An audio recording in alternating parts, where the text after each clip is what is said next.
Good morning. Good morning. Good morning. Oh my gosh. Good morning. How are you? How you been? It's been almost 2 days, brothers. Good to see everybody. Good to see everybody.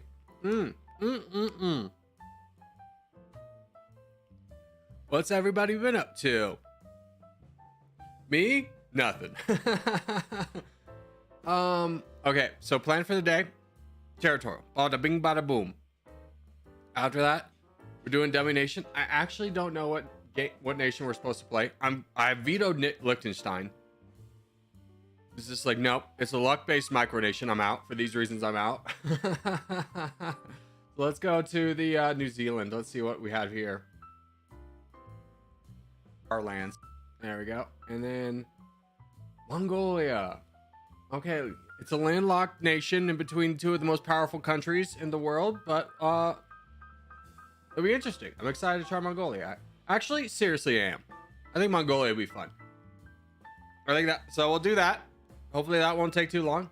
And that'll be it for today. So a little 1-2 punch once again. But let's go ahead and start off with our dailies, brothers. Oh, this is Ireland. I had a moment of like stoppage in my brain because it's like, it can't be that easy.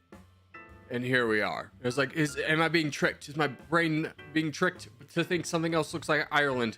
Never. Never. Play the Northern Ireland. Is that Northern Ireland? Is it backwards?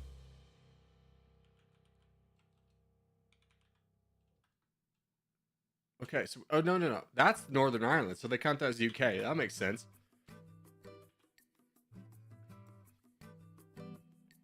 What the frick is this way? Is this the Isle of Man? Yeah, it's the Isle of Man. Okay. I didn't know that counted as a separate country. Tell me about the Isle of Man, because I thought it was part of the UK the whole time. The Isle of Man is a self-governing British Crown dependency in the Irish Sea. Okay. Self-governing British Crown dependency. There's a British Crown. Oh, dependency. Crown dependencies are 3 offshore island territories in the British Sea that are self-governing possessions of the British Crown. Well, aren't we learning something today? Jersey. Dude, that's crazy. I met somebody from Jersey and they just call themselves the British. They didn't mention that at all. That was like they're not part of the United Kingdom or that they're self-governing. So interesting. Jersey or New Jersey? Yeah. Shut up, Luhans. Or Zero Winter. Sorry, Luhans, for absolutely destroying you. All right, the Kaplan's Dublin. All right, let's move on to the travels. We are going from Belize to Guyana.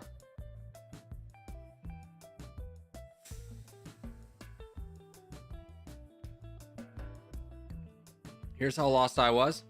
I was like, wait a minute, this is Africa? No. Okay, we gotta get Colombia in there. Give me Panama. Okay. Does Venezuela touch, or would Brazil be easier? I'm guessing Brazil because I know Brazil touches Guyana. Yeah. I was like not 100% sure if Venezuela did. Okay, now we gotta go Nicaragua.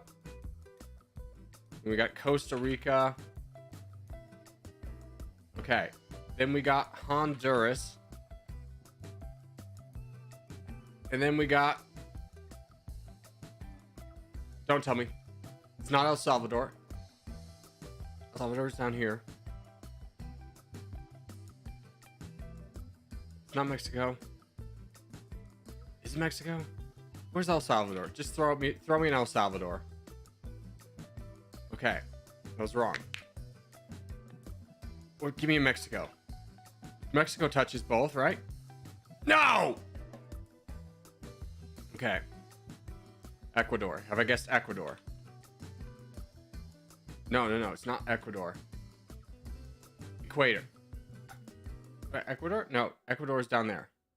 Right? Yeah, it's right there. Dang it. Okay. Oh no, not again.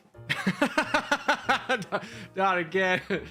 Oh, what is it, boys? Guatemala! No! God! One day I'll get the Central America right. Frick! So mad. I'm so mad I've practiced that. Give me it again. Get out of here, stupid. Okay. Panama. Costa Rica, we got that one. Nicaragua, we got that one. Honduras, we got that. Guatemala, El Salvador. So let's try and think of a way to remember this. PC, N. That's not going to work. Okay. So what's the... Guatemala is the gate from Mexico to Honduras. El Salvador is the king. I can remember that. Guatemala is the gate to Honduras and El Salvador. And Panama is Costa Rica, Honduras.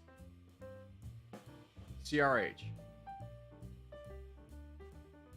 Reverse alphabetic. Okay, so Costa Rica. We go Panama, then C, then H. Okay. Guatemala is the gate to Honduras and El Salvador. Then we got Panama, which is reverse alphabetical. Costa Rica, then Honduras. Okay. I think I got this. All right. We already, I feel like, did this, but New Hampshire,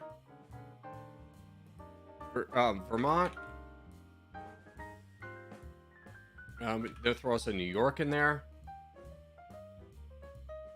And then a Pennsylvania. Easy.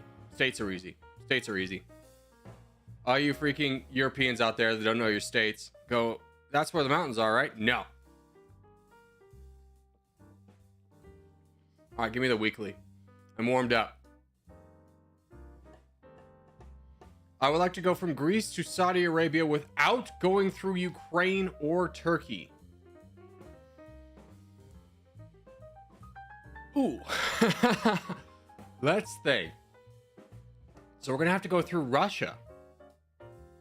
Okay. Give me Bulgaria. And then Romania. Okay. We don't go through Ukraine. Give me Russia for perspective. Yep. So we're going to need we're going to need Belarus. And then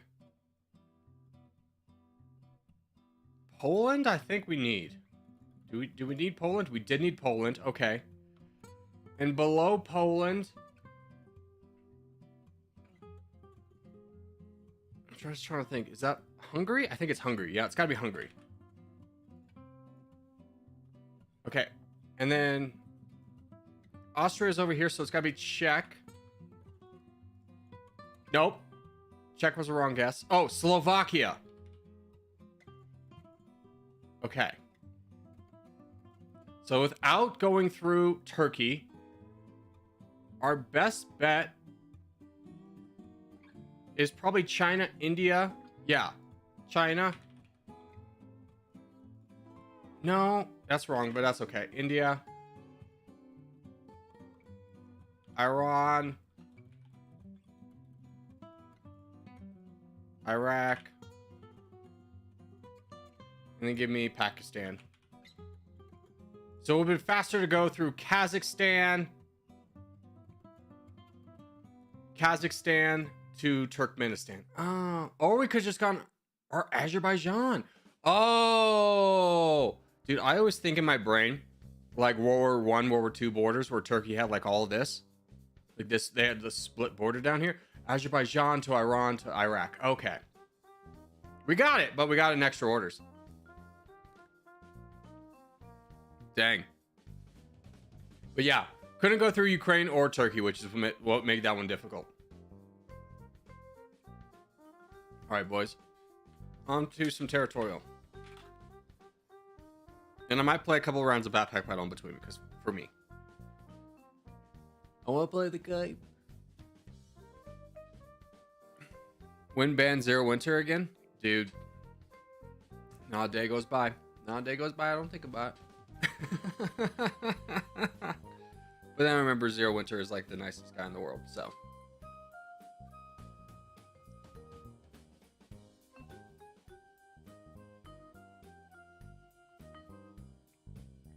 Also, when I was playing this morning, oh, it got changed. Why is fellow not? Why? What is this? Is this a joke? Is this a joke? I don't understand the joke. Who did that? Who did that? Was that Fredo? Is it a joke for fellow? Is he in on it, or is it making fun of him? Oh, fellow joined the VC last night. Okay. It's you? Pharaoh, you regained the top 10? You're back into competitive play?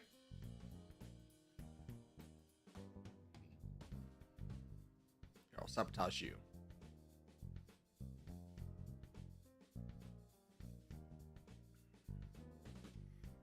Yep, I'm in 10. Congratulations.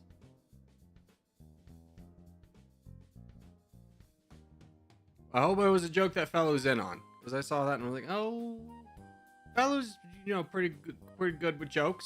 I just want to make sure. I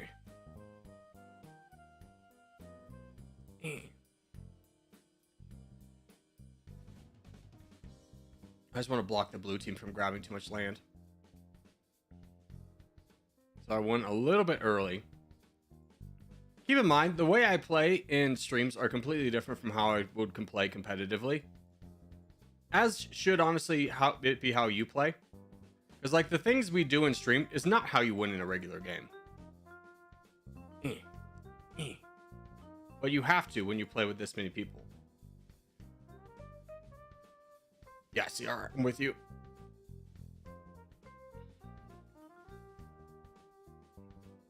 Knock him down. There we go. Okay. Yeah. You don't tell me to attack some. No, you guys all attack this guy. Go for the one that you all can get. Honestly, DJ, let me see if I can get this guy to full send me. No. Okay.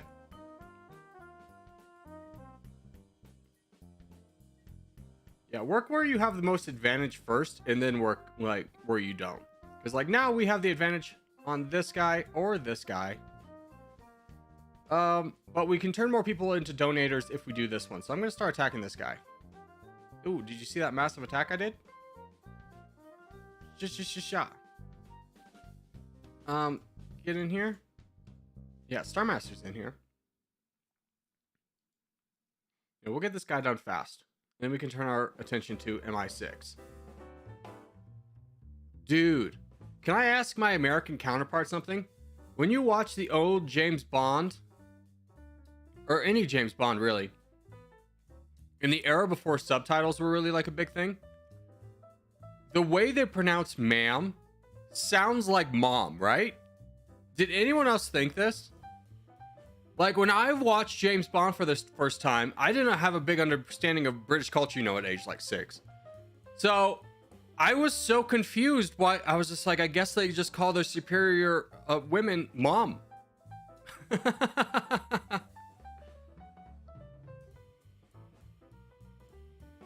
Can anyone else relate to that, or am I alone in this thing? Same, thank you. I feel so justified. I could have sworn until I watched probably Casino Royale with subtitles on, because I was eating chips, that they were saying mom. You're not alone. Thank you. Thank you.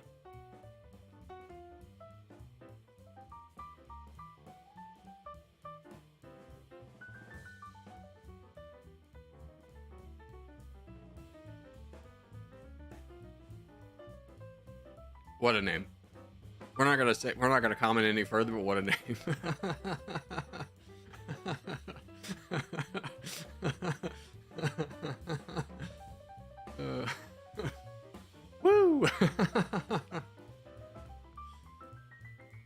brother, what? You went ham on your troops, huh?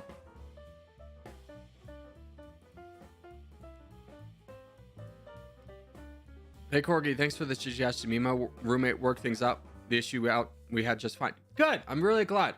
I'm really glad. I cannot stress to you enough how much things get blown out of proportion in your brain. When in reality, all you need to do, especially with men, is just have a straightforward conversation. Now, when you start talking with a woman, it gets a little bit more different sometimes. It's not bad. It's just different.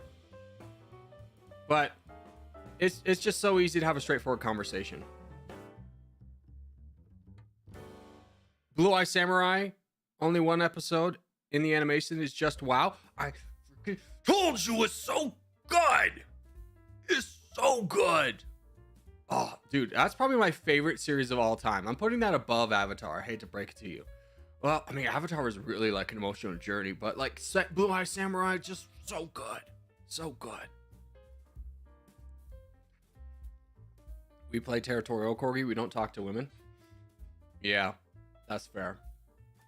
Although I will give you one piece of advice for talking to women that will change your dynamic for the better for the rest of your life. Are you ready for this? When you're here we go. We're bringing it full screen for this. All right. When you are talking to a woman or just anybody that has a problem, this one question will change your life. When they are complaining to you or venting, ask one question do you want advice or do you just want to vent right now? It may feel awkward and out of place, but you'd be surprised. It just completely shifts the conversation because when someone wants to vent, guys especially, you are just programmed and wired to be like, I will solve this problem for you right here, right now. And all they want to do is just talk about it. They don't want the problem solved. They know how to solve it. That one question will turn you from like a mid-tier, bottom level listener to a top tier listener right away. Boom. You'll be so much more appreciated by asking that one question. Guaranteed. Can I tell that to my dog? Sure, why not? Okay, back down to regular size Corgi. Yeah.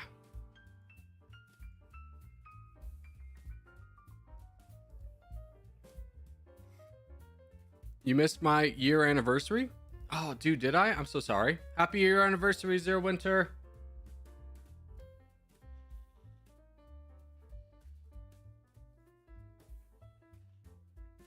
Cold.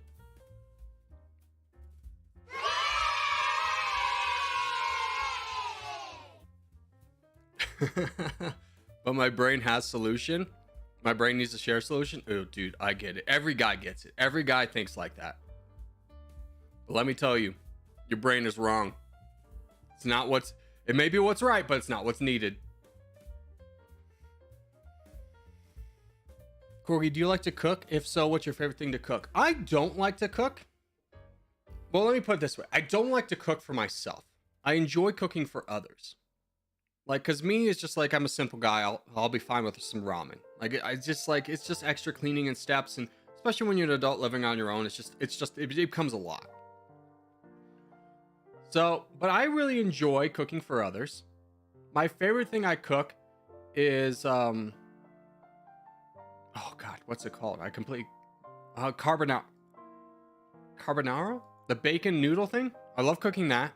I completely botched the name, but I love cooking that for people. And I love cooking omelets. I'm really good at making omelets.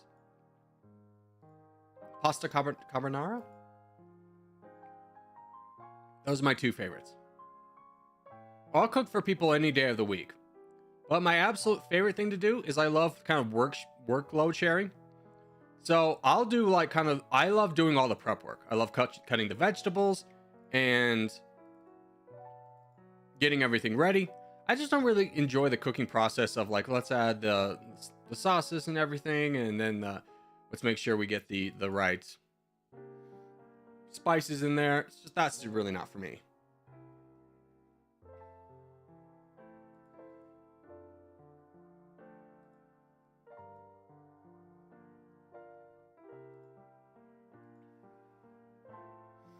There we go.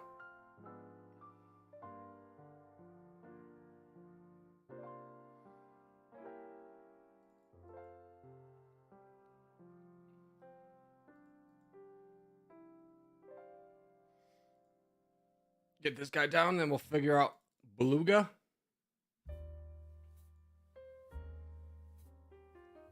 I know No Name's got to be working back up there, so we really can't count on him. He's a bot now, so it's fine.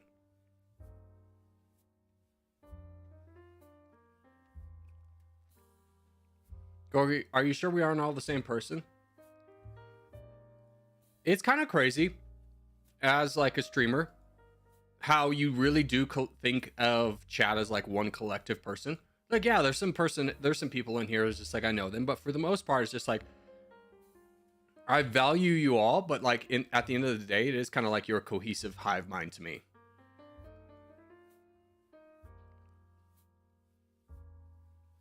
Corgi, don't you play Risk? It has a bigger audience. You're so underrated, focused on only Territorial. Yeah, I just really hate Risk. I know it'd be a smart move for me, but I really hate it. And at the time, I was really, when Risk was kind of like a good time to jump in, which it probably still is now, but I played it a little bit, but I avoided playing it just to honestly avoid some friction with CG, because that was his game. It's like, that's fine, whatever, I don't care.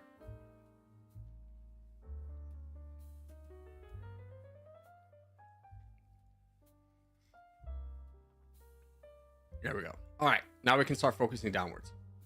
I kind of really like, where's the crown? Are we the crown? Berserker's the crown. I kind of want to build up back here a little bit. I think I invest in BB a little bit. Morrowind's honestly probably the better one to donate to, because BB's got this under control. Morrowind's got some bigger people. And yeah, Brother's also there. I trust Morrowind a lot.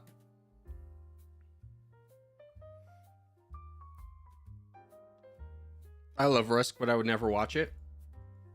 I would have to edit it in a fun way. And honestly, like, God, the idea of playing a game for like 2 hours for it to fail at the end of it, just for like someone just not liking you, is a lot. Oh, dude, I forgot to text my friend yesterday. I'm such an ass.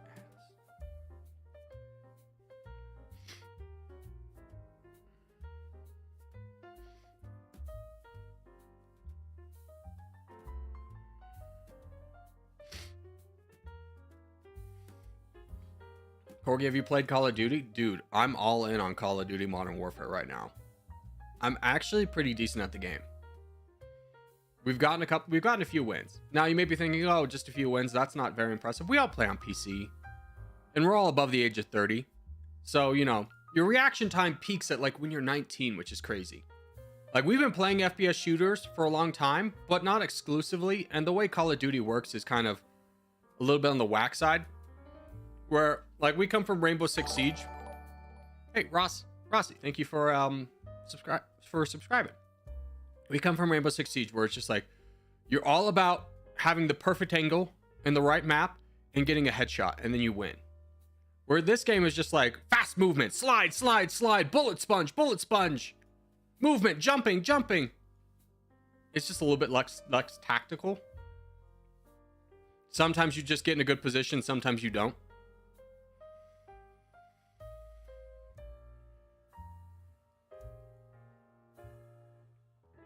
Oh, sorry, Zero. We probably should say Blurry. BB, can you get in there and help relieve some pressure on Blurry? This guy's only got 700,000. Yeah, I was about to say, you could probably just roll through him. Blurry, you gotta be a little bit more, like, when you attack for like 13% once a cycle. If you're attacking more than that, you're sacrificing unnecessary troops.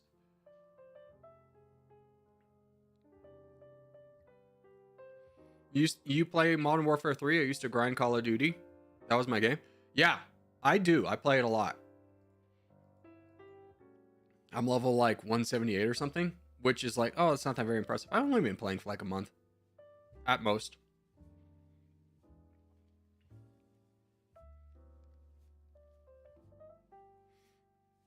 Corgi is bad at game. I mean, Call of Duty, I could give you that. I'm not the best at it. I feel like I'm above average.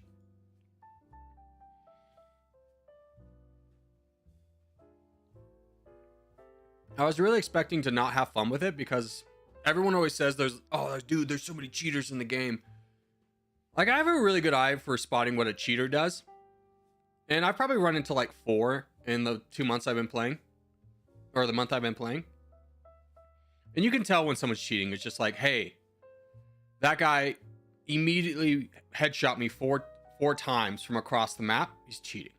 Or it's just like, you watch somebody and they're just like spraying and praying. They just get lucky. He's like, he's just better than me. Like, there was one guy who, we were playing Verdansk, which is like a map. And we were in the staircase, me and my friend Aaron.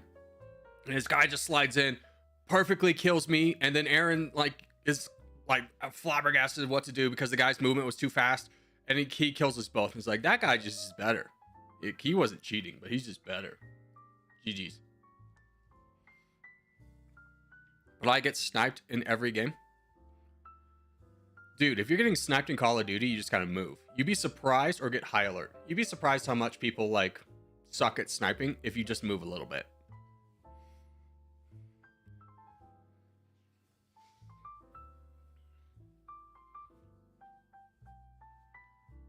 Should try the DMZ mode in Call of Duty. I refuse to buy that game. It's a good game, but is it worth $60? No. Especially when the game mode I enjoy is free.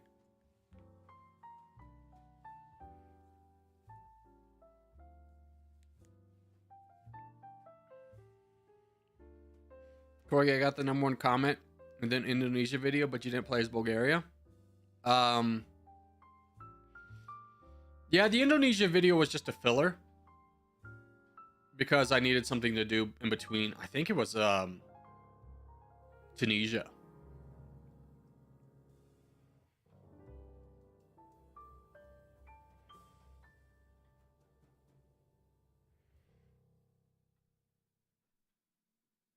Do you like story-based games such as Resident Evil? Not Resident Evil. I'm not a big scary game guy. But if you're talking about like The Last of Us, dude. The Last of Us is a masterpiece. I think that belongs on the Mount Rushmore of video games. I don't think there's another game that really competes for the Mount Rushmore as much as, like, there's other games on the Mount Rushmore, don't get me wrong, but I don't feel like you can say The Last of Us Part 1, like the first one, doesn't belong in the Mount Rushmore of games. Perfect storytelling, amazing voice acting, set the stage for what a good game should be. I'm also going to put Baldur's Gate up there. If you haven't played Baldur's Gate, holy cow, what a game. Like, they just came out and said, yeah, we're not going to do Baldur's Gate 4 and we're not going to do DLC. And if you play the game, you understand why. Like, we did a second playthrough, and for the first 3 hours, outside of like the tutorial, we didn't do the same quest once. And it's just because we happened to explore different areas. Like, wow. Yeah, obviously they're not going to like redo this because they like put their heart and everything into this game. You play Hollow Knight? I've heard Hollow Knight's good. It's not on my Mount Rushmore because I've never played it.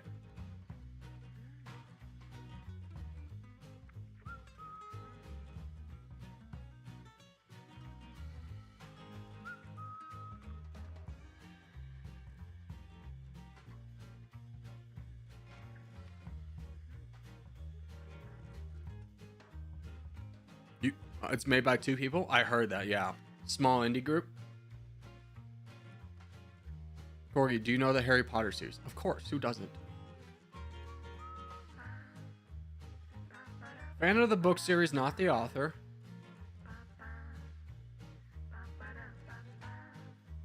Dude, I had a girlfriend who was like so into Harry Potter.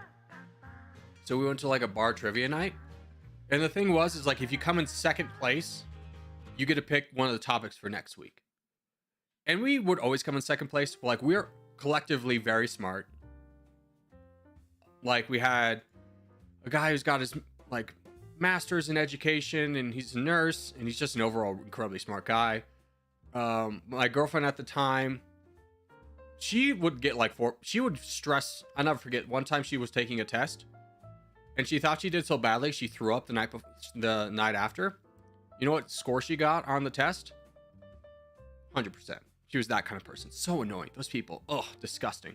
Here I am trying to console somebody thinking that like they screwed up so bad and here she got 100%. I was like, you suck. And I forgot who our fourth was at the time, but like we would always get second place. So she really wanted Harry Potter. She's like, I know Harry Potter. Girl did not know Harry Potter. Let us down. Lost that one.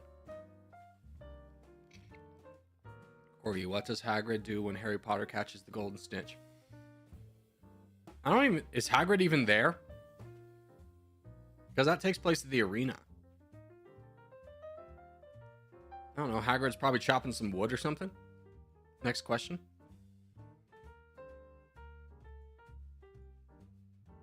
Guys, make sure to donate to Ashu Not Nice. We want to buff up the guy on our team. I know I was doing that too, just kind of mindlessly.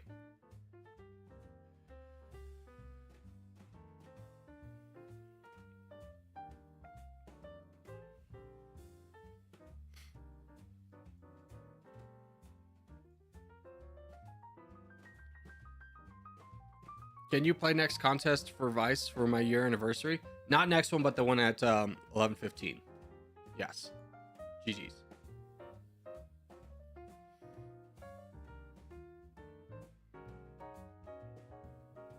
What did the buffalo say to his son when he left college? Bye, son.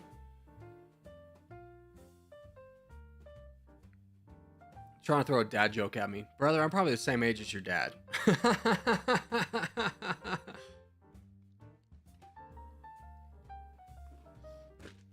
Yeah. Rip, he knows. Yeah. Yeah. Why am I watching this stream? Because I'm an entertaining person with a beautiful personality. I don't know what that was.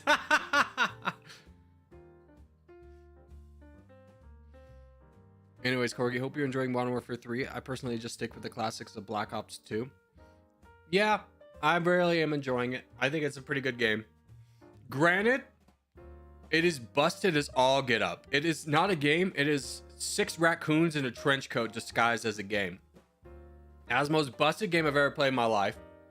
Every week there's a update the size of another game, and nothing works. The UI is garbage. It was just, it looks like it was designed by like a monkey with a typewriter and 3 guys who had no communication with each other or the monkey. And that's just how the UI for the game works.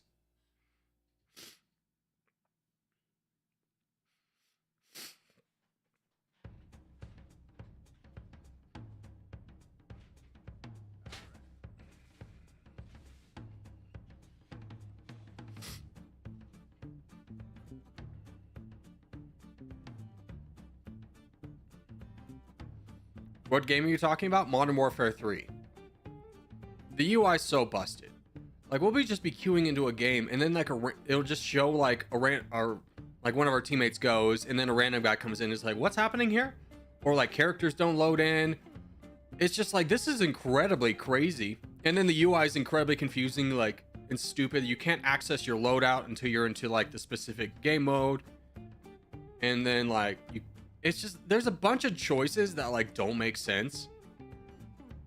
It's just like, hey, did you download Modern Warfare? Okay, well, do you want to play Call of Duty? Because this is the same lobby for some reason. This is the same screen. Like, brother, I would have downloaded the game if I wanted to play like DMZ or whatever. It's just like a lot of design choices are absolutely wild. And you think it's just like, oh, it's bad probably because it's a new game that came out. It's like, no, this is a franchise, brother. This is a huge franchise. There's 100 people working on this.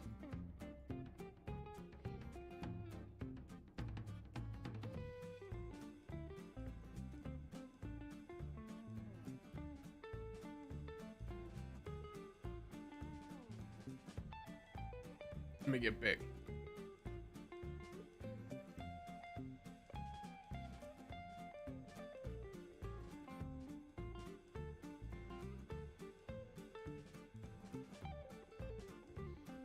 Yeah.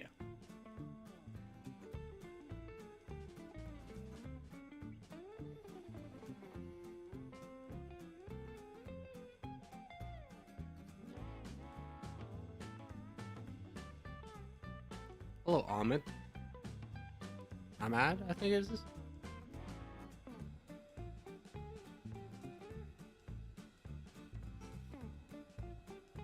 And you play. What did we talk about? I was just reading chat and it was just like a bunch of nonsense. People get mad when I don't read chat and it's like, I'm honestly doing it for your benefit. Like, you don't need what you just said out there. It's just like the joke's not gonna land, or like this is like I don't know about that one, Chief.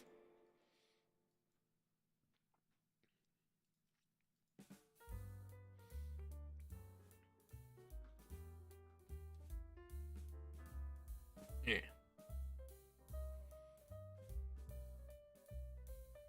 Anyone else knows PL Sunrise? No, they've been around for a long time.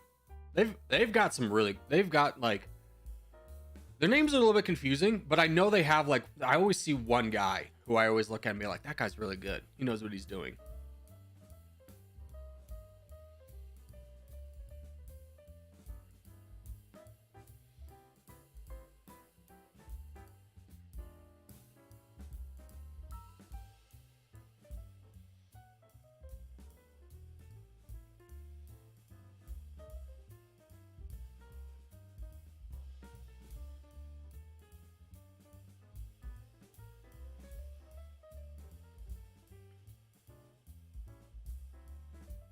There's a third now, Maths Empire. Yeah, I know Maths is really good. He's also a really good guy too, on top of that. I like Maths a lot.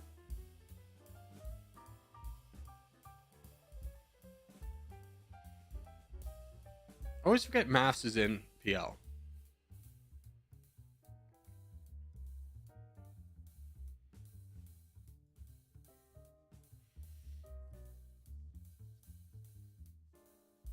Corey, when's your next super show? I mean, today is gonna be like 5 hours. But if you're talking about the 24-hour stream, it's when we hit 24,000 subscribers.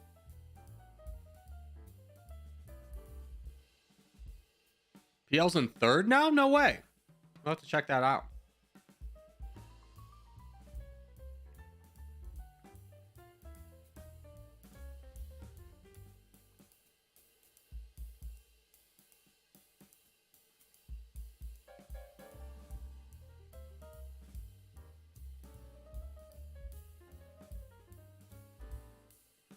Where's DJ? Mr. DJ, he's over here in Europe.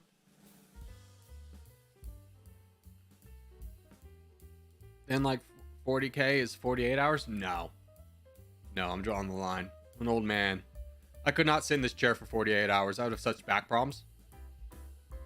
You buy me a Herman Miller, then we'll talk. I mean, this chair right now is so busted. I'm sure it's something that's so annoyingly, like, whenever I'm editing or something and I shift a little bit, you can hear the chair. It's because it's like 15 years old.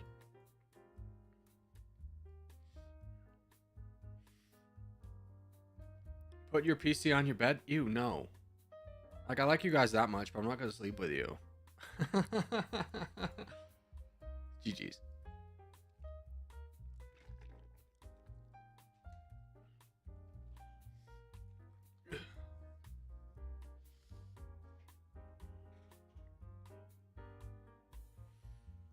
What's with these fake corgis? Do they purposely want to get donated by faking who they are? Probably. That's the exact reason they do it.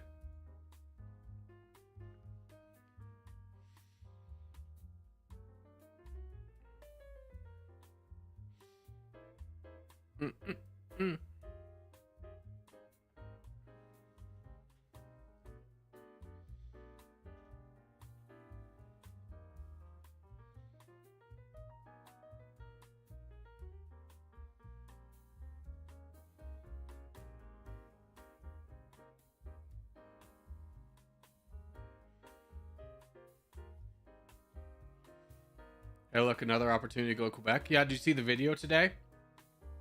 When I went to Quebec, I thought of you, DJ. It's like, DJ's gonna enjoy this video. Corgi, who's your favorite streamer? Dude. I watch videos. I don't watch a lot of streamers.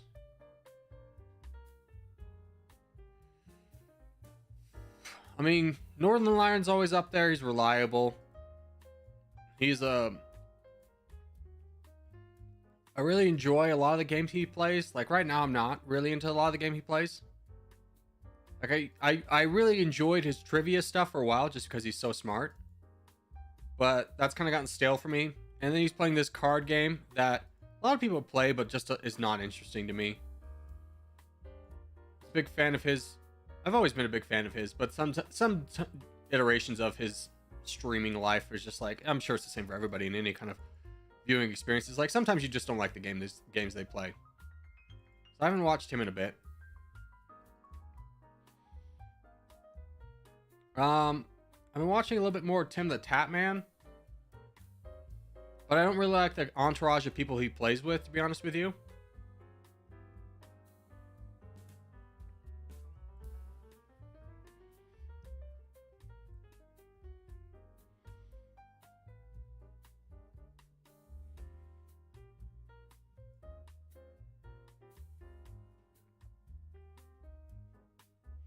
Yeah, I don't really watch streamers anymore. I really just watch YouTube and Netflix. Start watching this show. It's called like The Physical 100. First off, great show. It's something that I don't feel like could ever be replicated in the United States. But it's crazy. They get like 100 different athletes from all different sports. And then they like compete against each other in physical challenges. Like you have Olympians in that. Like gold medalist Olympians. And like all these Olympians, track stars, soccer stars, all competing against each other. It's like, wow, that's kind of cool. It would never happen in the United States. But it'd be like the best stars in the United States. Like think like LeBron James is in there. Going against like a UFC fighter, going against name any gold medalist from the United States. It's pretty cool. I love that show. Dude, I love it, but I hate it. Like, I started watching it, and it's like, oh, sorry, new episodes, you have to wait until, like, 3 days from now. I was like, you jerks.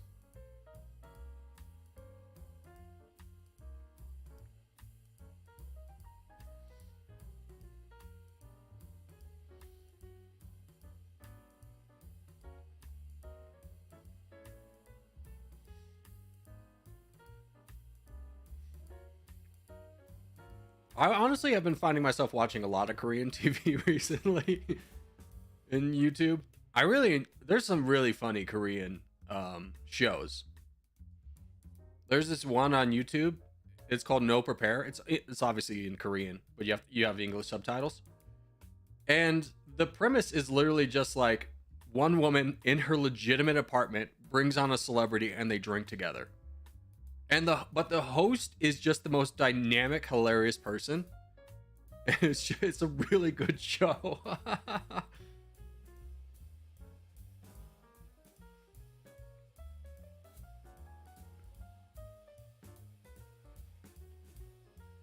Man. GG's, boys. You should watch Shadow and Bones. Awesome show. Okay, here's the thing. Season 1, I watched it. Thought it was pretty good. Season 2, stopped watching it halfway through, got bored. Just being honest. Didn't enjoy it nearly as much as season 1. I think season 1, they really nailed a lot of the characters. Especially like the robber group. I thought they were all great. And it was just less fun in season 2. I couldn't put my finger on what was wrong with it, but it's just like, this is just less engaging. Do you plan to watch Korra? I've already watched it. I talked with my friend a little bit about this, but like Avatar's like up here, 10 out of 10. Korra's like down here. And Korra's really annoying because like the arc of Avatar is there's an overarching goal he's working towards. And he's always like not always succeeding, but getting better. And you just kind of have this feeling of like, dude, as soon as he masters the 4 elements, he's gonna be able to do it. Where Korra starts off, she just already has all the elements. And like in each individual episode of Avatar, it like builds to tension, and then concludes. There's a small conclusion in the midst of like the big story arc. Korra is most unsatisfying because it's like it builds attention. You think she's gonna defeat the bad person, and then she loses for some reason. It just blah blah blah blah. And instead of like when you have a good story arc, you hit the climax and you go down. Korra is just kind of like a roller coaster of this, and it's so annoying because the Avatar just really builds up. As soon as he hits the Avatar state, he's gonna be good, and he can defeat anyone. And then Korra hits the Avatar state like right away and can't defeat anybody. And it's just like, okay. It just is very unsatisfactory. Like the story itself is not bad, but just the emotional kind of roller coaster it does is just well, I found it more stressful than enjoyment. Oh, Corey, we're doing Vice, remember? Nope, I didn't. We'll do it next one. That's on me.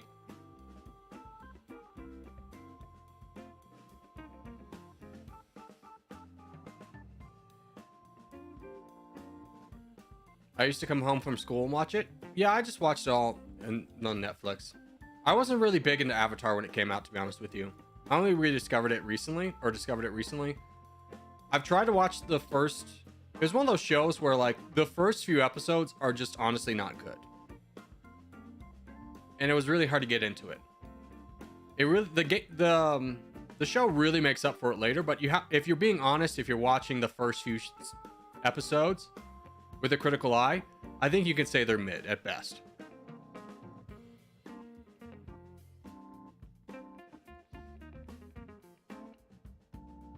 Like, what's the guy's name?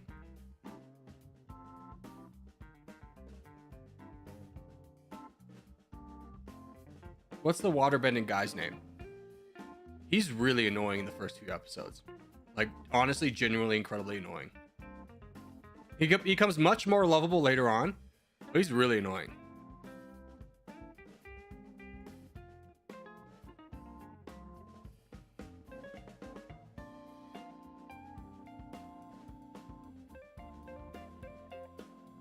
Her brother? Yeah. Sokka. Yeah, Sokka's really annoying. It's like, he's meant to be annoying. Why write an annoying character? Why would you do that? What's the point?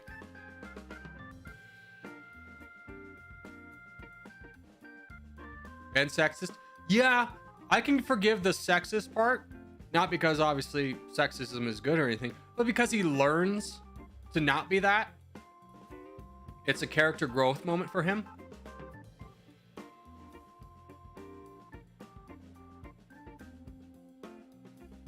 Hello, sorry for snipe. Gravy, you're fine.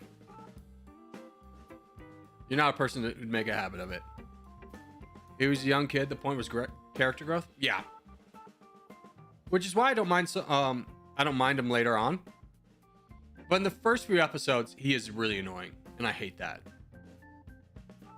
Because like, I think you can write a character who's like naive and immature without being annoying.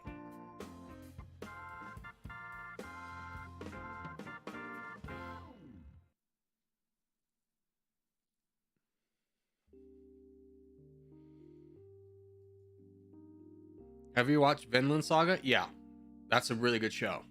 As long as you never watch the second season. Or like when he's an adult. As long as you never watch that, it's a great show.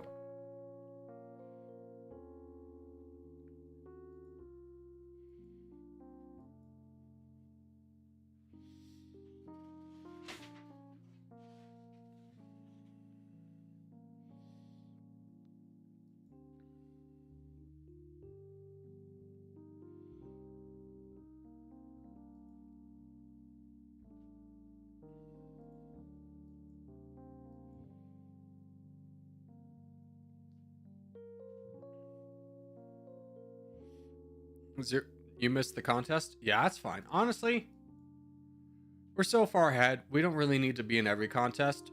I'm just kind of vibing today, you know?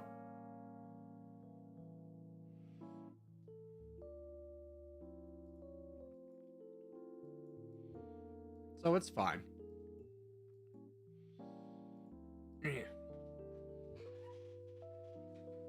Yo, Corgi, what's up, Icy? How are you?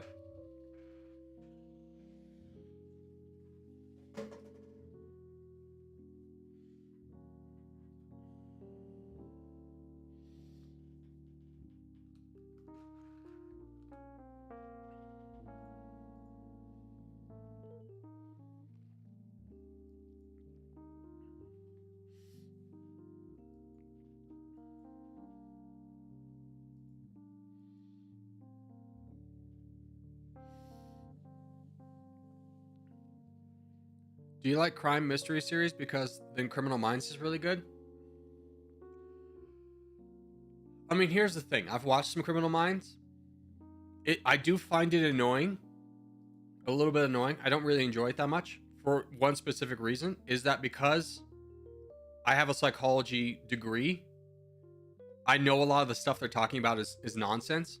And it kind of breaks it for me. Like this whole idea of... What do they even call it? It's like stereotyping, but there's a word for it. Profiling. Profiling's not real. You can't do that. They thought it was real at the beginning, and then they would get completely surprised. And it was just like, yeah, you're just honestly using stereotypes and thinking that under a scientific purpose it can make sense. It really doesn't.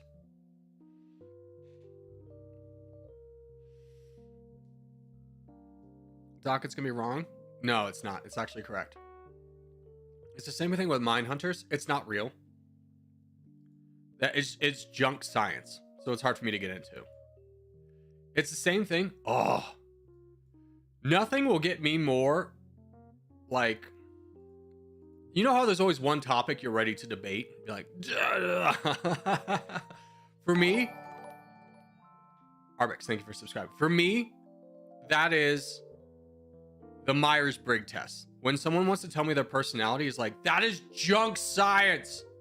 Oh, it's so annoying. It's so annoying. First off, Myers and Briggs had no training, no degrees of any kind. This is going to blow your mind. It was literally a mom and a daughter. No training of any kind. And they just came up with it from the mother observing her daughter with her friends. And I go, yeah. Have you ever taken the test like 6 months apart and gotten a different result? Oh, shoot, dude. That's because humans are fluid and they can't be fit into a specific box. You can be a different person at a different point in time based on different situations. Like, it's completely junk science, and people put so much faith into it. Like, they literally will hire because they want a specific type of mentality. Oh, I had one job that was hiring for that, and I just looked at it and go, okay, this is probably the answer they want. And I guessed right, and it was just like, done.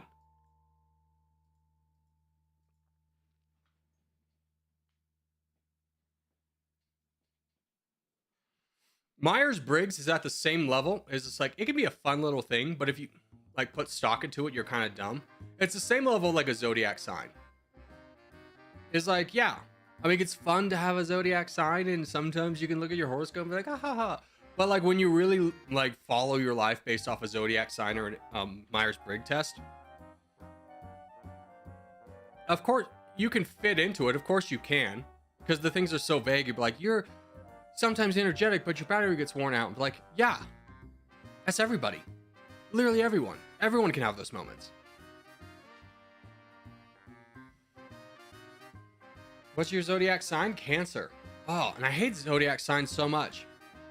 Because it's just been decided that like zodiac men are or Cancer men are the worst. And I was just like, okay, shut up. It's just like, don't put any stock into that. It's like, you're overly emotional. It's like, I'm really not. I'm pretty rock steady. It's just like, you get angry sometimes. It's like, yeah, everybody gets angry. I'm just a loud guy because I'm big. And I had a very social upbringing from college onwards.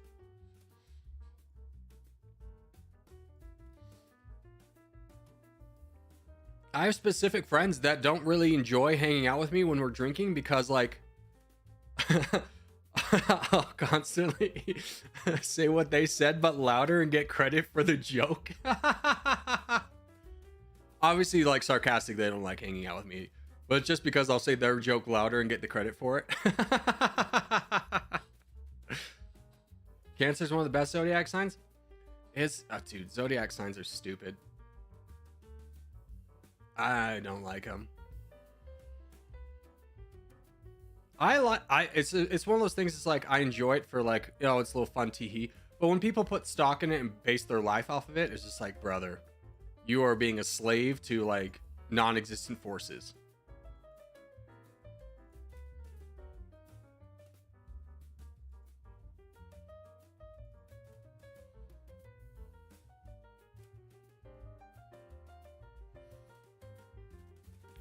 So we're doing Dummynation today because Doc says so? Yes, we are.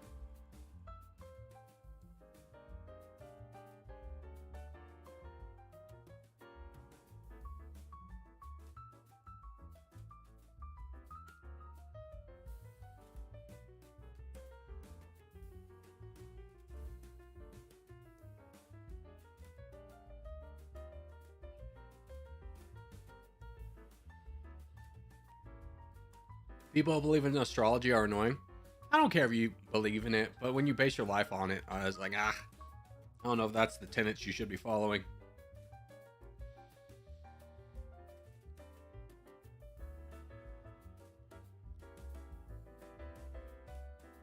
I had one coworker. I liked her a lot, but she was really into like the astrology and everything, like what's your rising and setting signs.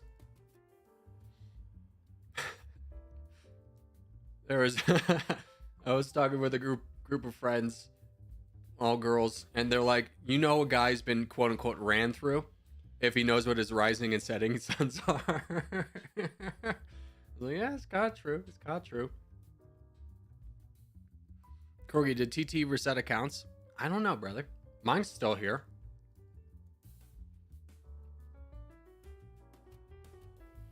King of Ping, why you do this to me? Why do you hurt me so?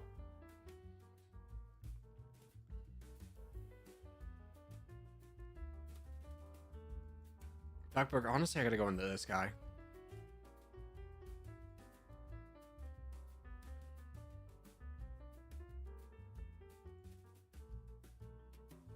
This is kind of the biggest threat we have right now. I do have to be careful because I'm on the front lines of like 3 different people. But I do think we need to take care of this guy.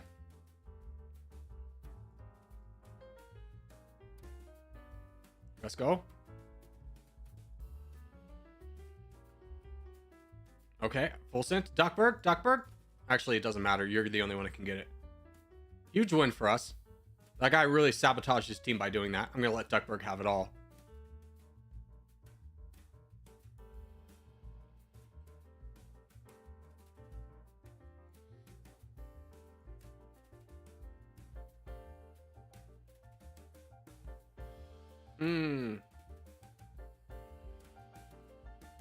This guy's just constantly still a problem.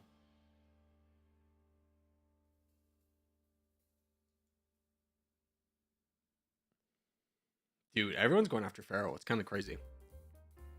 Wait, so multiplayer domination or not? No. No, I've gone over why I don't want to do that. It's nothing to do with you guys. It's just honestly not an entertaining stream. It's like fun to play with you guys, but it's not entertaining. It's hard to commentate on. I know it's not very popular to watch because of the demographics, the analytics of it.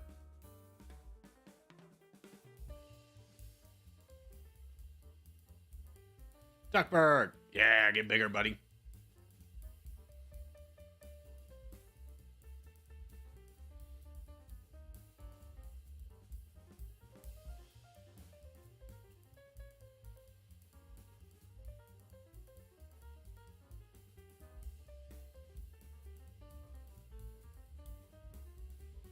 I don't mind you not doing domination. Yeah. I feel like the vast majority of people who like watching domination don't really enjoy the multiplayer.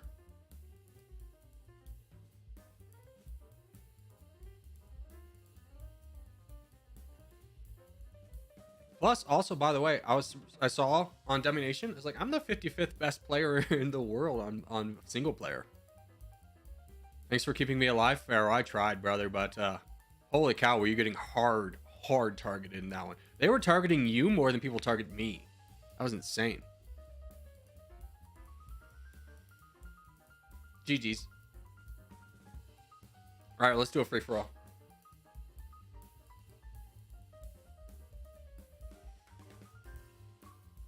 I only do multiplayer domination games with a friend of mine. That would be fun. 55th best on Steam single player leaderboards. Yes. Yeah. I know mobile has its own. But honestly, I feel like if you combined mobile with Steam, the Steam players would still be top.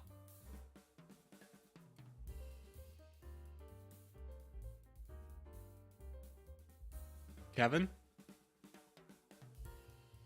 Is Kevin here? No, he's not.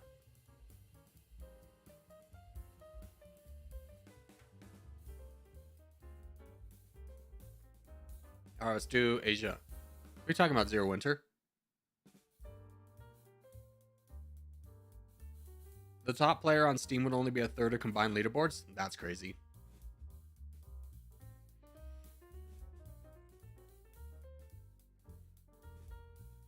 Kevin, why did you declare war on USA if Corgi, if he did Dummynation with Kevin? Oh, yeah, my friend Kevin. He would do something like that. We were playing Warzone, and it's just funny how, like, we'll be so cohesive as a trio until the end game. And then one of us will do something so stupid. Like, the circle's closing, we were on this roof, and Kevin just decides to parachute across the river. And literally, he was shot by 6 people, just instantly killed. And I was like, Kevin, no, don't do that. And he's just gone. And he's just dead. I was like, Kevin! It's like, I thought I'd get against the wall and hide. I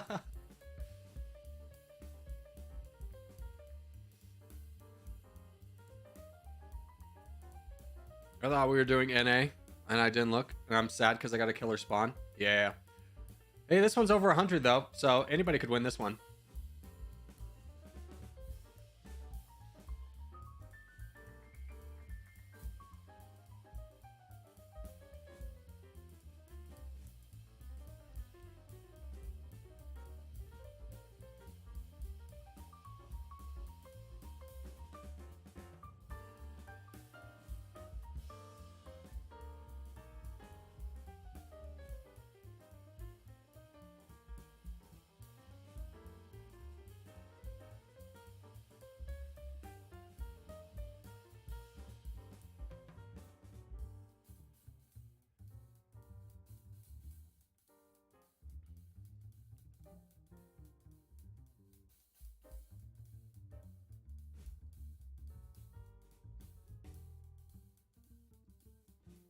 Oh, dude, I didn't think there was a player down here. I was saving this bot. I wasn't even looking for it.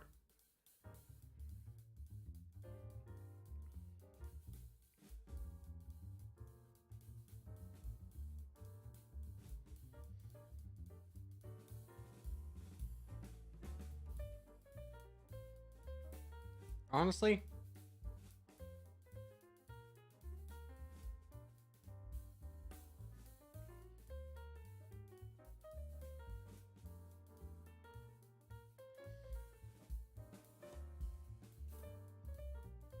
I'll charge with you on this guy.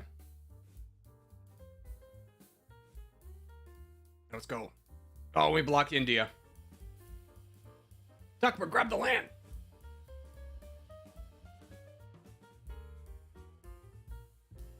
Oh, this guy's a bot. I was like, why am I getting attacked? Oh no. Duckburg.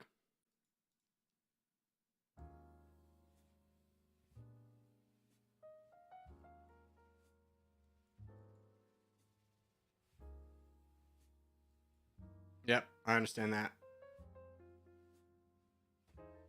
It's all because of this bot down here.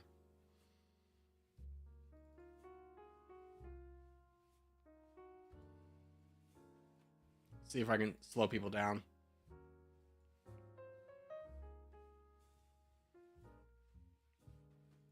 You get it. Yours is gonna really suck too, because you were in a narrow passageway. Get wrecked, nerd. Corgi, can I tell you something? Sure.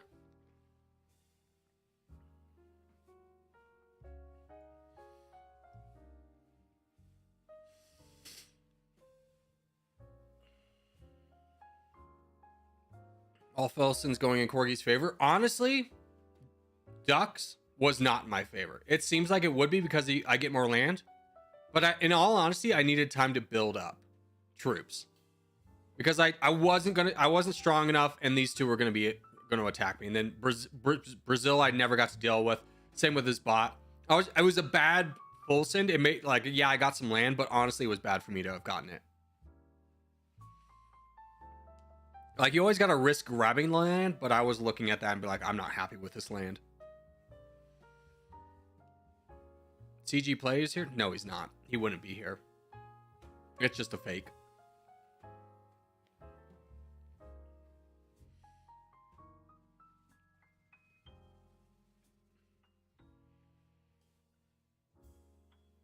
No, Blurry, he's not here. It's just a fake.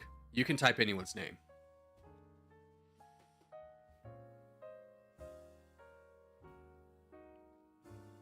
I've been watching all your videos. That's what you had to tell me? I mean, that's cool and everything. I thought you were going to reveal some deep, dark secret. Like, that's cool. Thank you. I appreciate that. I'm glad the videos are enjoyable for you. This is why I hate full sends. I don't hate full sends for this reason. The thing I hate the most about full sends is when you have, like, no offense, but like a player like British Bacon, who makes sense for all three of these players to attack. But they're not going to, because he might full send them. And then you have another guy up here who got off to a better start, who's probably just going to win the game because they're not having to deal with like the early game stalemate of a threat of a boom. It gets really annoying.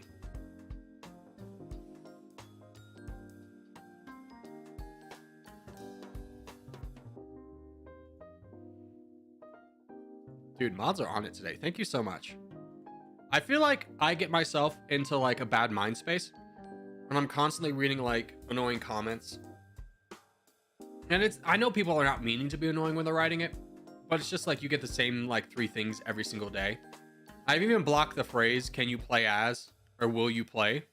And people find a way around that. I'm not going to block every phrase that contains that, but it's just like, it's so nice to have mods just to erase that stuff so I don't have to see it. So mods, I appreciate you.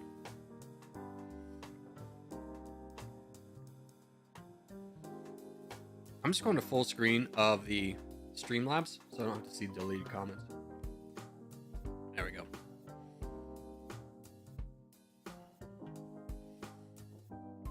Literally was about to full send. Khan also betrayed me, so it was inevitable. I mean, at the end of the day, nobody's really betraying. You have a non-aggression pact until it's not useful anymore, so... That's why, honestly, in full send games, I very rarely send out alliances. Because people take it very personally when you attack them and be like, look, bro, I'm playing to win. If I don't attack you now, I'll never win because the snowball effect will just get me.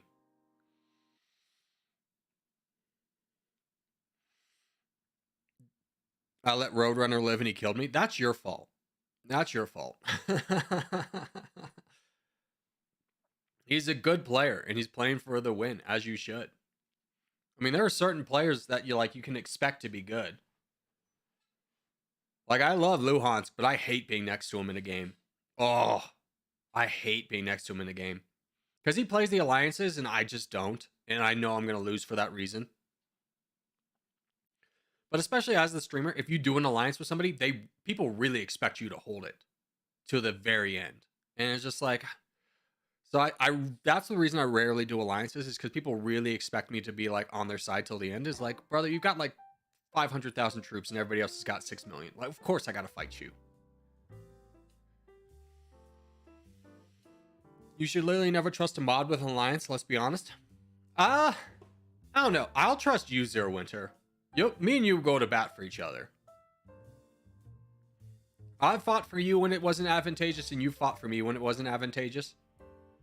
Granted, that usually costs us both the game for doing that, but you never trust me? No, Luhansk, I never do. I know you're too smart of a player, and I know eventually being next to you will be my downfall. I'm trustworthy? Fellow, you are trustworthy, I'll give you that.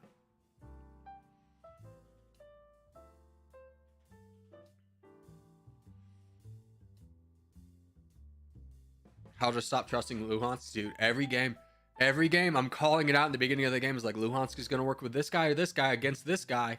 And then as soon as that's done, he's going to go into him. He's going to go back into the guy he had an alliance with. And it always happens. And people are always so dumbfounded. It's like, oh, dude, completely blindsided by Luhansk. He's like, why? This is what he does in every game. This is why he's good.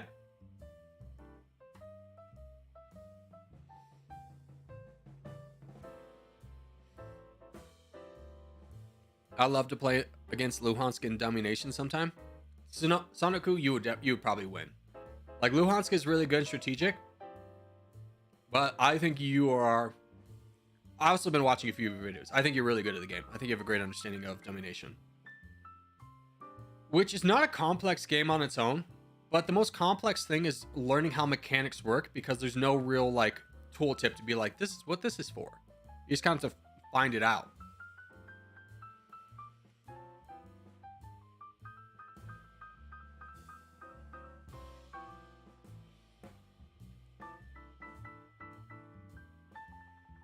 GG's.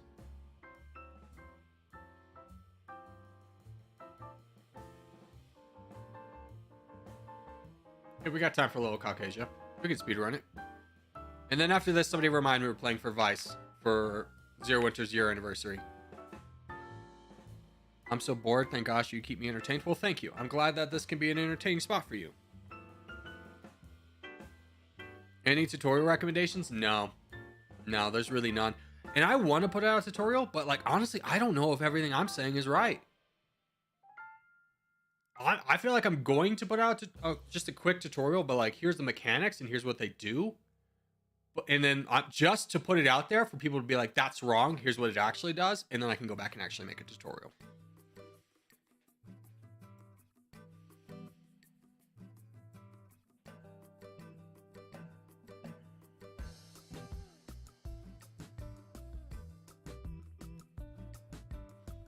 Optimized openings allow me to get more landed troops.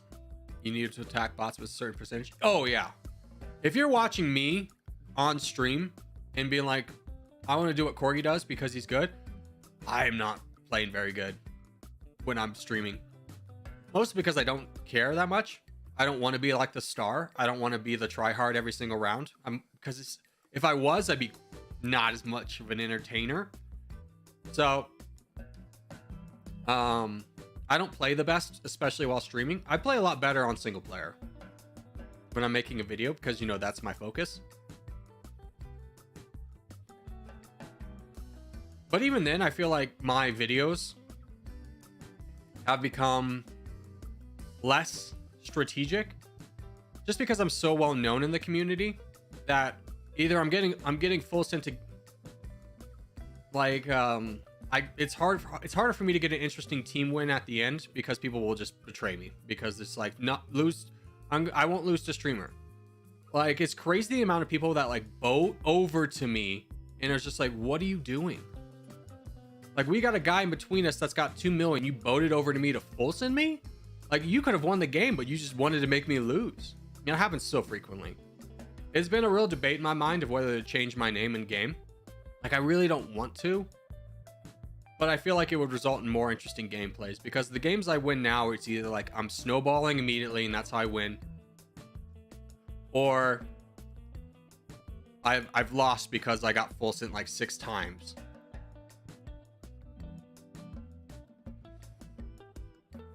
Yeah, I've noticed your open is different every time, which I mean, doesn't matter. It just feels weird seeing a different opening every time instead of an optimized opening. Here's the reason why my openings are not very good in multiplayer. Is because in multiplayer, it's much more advantageous to grab, when you have this many people around, to grab as much land for your team as you possibly can at the beginning of the game, knowing that you have a lot of friends around you.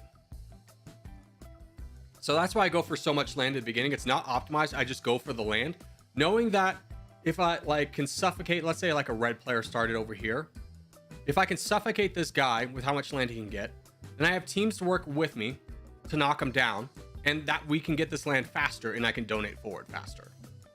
So that's why I don't really play optimally in streams, in team games.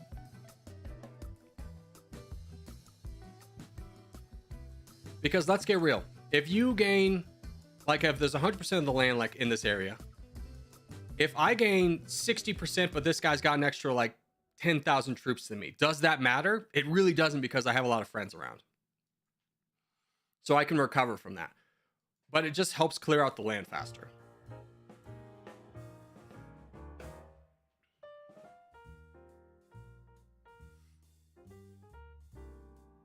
Keybinds? Yeah, I've thought about playing with keybinds. The reason I don't is because I want it to be more new player friendly. And I think keybinds are just a little too advanced. It doesn't feel as real. Like, I don't think a lot of people can relate to it because I know a lot of people play this on mobile only, and I think keybinds would be too. Excuse me, I got the hiccups. Too unrelatable. Hey, Ice Sphere, thank you for subscribing.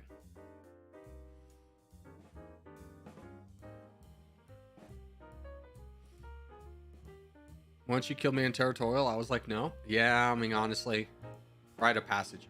Although, to be fair, 90% of the people who were like, you killed me in game is like, yeah, it wasn't me. It's just somebody with my name. Sorry.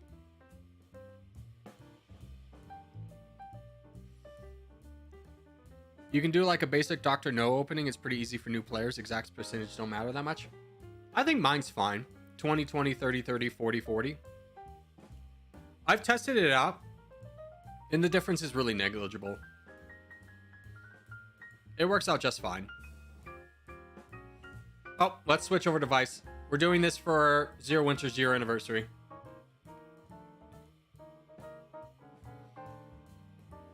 So change your name to Vice. Take out Corgi, use Vice.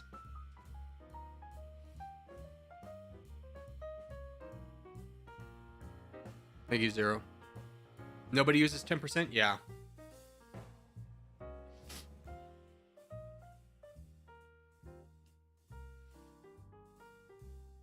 $20 is just too little for an 84 layer.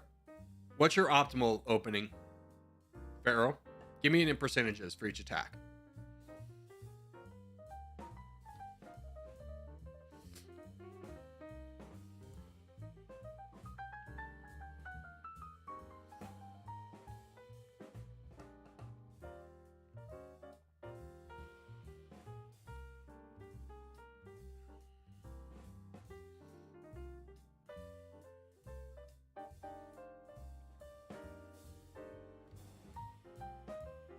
$29, 21.9, then plus plus. What's plus plus mean?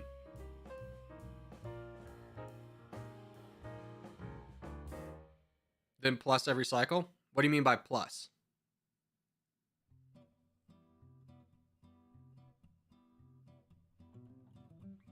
Give me, break it down to me as a child. What does a plus mean?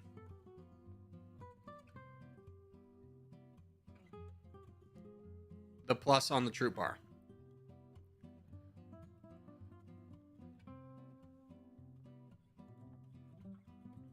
I'll try it out. Although, honestly, it's not going to matter because I'm going to be over here. Going to lock down this neck of the woods.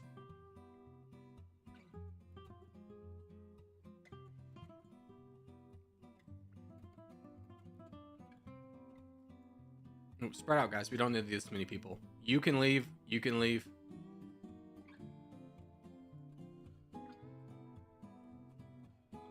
Plus, plus.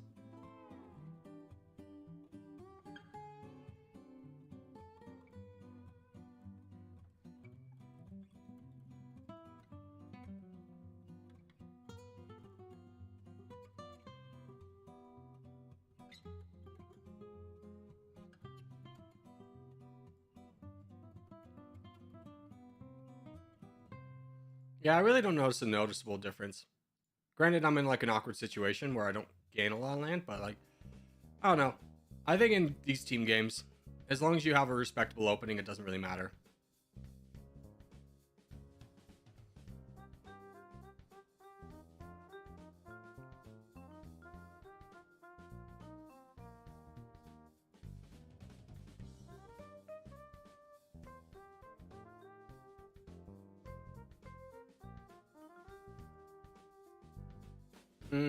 That's not good. I gotta go down here. Sorry, brother. Oh, land.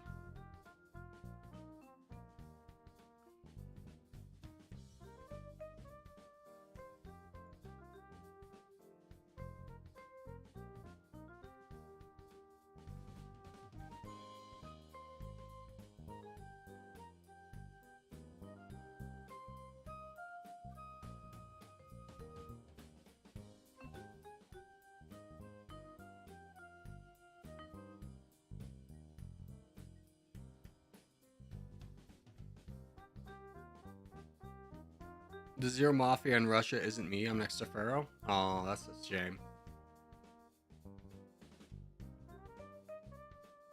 Doing pretty well. Your troop count's fine. Yeah, we probably need to finish up here more.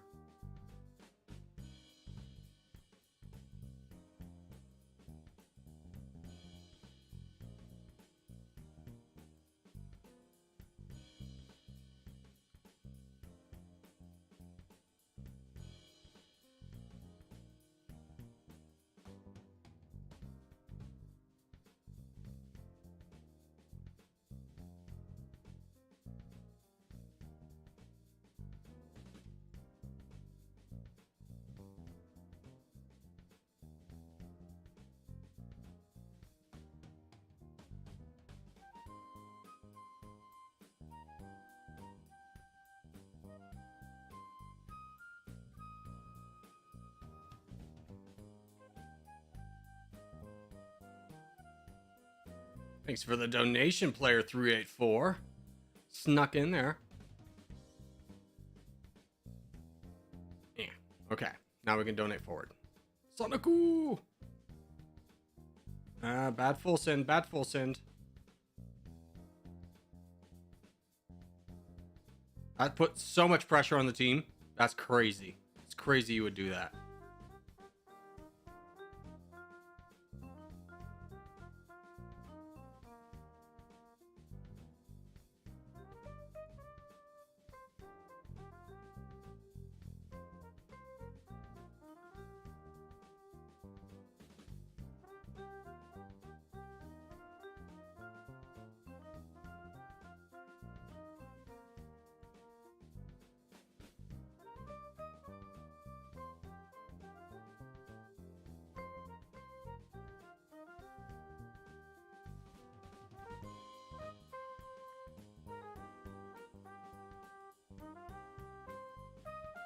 Hopefully we start getting some donators out of this. Because these two really need more troops. No, you should not be donating, Duckburg. You're on the front lines. Stop donating away.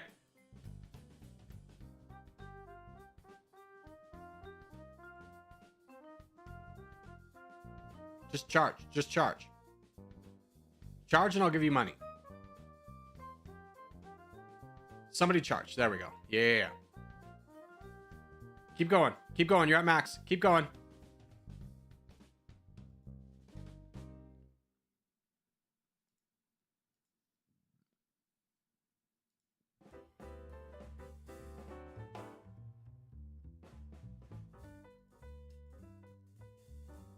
There we go.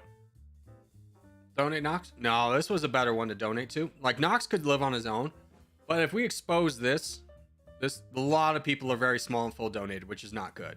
So I need to support Duckburg in that situation. Because that'd be a lot of pressure for Morwen to have to close the gap between this guy, this guy, this guy, this guy, this guy, this guy, this guy, this guy. Like, look, like he wouldn't have a challenge until he got to me. That's insane. How much land we could have lost right there if Duckburg fell.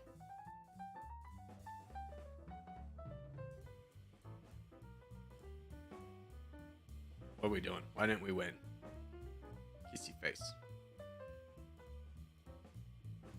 There we go. GG's.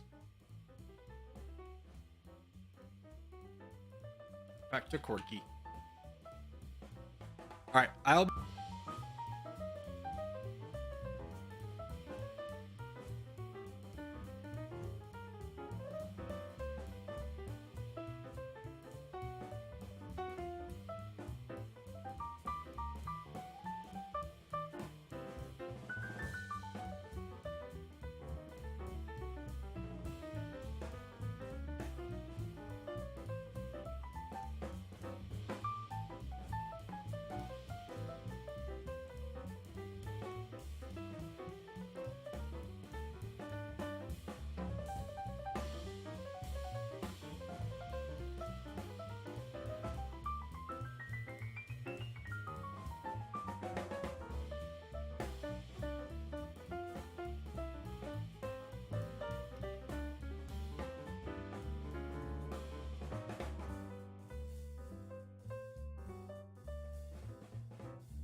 Let's go. I'm back.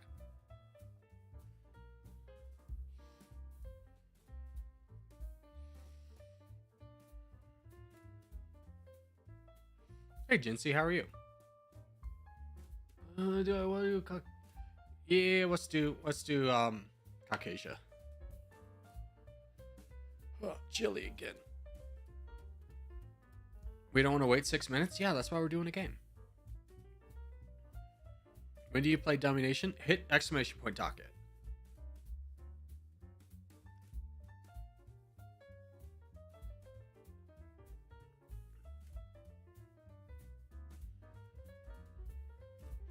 By the way, how's the music? Can you guys hear it? I feel like it's good enough, right?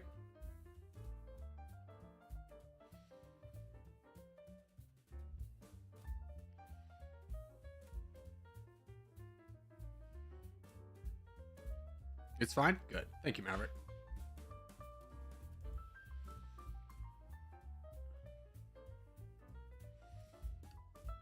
Have you done a 1v1 with Dan the Man? No, I don't do 1v1s. I try to make a series on it, but the time zone I'm in is really opposite to when a lot of people play 1v1s. And keep in mind that I was doing it back when Territorial was really big. And it just became this really frustrating cycle of either I'm playing somebody who's brand new and is not even worth my time playing as because they have like 0 points, or I get someone who's 200 points higher than me. So it's hard to get like a satisfying climb. So I stopped doing it. And now it's just like, you have to understand, you have to be really well practiced in 1v1s to win them against better players, and I'm just not. I don't do it enough.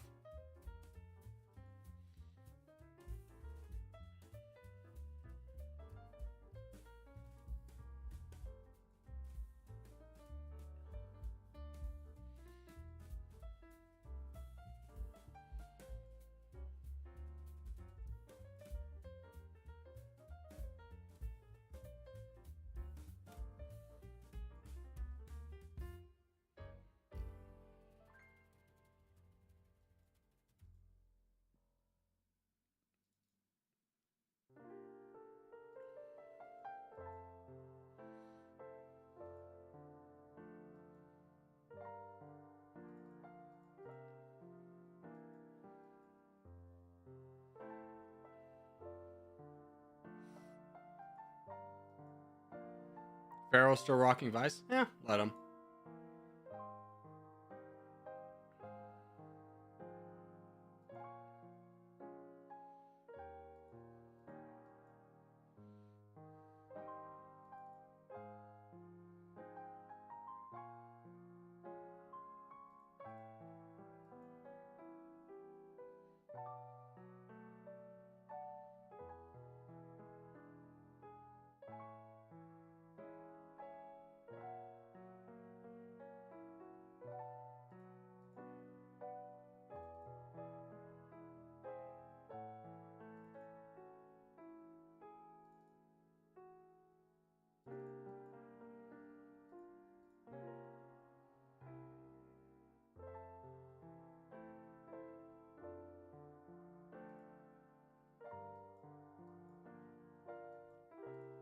Money, please.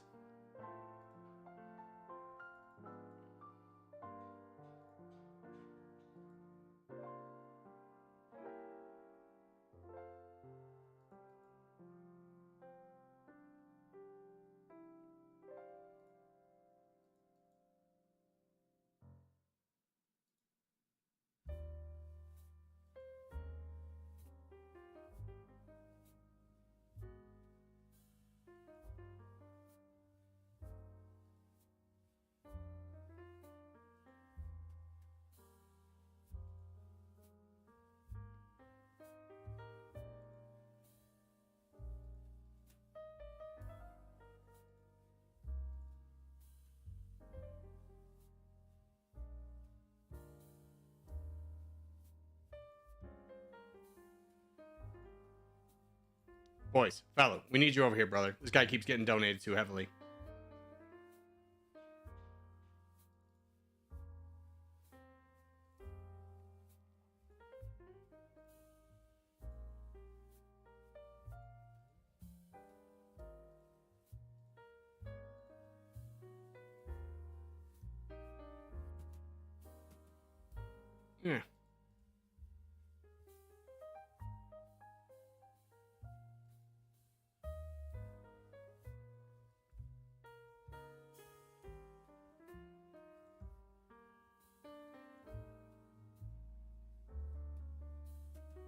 Now, fellow. Yeah.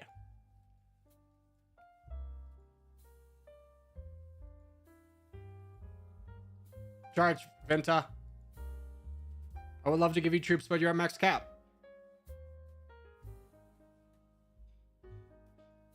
Bigger attacks, Venta. Look how quickly you got to max cap. Keep going. Big attacks. Attack for like 20, 30%. Come on. Get in there. Big attack. There we go.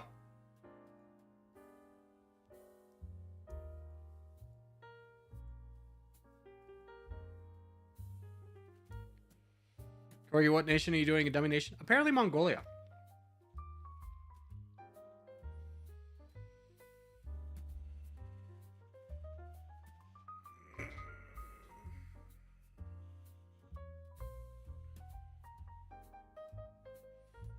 Corgi, can you pin what Nightbot says about Dummynation? Sure.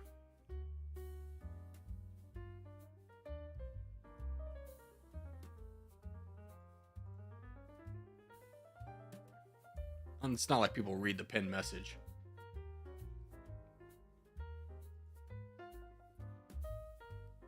Contest.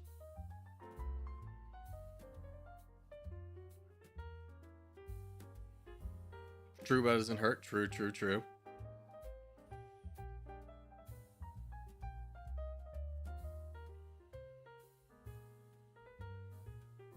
Oh, I want to see that Poland.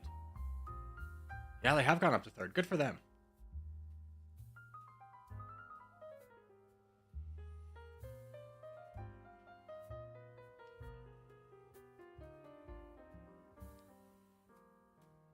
Do you think it's a bad idea to just name myself Pharaoh? Yeah.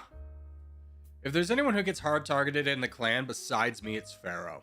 So I don't know if using his name would be a good idea.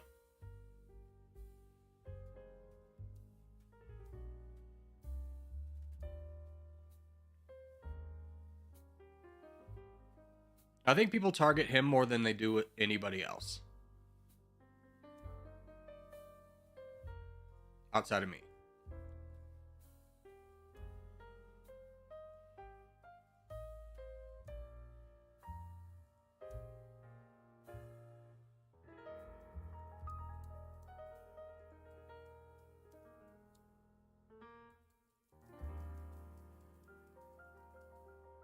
Honestly, I think my method gives me more troops.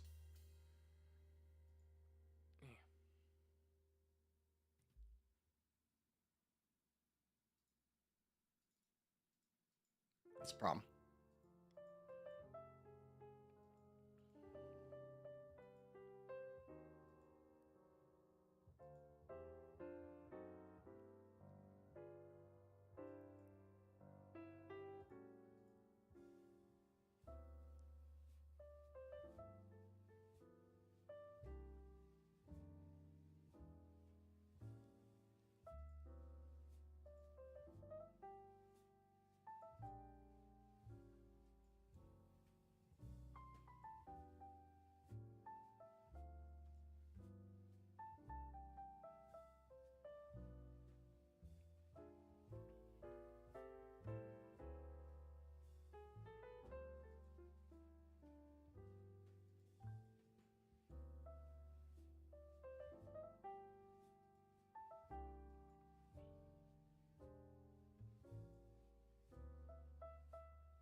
Yeah, 2 dogs.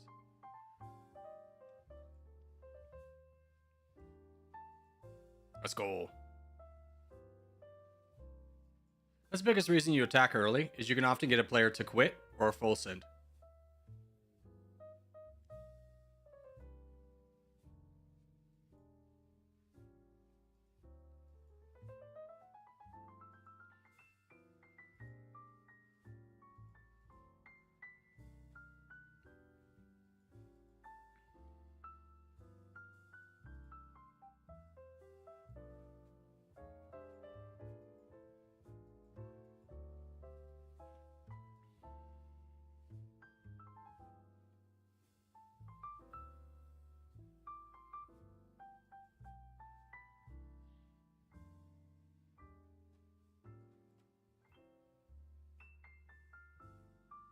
I'm very worried about over here. I'm a little bit hesitant to donate until I get to red interest because there's a lot of people that, like, I can't directly protect these guys, but I can slow these guys down because they're going to be like, I need to have more troops than he does when I get over there. Otherwise, they'd just be donating to Pharaoh.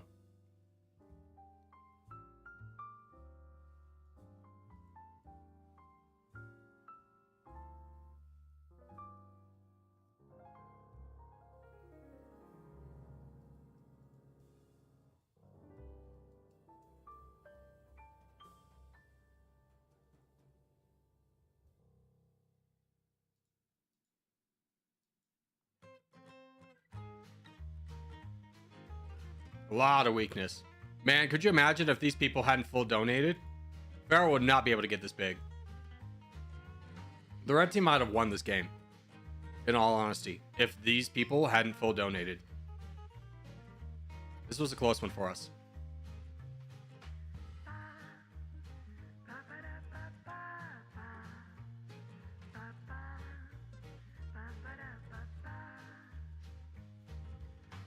That's where I was.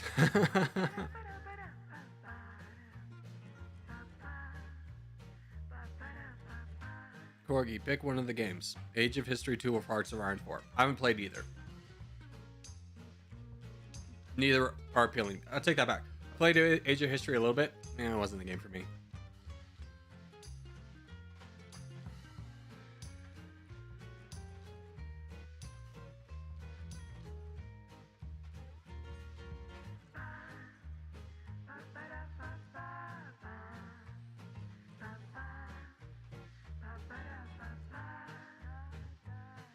Pharaoh's just too good?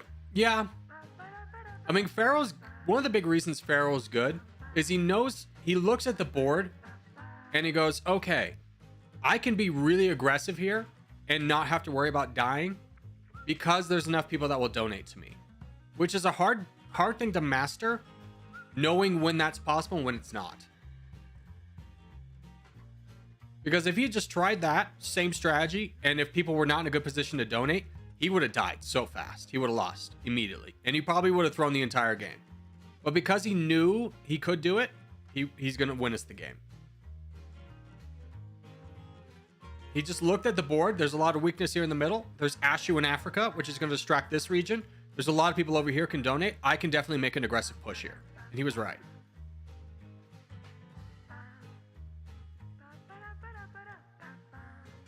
It's a high level skill to know when you can do that, when you can't.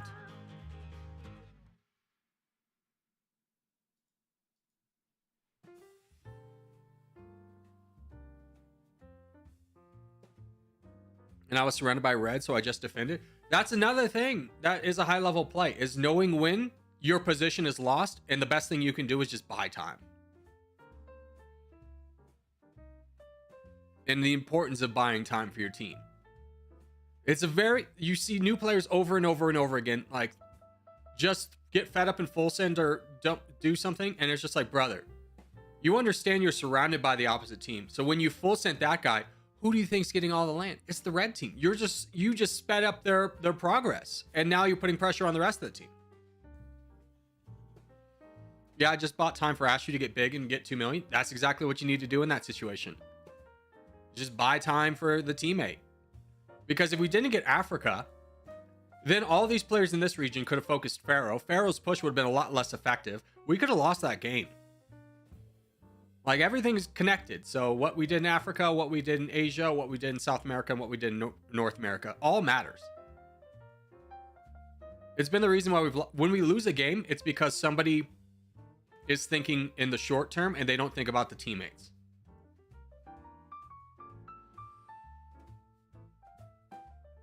Corgi, is Pharaoh on your Discord server? Yeah, he's the admin, bro. All right, but we're going to take a short little break here. And then when we come back, we're going to play Dummynation.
Okay.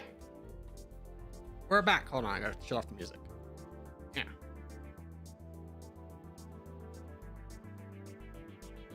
Where's the audio? How is the background music with my voice? Corgi, which country? Mongolia. Is it too loud? It seems like it's too loud. Sounds good? Okay. Mongolia? Yeah, Mongolia. So if you're new around here,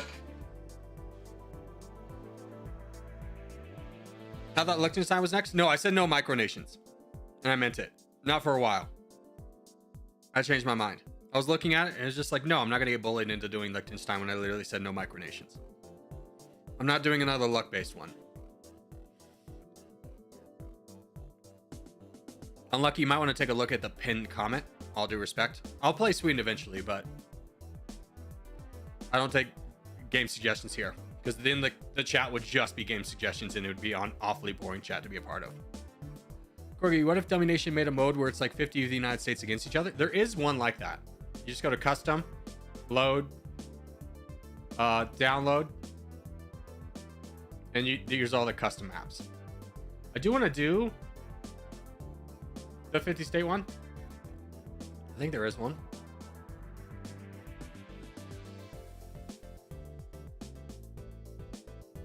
Let's just type USA. I just want to see this one real quick.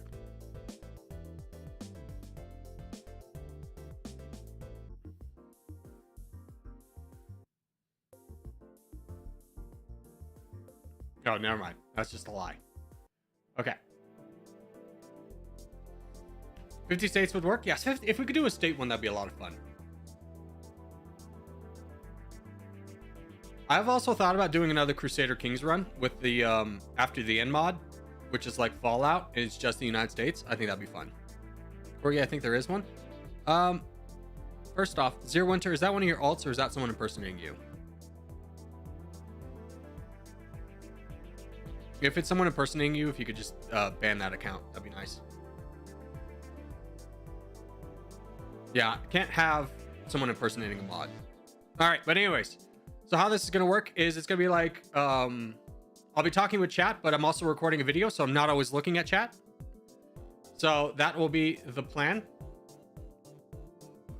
So let's go ahead and get started. Brothers, welcome back to Dummynation. Today we're gonna be playing as the most requested video in the last. Oh, we gotta redo that. That was awful. Brothers, welcome back to Dummynation. Today we're going to be playing as the most requested nation in the last video, which is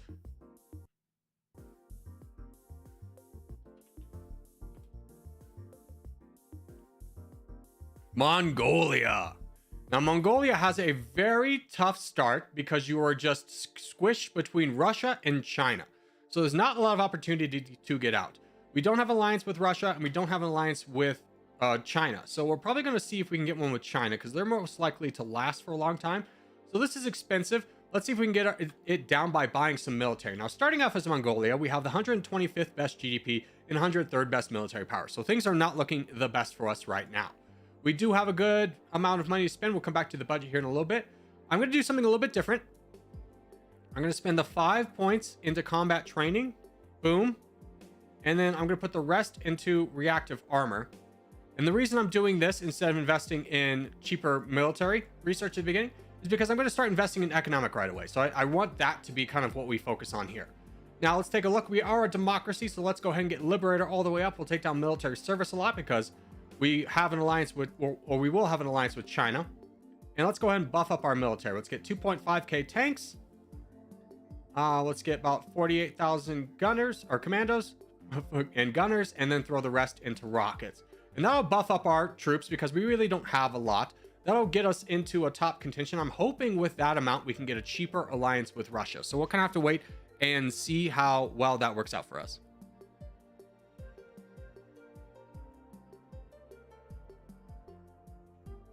Let's just go ahead and zoom our way through to get our military.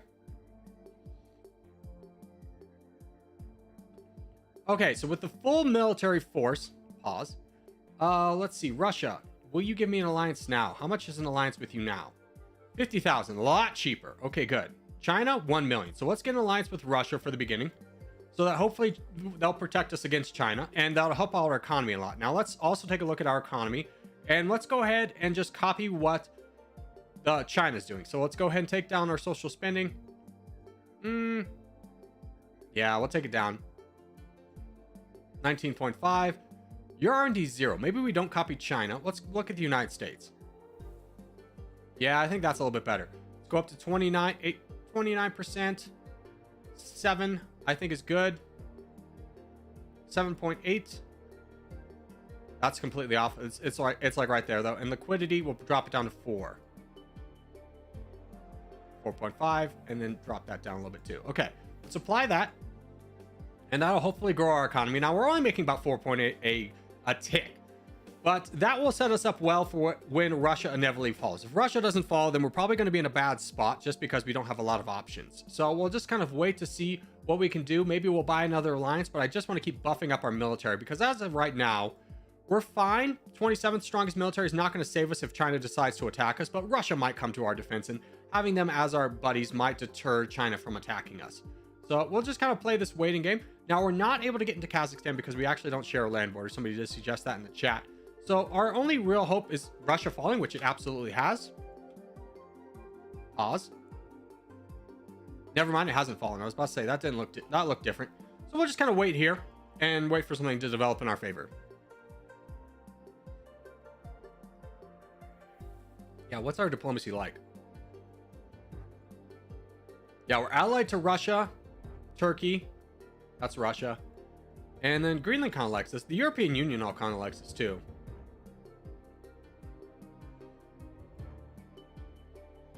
I'll take a look at their budget, see if they've adjusted it. No. They're growing at 3.9. What are we growing at? 3.79. No, that's not us. Minus 2.8. Ah, so we got to fix this. Okay, social spending's got to go down. China's declared war on us. I'm actually going to restart this run because we don't need to lose unnecessary land like that. Take a tiny strip of land, you get borders with Kazakhstan. That doesn't work because Russia won't let that go through. Yeah. I would ask if you to not give advice if you haven't played the country. All right, we got to redo the whole opening. We'll just go fresh from the start. Brothers, welcome back to Dummynation. Today we're going to be playing as the most requested nation in the last video, which is Mongolia. Now, Mongolia starts off in a little bit of a precarious situation. We're sandwiched between Russia and China. We don't have alliance with either. The only alliance we really have, if we take a look at our diplomacy, is we're good friends with Kazakhstan and Azerbaijan, and most importantly, Turkey kind of likes us. They're not going to come to our defense, but that will hopefully change. Now, we are 121st best, 125th best GDP, 103rd best military power. Now, an alliance with Russia and everything is going to cost a lot right now if we did it. Actually, that's kind of cheap. I'm going to go ahead and buy that right immediately. Usually it starts off around 700,000. Pause the game, please. There we go. And let's go ahead and start spending our money. Not there. Let's go ahead, actually research first. And I'm going to do something a little bit different this time. I'm not going to invest in cheapening up the military research because I'm not going to go into it right away. I'm going to get 5 points into combat training. And as soon as we have that unlocked, I'm going to get the full points into reactive armor. That's always the most important thing. And then I'm going to go heavy into economic research. Now, with our military, we're going to get about 2.5k tanks. And then we'll invest half into gunners, or commandos and gunners, and then the rest into rockets. Now, this alliance with Russia will hopefully keep us defended, but let's go ahead and get Liberator all the way up. Honestly, military service will be very helpful. And then let's go ahead and set our spending. So I'm actually going to bring down social spending to like 22. I'm going to bring up research because that's going to be really important. Military can go to like there, and then liquidity can come down. And that'll get us at 2.15 growth, which is good enough for right now. And we'll just kind of stand here and wait for an opportunity. Now, we only have 2 opportunities, only 2 countries we touch, which is China and Russia. If you played this game before, you know Russia's the more likely of the 2 to follow, but that doesn't mean China can't fall, especially if they go to early war with India. Wow, India is collapsing right away. Good for China. Unless they get 2 weak. 4 million. In which case, it might be worth going to war with China. We could probably push for their capital. Let's just try it. Let's get risky. See if we can do this. Because they're still fighting Indian rebels. It might be too early to do this, but I feel confident, especially because their armies really split up. So they're not going to all engage us at once.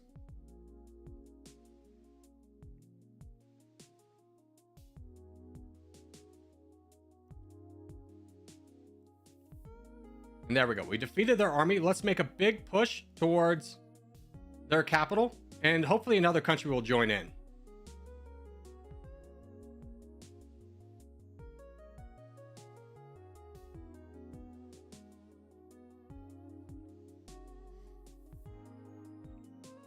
And because China still has a military, I'm actually going to group everybody together.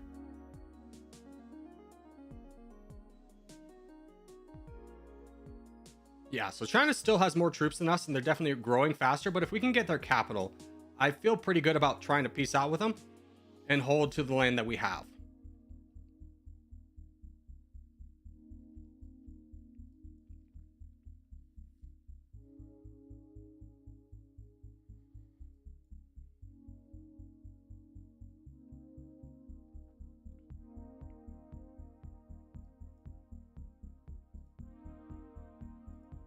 Go ahead and get as many more commandos as we can possibly get to help try and fight down these rebels.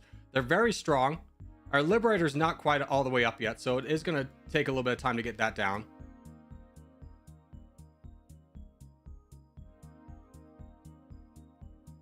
And what is our political freedom? Ours is 79.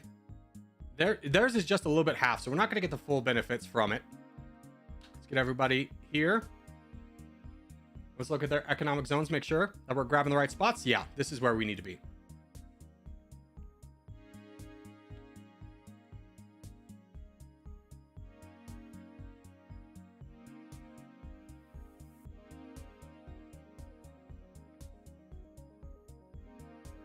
Okay, China's down to just rebels, so this is a good time for us to be pushing.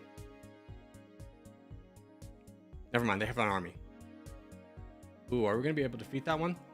Hold on. Peace. No, they will not peace out with us.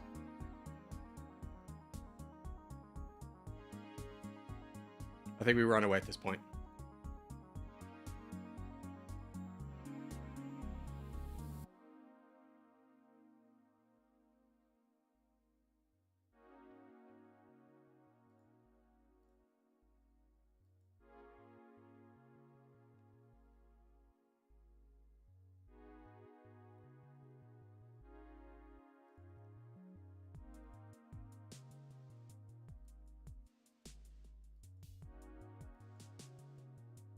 Yeah, this one's lost.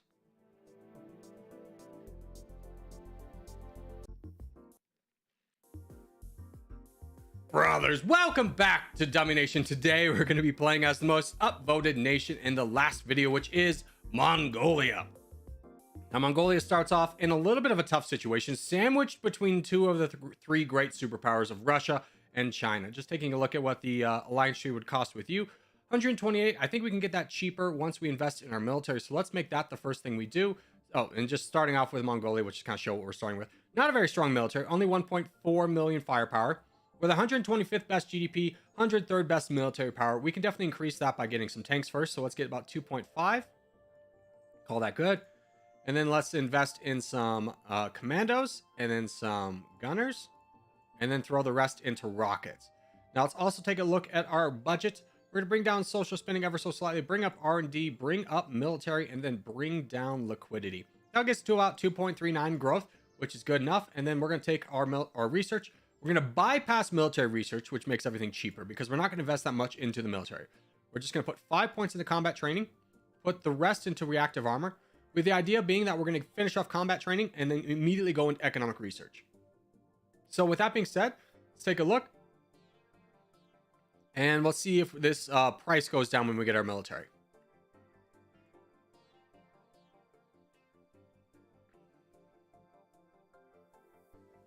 All right. So the price is now 13. We'll go ahead and buy that. It's a lot cheaper than it was at 100, but once we have our military, they're more likely to become allied to us. Let's also take Liberator, throw that all the way up. We're going to keep military service pretty low, but still kind of consistent because China's still going to be a threat to us. We can't buy an alliance with China. They're too expensive. They're going to want $500,000, and we're only making 2.9 a tick. So it is going to be a little bit of a waiting game. And ultimately, we have two countries that can fall. Russia or China.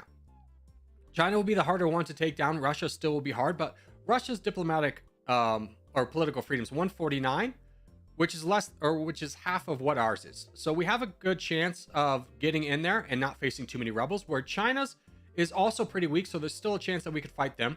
But it's going to be a big territory battle to watch China fall. We have done a playthrough with China falling, but they just have so many rebels that spawn that we really need Liberator all the way up in order to be able to take down China.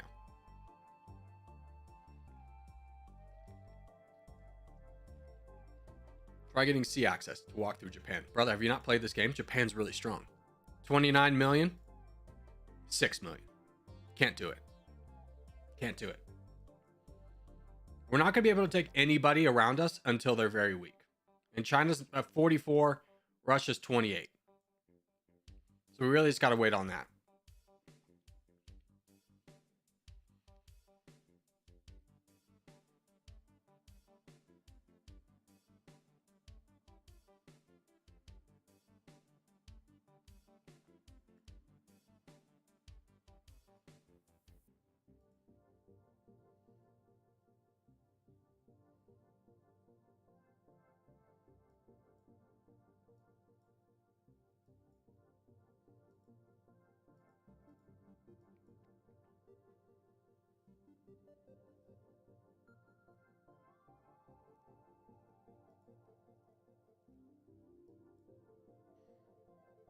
Okay, both countries are getting really weak.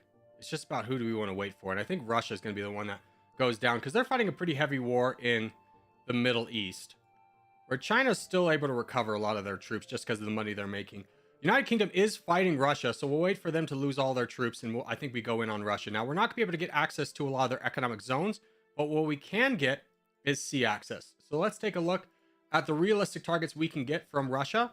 We can get over here, which is a good economic zone, and then either push up north for sea or push over into the east. So we're going to try and capture this because this is where the most economy is that we can grab. So let's go ahead and start pushing over there.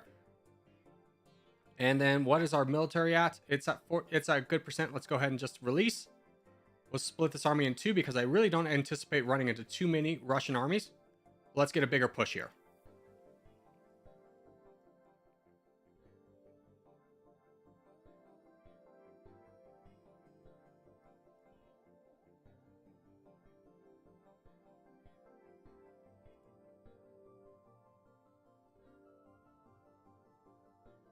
How's your day going? It's going well, Dr. Dino. How's your day going, brother? I'm having a good day. I'm trying to reset my schedule.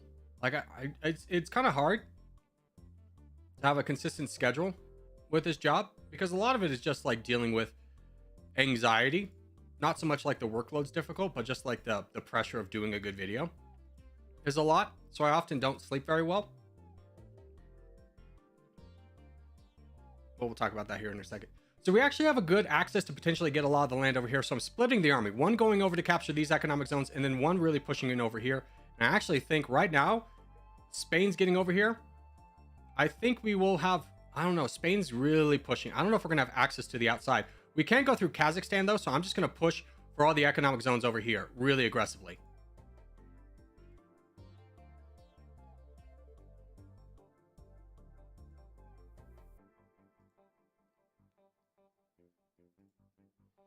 And the way I do this is by using these two armies to kind of slingshot each other. So that one's always attacking the front lines and we can always directionally push very aggressively to where we want to go. We're racing Spain for a lot of this land, so it's important for us to constantly be on this action so that we are always pushing the front lines as aggressively as possible.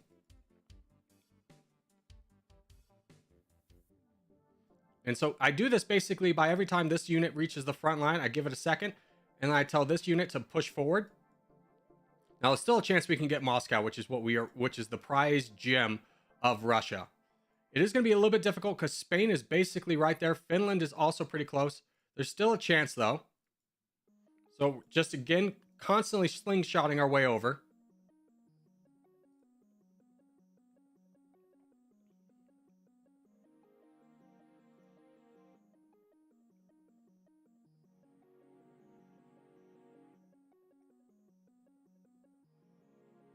And there we go. We got Moscow. That's very exciting for us. Let's push down south to capture this last little economic region.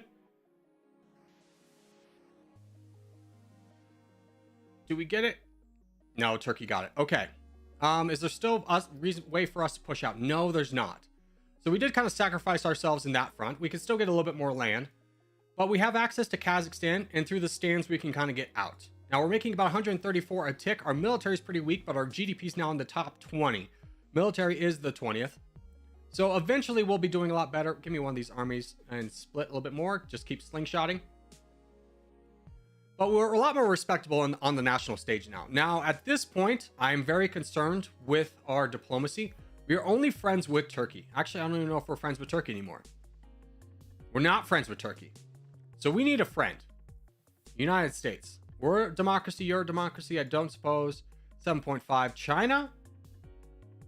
6,000. We'll get an alliance with China. That's really the only neighbor I was concerned with. So getting an alliance with them is very good for us. They're also a great economic partner because they're a large economy and they border us.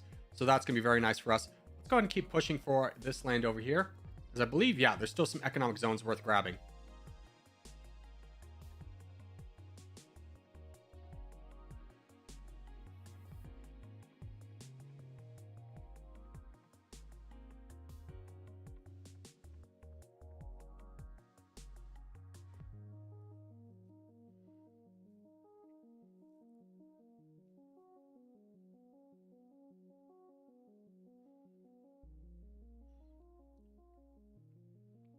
Yeah, I would say San Marino is probably, after Vatican City, the hardest one because it's landlocked by Italy, but as Sonoku says, it doesn't have any allies. Ooh, we lost a little bit of territory. Hold on, let's go back over here. Grab that back from rebels. And we'll just keep pushing for the remainder of what remains of Russia and the territories that we can grab. Still landlocked, but have an opportunity to get out. Kazakhstan is going to be the next target we have to go through, but they have currently a 4.66 military power, where ours is 6.53. So it is worth it for us to go into them eventually, but right now, not so much. Ukraine would also be a pretty good target, as they don't quite have the allies that like Turkey does or something like that.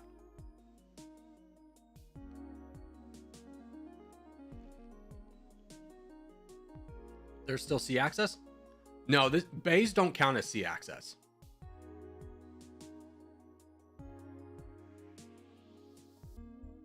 Yeah, a little deceptive. I understand, but because I thought that too, but like bays and straits don't count as sea access.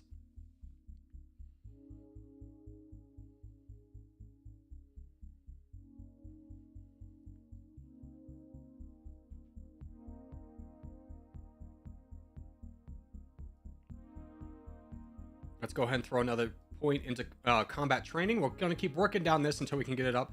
But after this, we're going to go heavy into the economy research.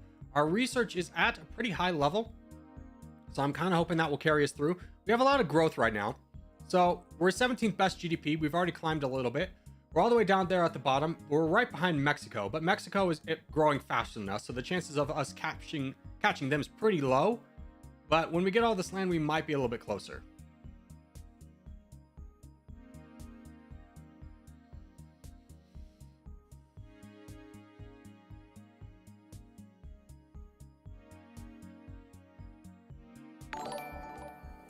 Hey, DD, great. Thank you for subscribing. All right. Long Mongolia now exists. Now, our next target is going to be Kazakhstan. We can attack them for a while, but we need to keep an eye on their economic zones.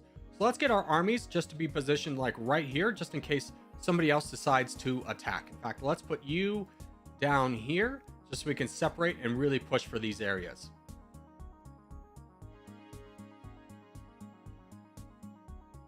And now we wait. Also, can we get an alliance with Japan?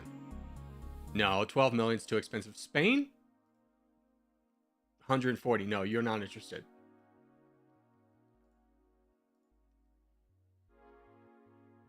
Turkey, what would it cost for you? 3 million. That's pretty expensive. We'll wait to see if that goes down.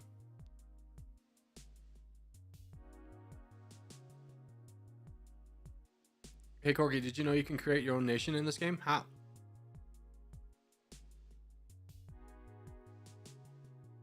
Oh, this is really bad.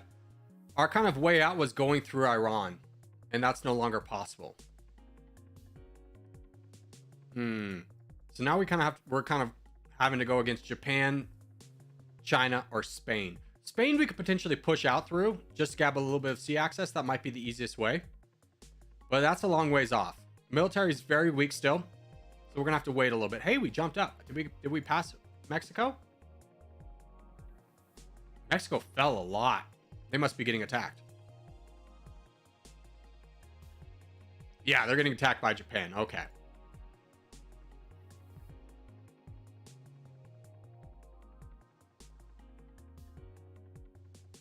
I believe you go onto the leaderboards, press none, and then press add. Oh, okay.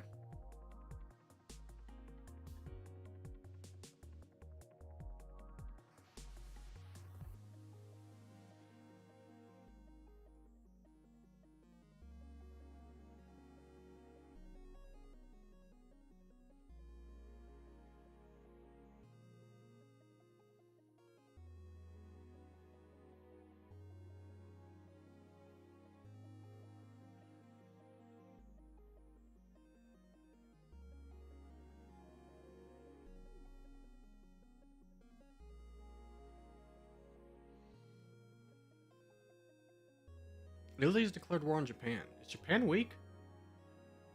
Japan's kind of weak. Never mind, they're strong. This game lies to you all the time. You click all and it's just like, no, I won't tell. Oh, Kazakhstan's falling. Pause. Okay, give me here. Give me here. Give me as many tanks as we can get. 860, good enough.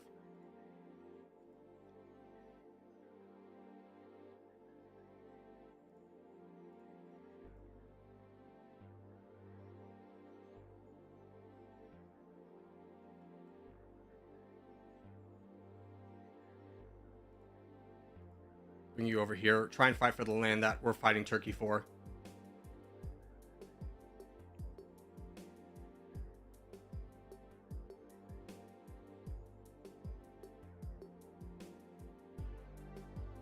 There we go. Kazakhstan's been defeated. Kyrgyzstan has a military. Uzbekistan does not. And we have a little bit of borders on Uzbekistan, so let's see if we can get down there with both troops and see if we can win this little bit of territory.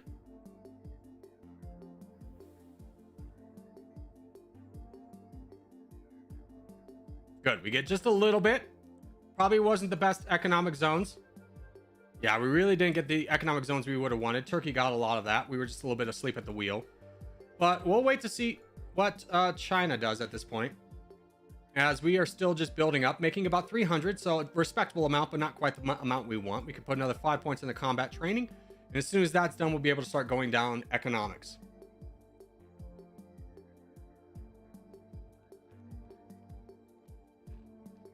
Japan's falling? It's not. I know, I was deceived too.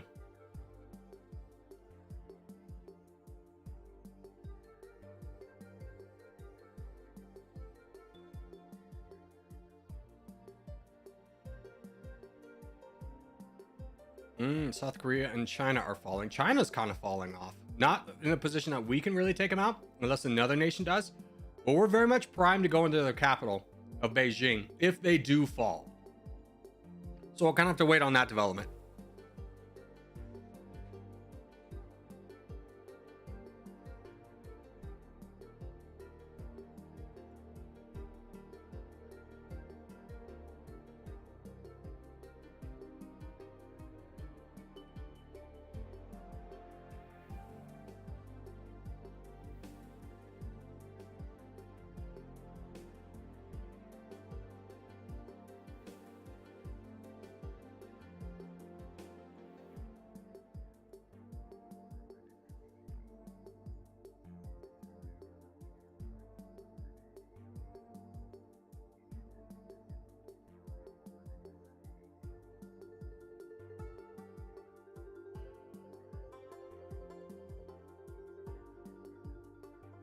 Mm.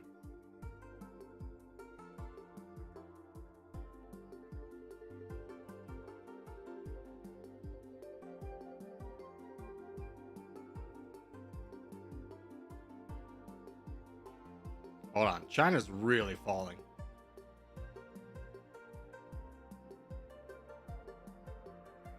Okay, China has officially fallen. Let's get as many commandos out as we possibly can. Is this all their military? 1.5 million. We push through that. Let's go straight into China. We're going to keep our army as one, but we push into China right now. Keep them weak. I think this will be almost their... Yeah, their military split. So this is a good chunk of it, but it's only tanks. We have a lot of rockets, so we should be able to do a pretty good amount of damage to them. And then we can start really pushing into China.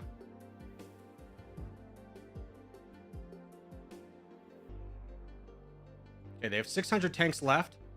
I'm going to risk a little bit and just try and slingshot our way down to the valuable coast. Now, China, tell me about your political freedom. Yours is 90th, so we're not going to get the bonus of Liberator, which is going to be rough for us, but we can still do a good chunk of grabbing land, even though we're going to have to fight rebels the entire time.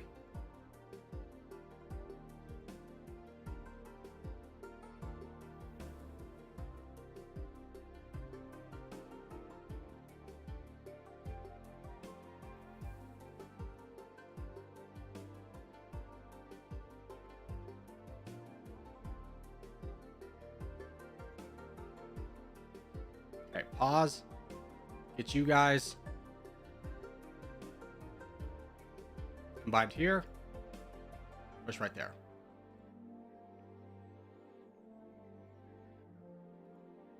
Please, game, give me a combine button. Give me a combine button.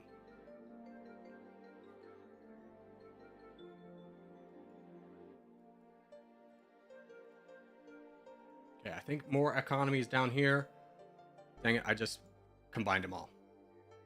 It's fine. Split. Might be for the better. Go there.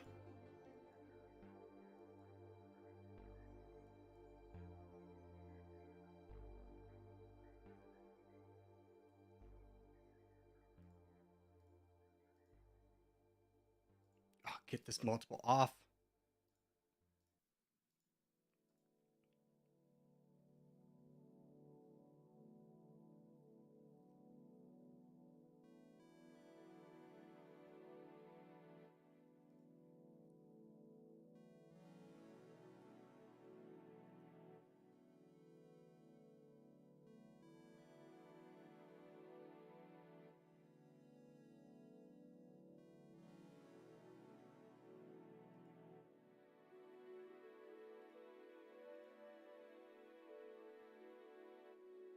Yeah, this is exactly what we wanted. We're going to be able to capture a lot of the coast, and somehow we've been able to defeat most of our enemies.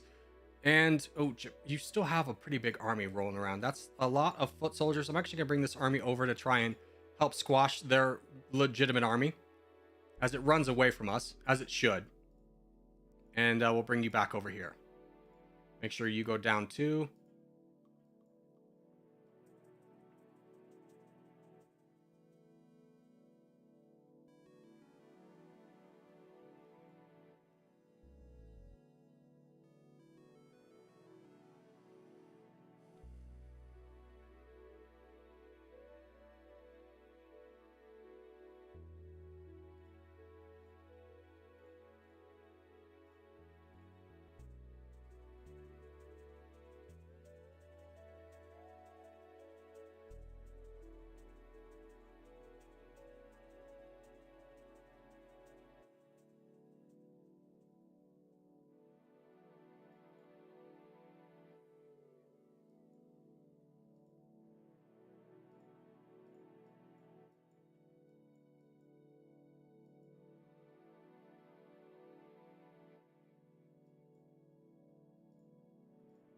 No, no, no. Keep going down here. Don't worry about up there.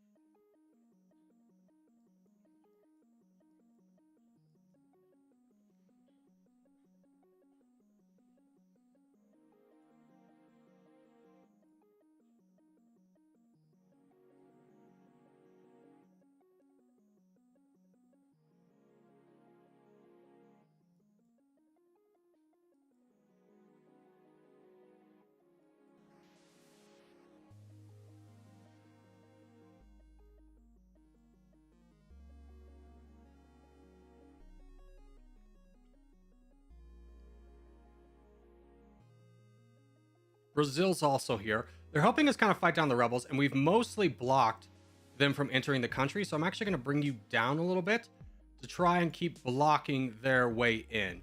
As soon as we finish up over here, we'll be able to bring the second army over as well, and they'll be able to help kind of block Brazil from grabbing any more territory. Yeah, they've already walked away. Good.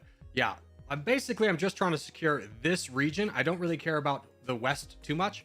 We're able to get that in time, but for us to prioritize our economy, we're growing at 1.97 a tick, which puts us as the second best GDP because we also got a little bit of Russia. Let's bring you down here and just eliminate these rebels real quick. We got a little bit more commandos to kind of throw around, and there they go. And can you also capture a little bit? Let's get some more gunners out there as well. And that can just kind of be an infantry unit that captures a little bit of territory as well. Bro is really making the Mongol Empire. True.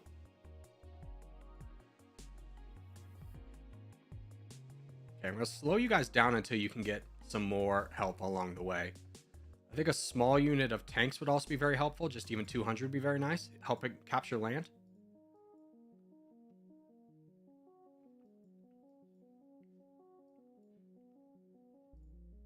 Ooh, get away, get away.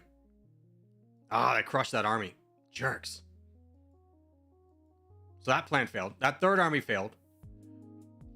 How big is this one? 300,000. If it comes anywhere near us, we'll be able to crush it with our 2.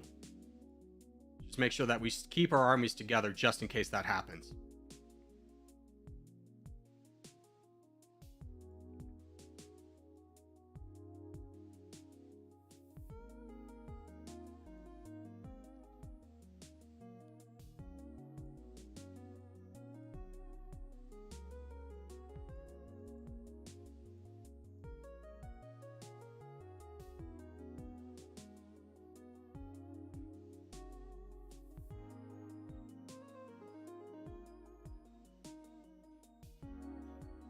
Yeah, China keeps putting out these big commando armies, which is really hurting our army, but we're doing fine. I mean, 18th best military power is concerning, but we will be able to build that back up in time. So for right now, I'm just going to combine our army into one, try and stop taking such massive losses.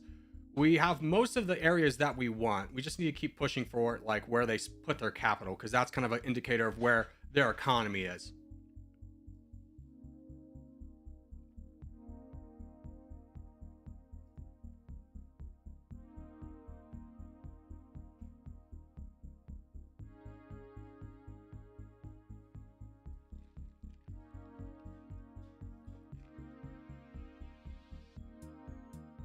Now your biggest task that no Mongolian empire has done before is invade Japan. True. Honestly, I think South Korea would be a good target. Yeah, a lot better than Japan at this point. Okay, let's split our army again. I believe their economic zones are mostly to the north now. Yeah, there's still some down here, so we'll grab this. Because this is where more competitive land is, but this is kind of where we want to push. We also have another million. Let's get another million of tanks. Oh! Vietnam, we can be friends. Yeah, pay that off. Okay, good. There's no reason for us to fight.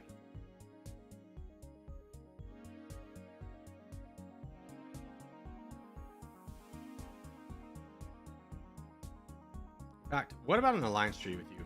Pretty expensive. Is there any big powers we could get an alliance with? India, that's a good one. And then what about the United States? 3 million. It's cheaper.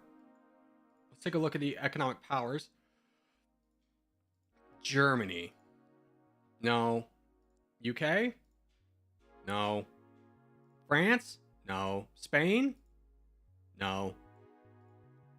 Turkey, we lost our alliance? You're okay. Well, at least we got one with India.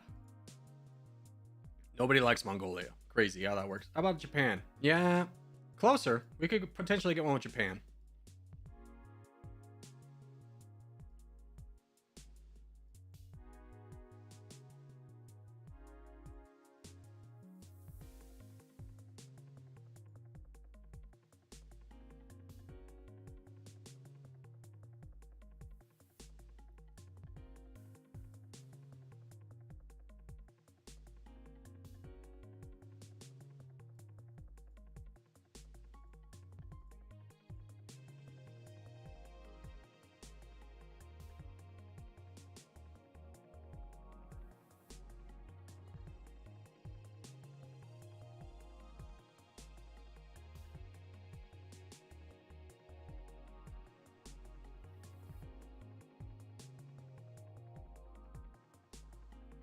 All right, let's bring the second army up. Oh, multiple again. Dang it. Bring the second army up to help capture these areas. And we're just going to kind of be sniping away where the economic regions are. Don't really care too much about this region. This is where we want to be. Oh, frick. United States is up there. I was kind of hoping that we would be able to get that. I guess some rebels pushed through and gave the United States a little bit of leeway. So we're not going to really be able to challenge for this, but that's okay. We can't have it all. We didn't need it all. We have sea access, which is the most important thing. And overall, we're pretty strong. Is that section spoken for? Yeah, Brazil grabbed that. Okay.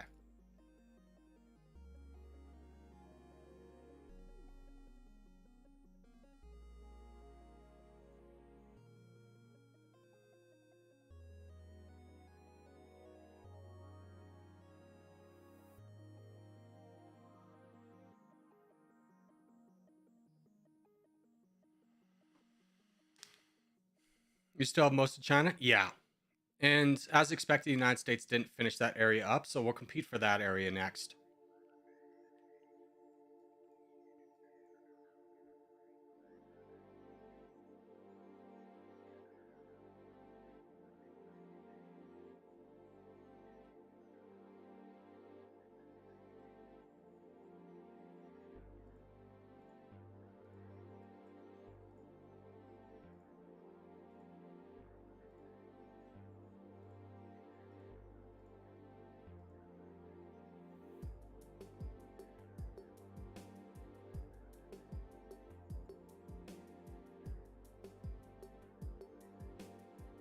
Yeah, here comes more of their military. It's just commandos, though. We should be able to roll through these guys. We just don't have a lot of commandos on our own because they stacked wiped that one little bit. Their rebels are pushing down the United States, so as soon as we finish up these guys, I think we push over here for the rest of Manchuria. In fact, let's wait a little bit, see if they really kind of how much they push down. We'll push from like over here. We need more commandos, so we'll get another 294 that we can combine into this army. We have another 5 points to finish up combat training, which frees us up to be able to start going down into economic research. The United States is here renewed, so let's start pushing, slingshotting our way through Manchuria to try and grab the economic regions that we can.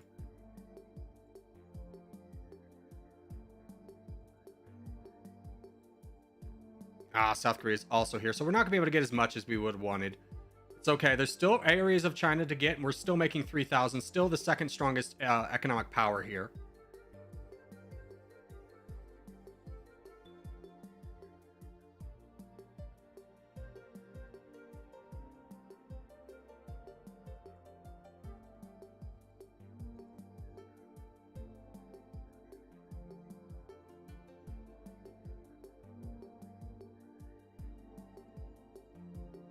Watch these rebels.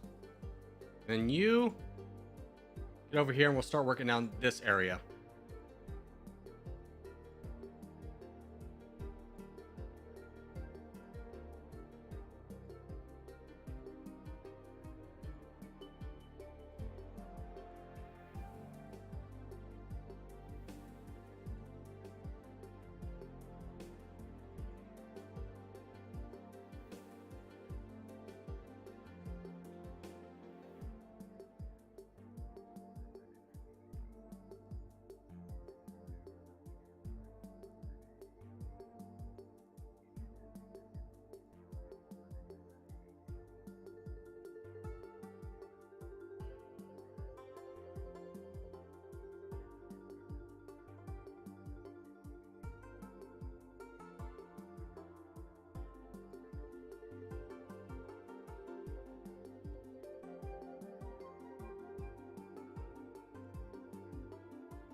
Get you.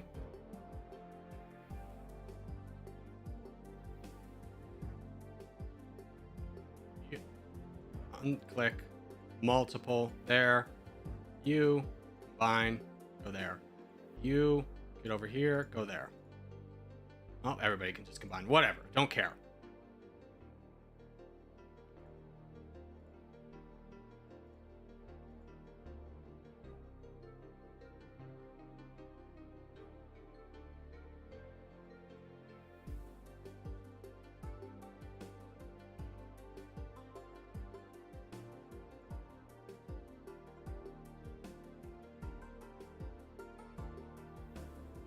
Here, just get everybody combined real quick. There we go. And we'll just split. Much easier.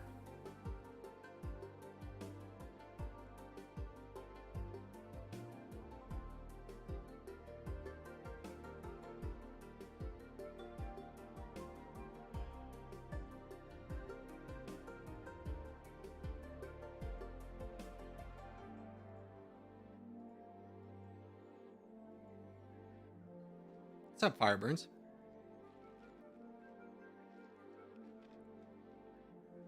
Widget, take a look at the pinned comment, brother.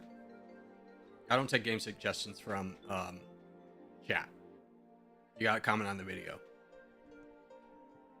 When you go to play Roblox, Corgs, did someone lie to me and say that someone said Z uploaded? Hold on, I gotta see this. Let's just go to YouTube. Did Z upload a Roblox?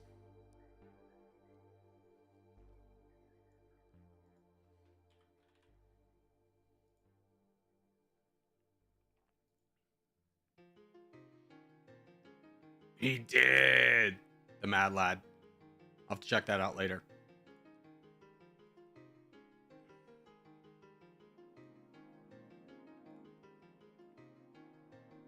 Okay, take this army, go over here.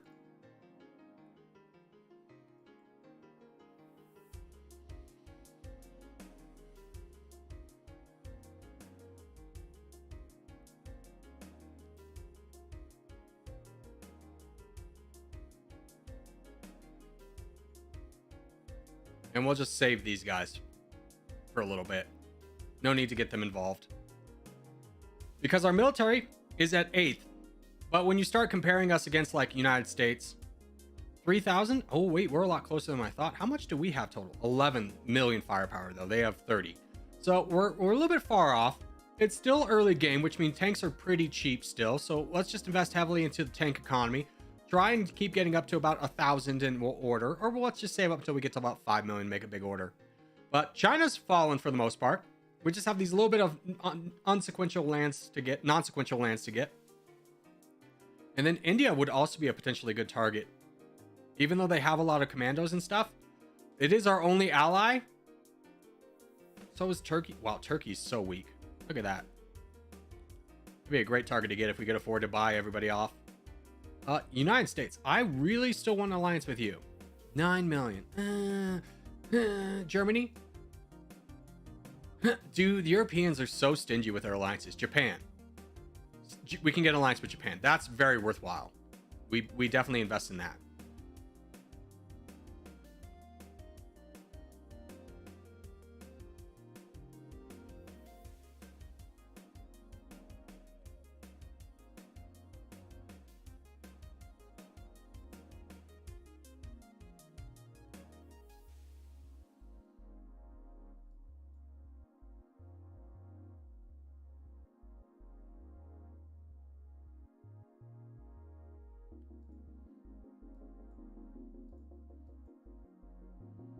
Okay, that is the end of China in the year 2053. Editor Corgi, please put on the screen when we started that war. But hey, we got sea access now. We can start going into the weak boys that we want to, although most of them are already kind of gone. I was going to go into Saudi Arabia, but they've been spoken for. We could go into India. Everyone knows my reservations about that. Especially as, you know, we're 8th strongest military. I think it might be worth just investing in the military a little bit more, and then maybe a war with India, maybe a war with South Korea. Japan is now our ally, so we don't want to mess with them. That's the really only ally we have in the world. We're also allied to India, which is, you know, speaks of how much I think of our allies. But Japan is definitely one that I want to keep around for a long time, just because they're right next to us, they're strong power, and they're the only ones that really want to be friends with us. Now we have about 5 million. Let's go ahead and get 4,000 more tanks out there. That'll really jump up our military score. We get about 7,000. Want to get to about 15k tanks, about 7,000 rockets, and then this up to 1 million, this up to 500,000. We'll see how that works. Tell editor Corgi was 2044. Thank you. So about a 12-year long war to get all of China, but the Mongolian Empire rises once again.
Okay, 10 million.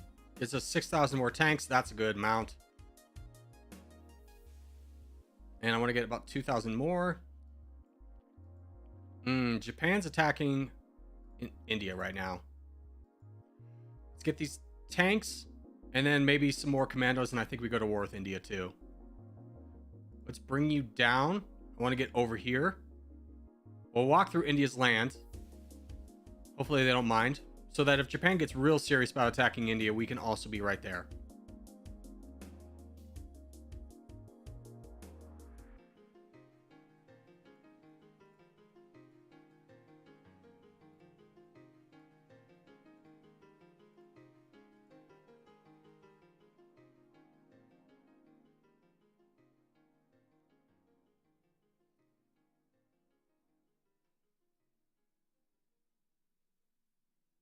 Yeah, Japan is getting real serious about attacking India.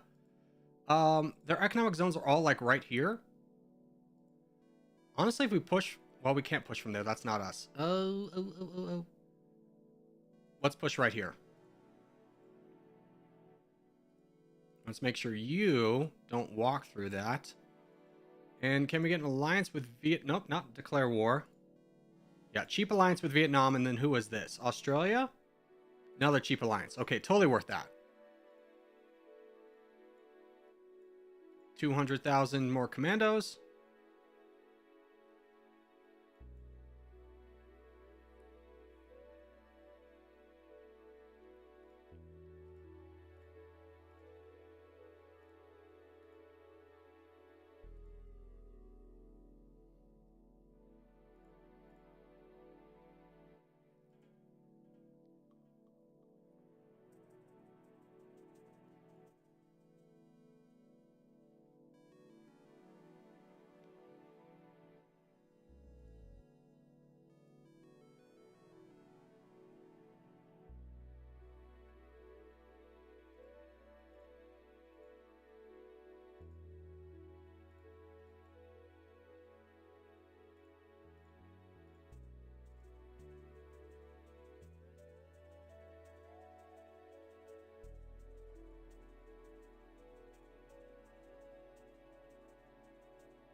Is Ramadan over? I couldn't tell you. I'm not Muslim, nor do I have really any Muslim friends.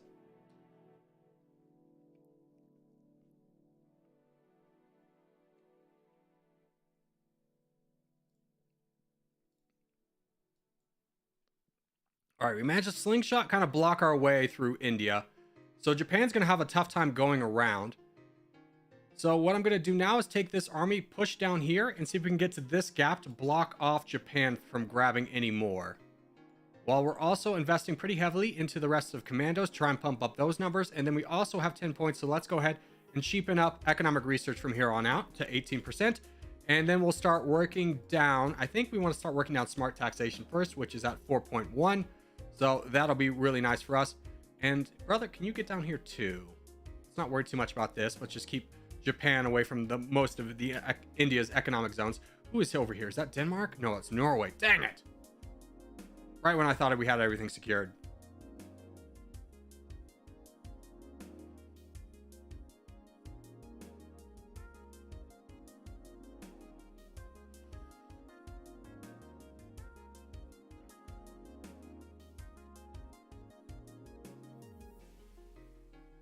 No, Ramadan isn't over. It's like the second Wednesday of April, I think. My school gives that random Wednesday off. I think they do it because it's, you know, a holiday for a large portion of the world. I'll never forget when I went to Indonesia. Or was it Kuala Lumpur? I think it was Kuala Lumpur. And we were walking around. The entire town was deserted. It was crazy to see such a big city completely deserted. Like, we would go up to museums. They weren't closed, but nobody was there. So we would just walk in. We would leave money at like the desk and we would walk in. I don't know if we were supposed to do that or not, but it was during prayer. It was during their afternoon prayer. Everybody was off, completely gone. And I was like, wow, what a crazy experience this is.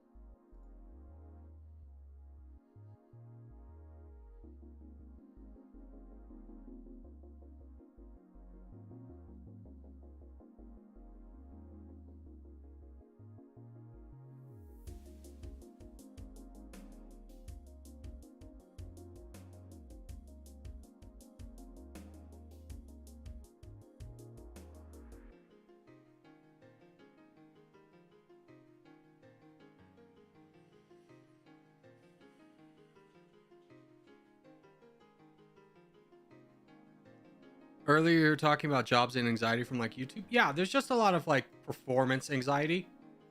It's just like, you know, for anyone who's had a job, you know, there's days you're not at your best, but you just show up and you can kind of hide behind, you know, being less productive that day. YouTube's not like that. Like when if I'm in a bad mood, it really shows. And I really hate to put out like bad content. So it's always like a pressure of like being on, being excited, trying to be talkative, being, you know, into the game. Whereas just like any other job, you can have like a slack day. You really can't have a slack day in YouTube because it really negatively affects you. It's almost better to not record and not upload on a day that like is bad for you. And honestly, my biggest thing is, you know, I suffer from depression, which a lot of people hear depression is like, oh, you're sad all the time. It's really not a lot of sadness for me. It's mostly just a pure lack of energy, like so tired all the time. Which is why I'm trying to reset my schedule so I can start working out a little bit more to combat that. I used to be on medication for it, which was very helpful, but you know, no insurance can't afford. So it gets a little bit rough. I try and be my best every day, but honestly, you can't be your best every day.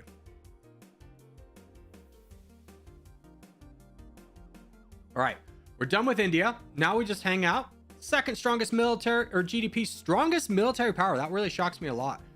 We are 37 million. Wow, what's Japan? Japan's a little bit weaker than us. Hold the phone. Hold the phone. Give me these rockets we desperately need, and I think we cruise over to the United States. We only have like, okay, you only have like 200 rockets. Give me over here. Give me as many commandos as I possibly can get. That'll get us up to 1 million. And I think we go to war with the United States. Their friends are pretty heavy, so we do want to save up a little bit before we engage with them. But the United States has never been weaker, and it probably never will be weaker. So getting their economic zones is going to be very valuable for us. They are also in first place. They're at 67%. Wow, we could really slingshot our way to victory here very fast.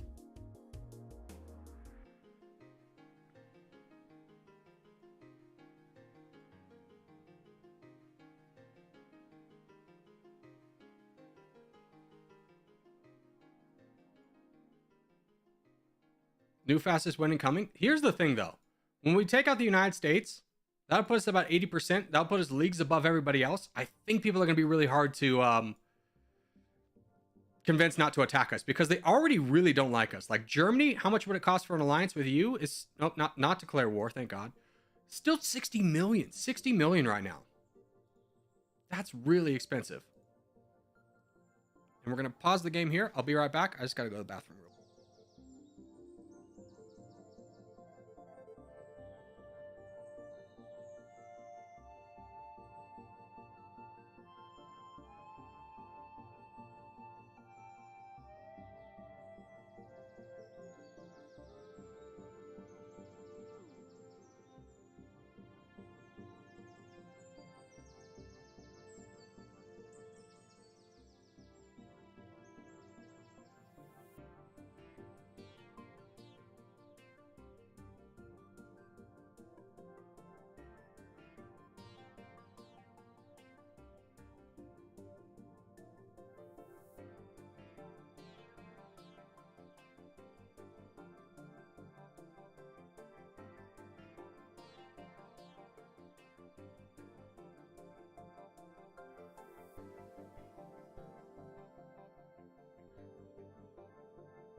Hey, Chris, thank you for the donation. Hold on. I have to figure something out really quickly. So a friend just sent me an Instagram reel, and you know how Instagram sometimes like throws you to another random one? The one it threw me to was very funny. I have to find it.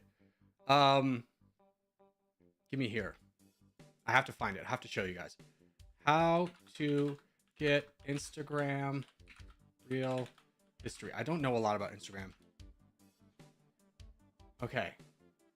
Let me sign on to Instagram here. I don't have an Instagram. Well, I do, but I don't use it. Home.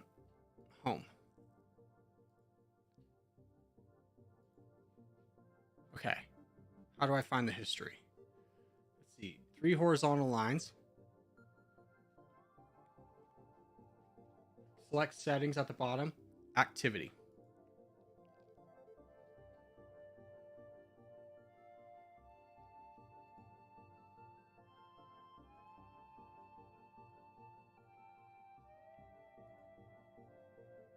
Oh, I didn't like it though.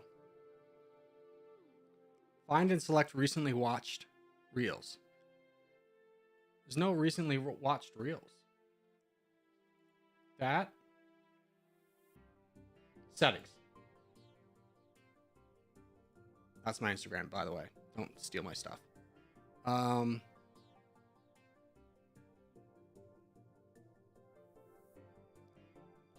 Under account.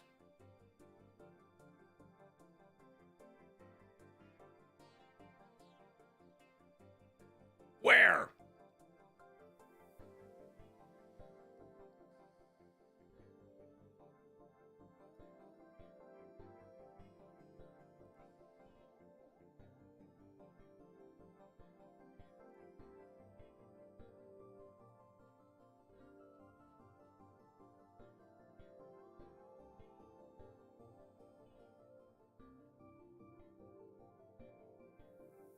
Get out of here. I will do this until I can figure it out. Okay. Let's try this out. Okay, step 1, hamburger menu. Bottom. Yep. Click your activity. Okay, clicked. That was step 3. Yep. Step 4. Navigate down to your download your information. Okay, got that. Continue.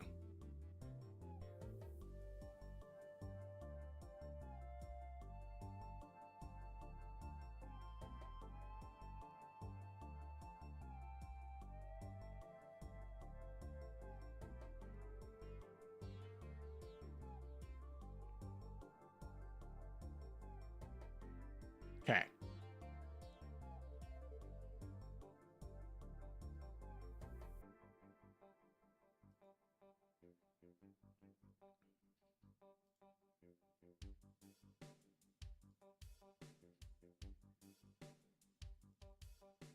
I know this is very dumb, but it was the funniest reel I could ever find.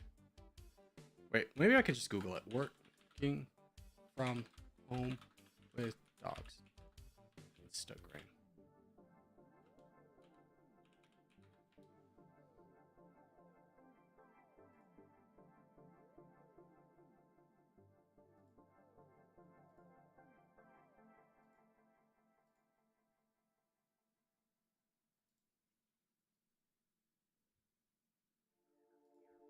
Oh, it's such a popular topic.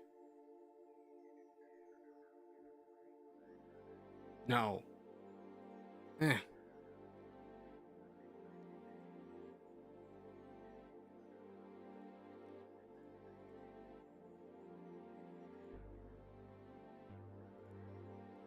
No, it's gone forever. All right, I'm done looking for it. It's taking too much time. I'll find it later. I really wanted that.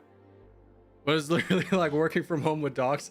And it's just these 2 Australian guys like commenting. It's like, oh, where are we going? We're going for an adventure. I'm totally down. Let's do it, Alpha. All right, not this. All right, back to this. Back to this. Back to this. All right, focus up, Corgi. We're on a mission.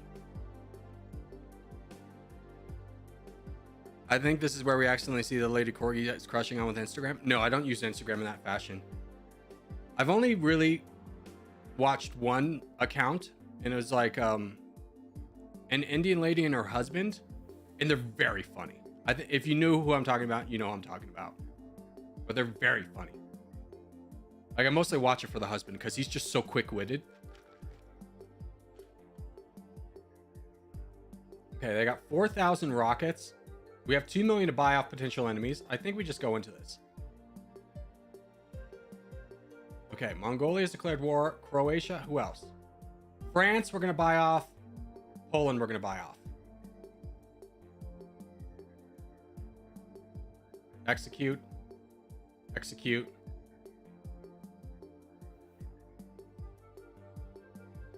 This is going to boost us. This is going to boost us so heavy.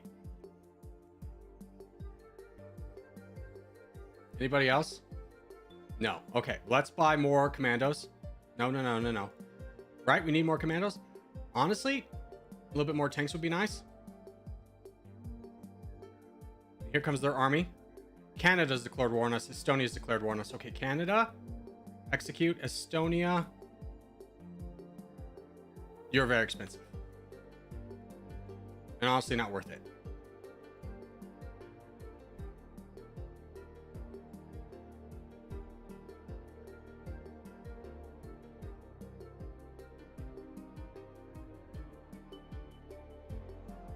All right, army defeated. Give me more land. Let's push up to the bay.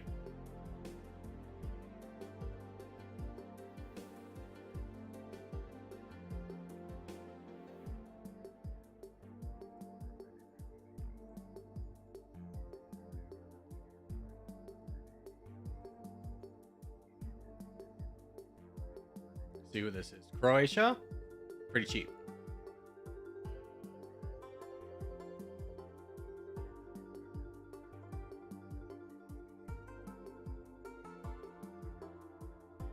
Was that Luxembourg? Cheap.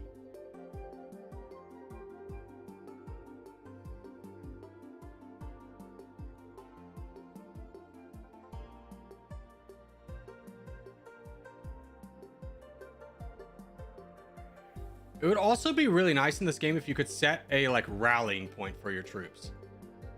That would be a dream come true.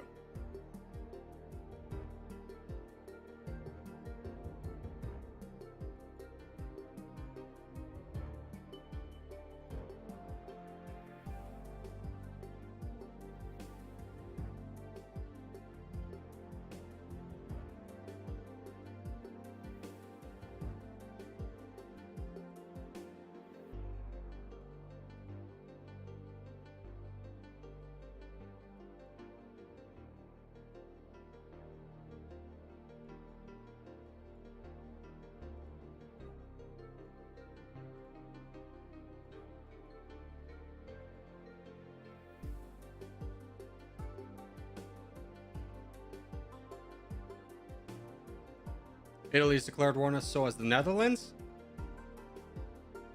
You. Netherlands. Cheap. Good.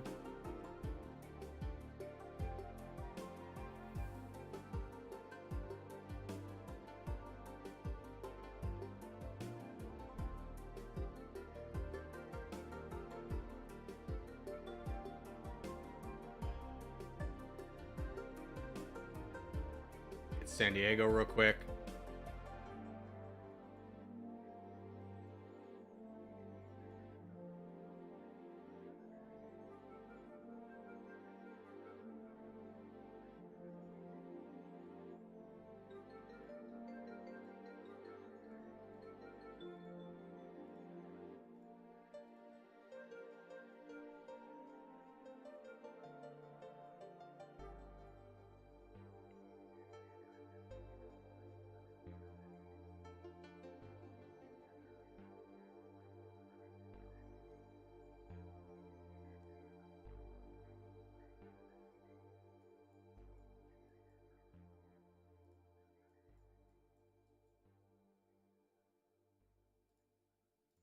Get down to Texas. You go over here, more into Texas.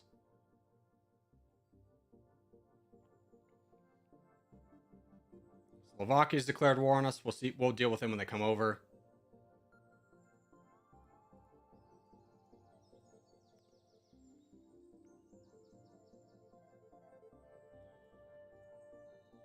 Get back here and crush these guys real quick.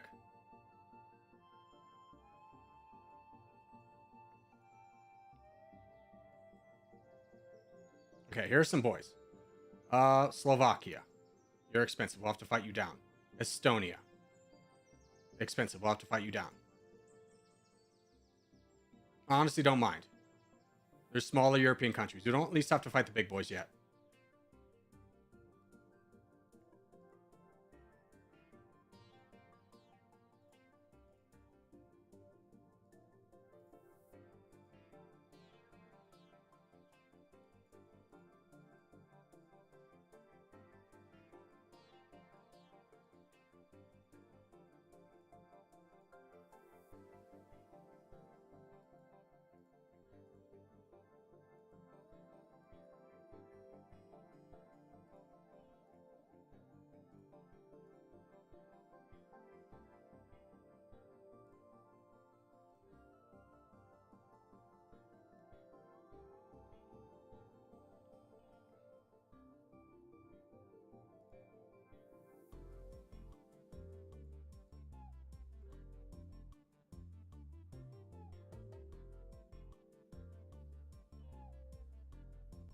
Oh, dang it. My face was up, huh? I'll have to cut a lot of that. All right. So we're halfway through the United States. We're about 60%, so we've kind of switched places with them. We're doing pretty well. A few countries have declared war on us. We need to be a little bit more on the rebel watch with at least one of these armies. So I think we'll just have this guy as a dedicated army. We got a little bit more military building up back here. In fact, let's just bring these guys forward and we'll combine them with somebody. Probably this rebel army. The rebel hunting army. And let's just keep moving down and stopping these guys from spawning new armies. We're almost on the East Coast. Nobody else is here, which is very good for us. We're only fighting Estonia and Slovakia at this point. So all things considered, not that bad. Let's bring you over. You just go right there. Just stand there for a little bit. And we'll just try and slow these guys down. I would really love to not fight Slovakia, but even though they don't have a lot of troops, but it's a grand. They are not going to be anybody easy to buy off, which is, respectable, but at the same time frustrating. As we are almost done with the United States' mainland territory. They still have a bunch of overseas holdings, which is going to be really good for us, but they're still strong enough to be able to buy a pretty good military. They're still the second strongest GDP, even though they don't have most of their own country remaining. Here, you go like right here. We'll combine you two. And then you just go right there.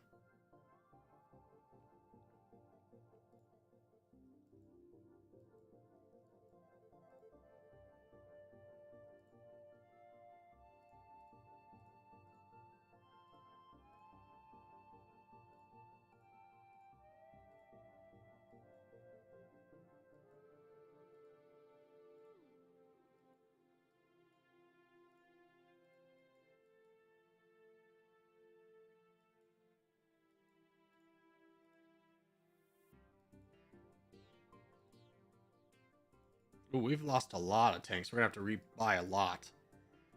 That's unfortunate. I didn't realize how many tanks we had lost.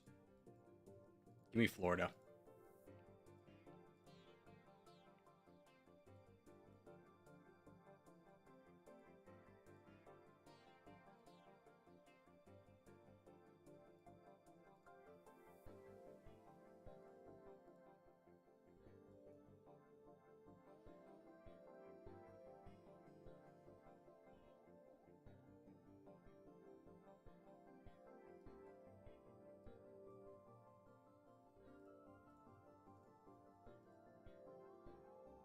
Oh, Poland's also over here? Hold on.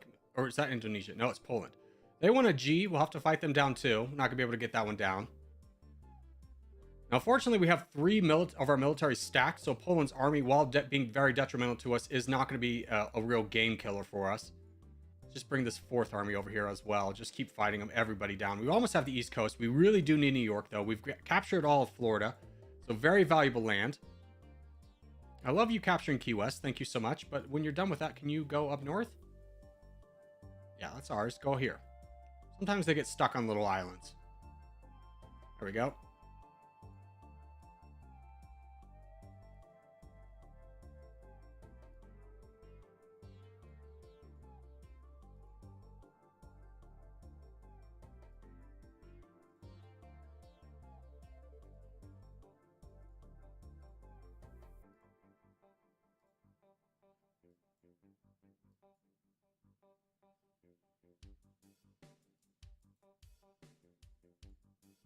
Okay, let's just bring everybody together. It's a pretty heavy fight we're in right now.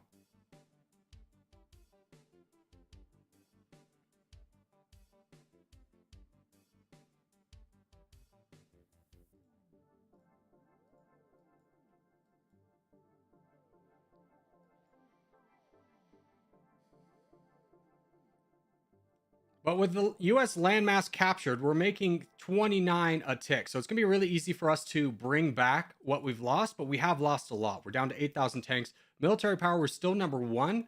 At GDP, we're number 1, but we're going to have a lot more enemies as we're at 70%. So I'm a little bit cautious about actually eliminating the United States at this point, despite how crazy that sounds, just because I know we're not ready to fight the rest of the world. We're very much slowed down. I think I'll get Alaska. Oh, Brazil's over here. Hold on. Can I buy you off?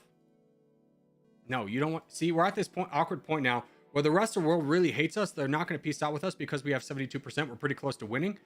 But we don't have the military to push for the victory.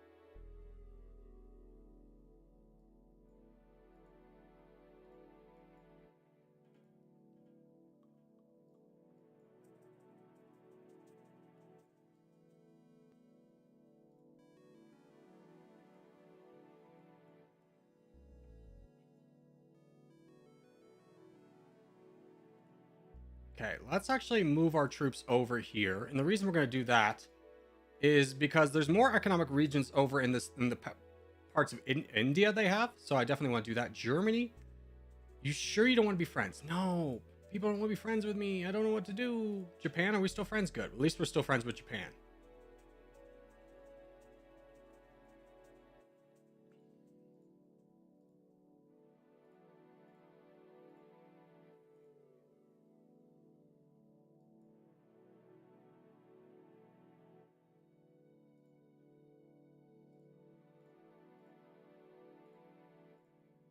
Okay, let's start going into these nice little economic zones of India that the United States holds.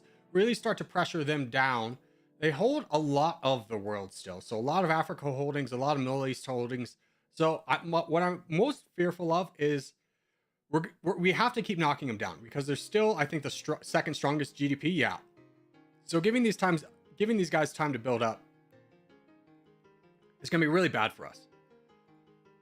So we just got to really invest heavily in our military and hope that we can kind of power our way through, but not get to the point where we are such a threat that everybody goes to war with us because we're just not strong enough to be able to stand it.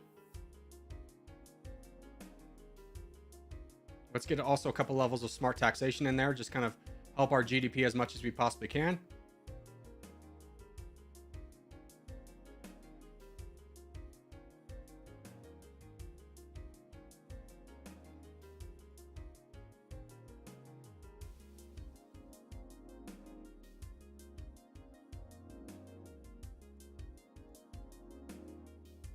And I'm just going to capture this last little bit of India and then leave it. Because the United States is still going to be able to build up a military. Actually, I think we just continue onwards. It's a little bit scary to do this. Because, again, we just don't have the military. We have a lot of tanks. We need more rockets out there to fight their tanks. Because they're starting to build those back up again. Give me here.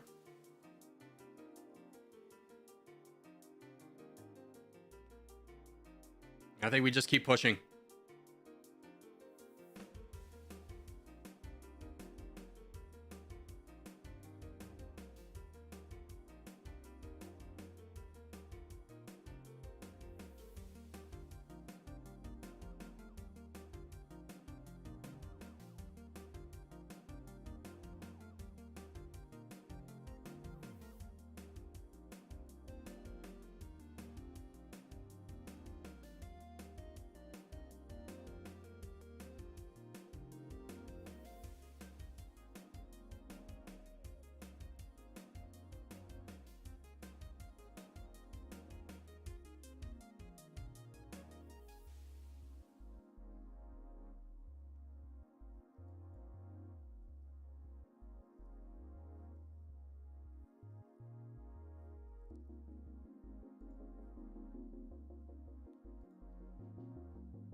Ooh.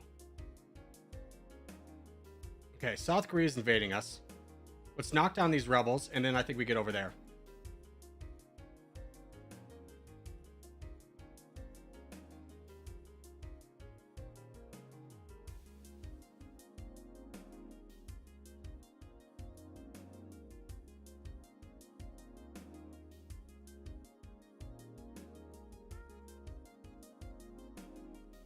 Oh, we also need to get up our military service up very high. That's something we've been forgetting about. Everything's just happened so fast in this game. It's been kind of hard to slow play it. Usually at this point in the game, we're like hard stuck in like 4th place. But with China and the United States both falling, obviously we're number 1. A lot of people are going to be going after us, and we just need to be able to counter that. It's going to be very challenging to win this game just because the rest of the world's going to turn on us. And even though we're number 1, we're not number 1 by like a dominant factor. Like Japan has more tanks than us. Germany's pretty weak. France is decently strong. Poland, decently strong. But South Korea is going to be one that we need to kind of worry about.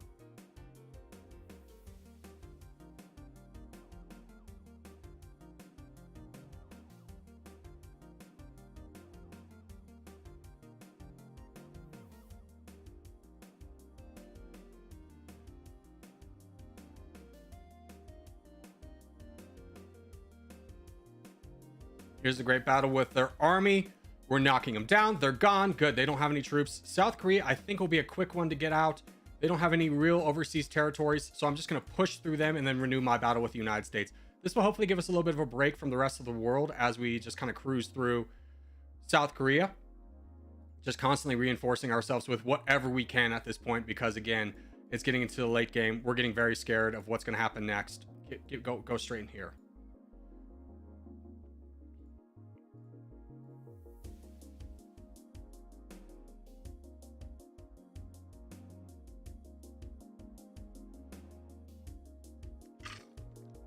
I think Europe is the hardest part in Dummynation. Yeah, I think so too. Who's your favorite YouTuber other than yourself? Northern Lion. Guy's a jack of all trades. highly recommend checking them out if you haven't.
Which country are you going to do next? It'll be decided by what's the most upvoted country on this video when it goes live.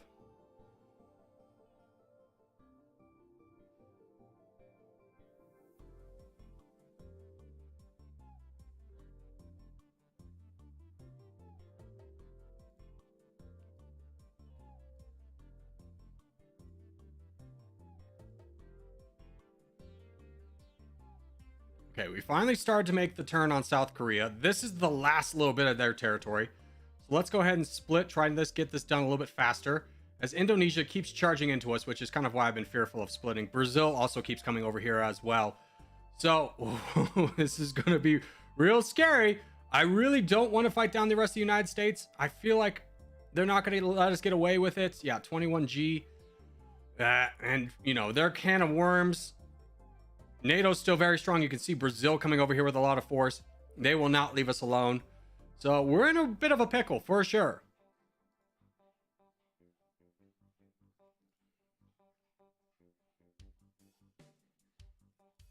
Like, I've been investing so heavily in our military, and we're weaker than when we started it. We only have 13k tanks, less than 1 million commandos. It's not looking great for us. That should be the end of South Korea, right? No, they still probably have an island somewhere. Ah, freaking jerks. No. Get over here. Finish off these rebels. We're not dealing with this anymore. Yeah, they've got a little bit of India. I think that's the last little holdings.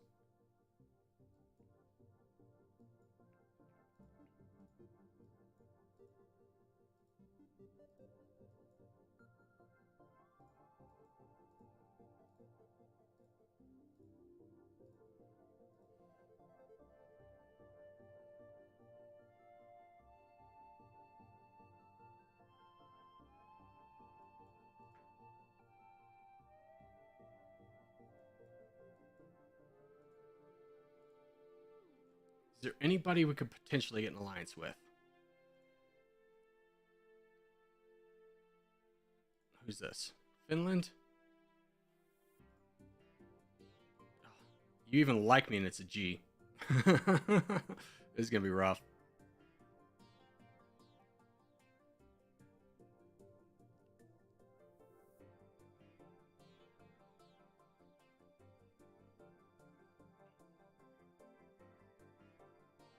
Okay, South Korea has been defeated.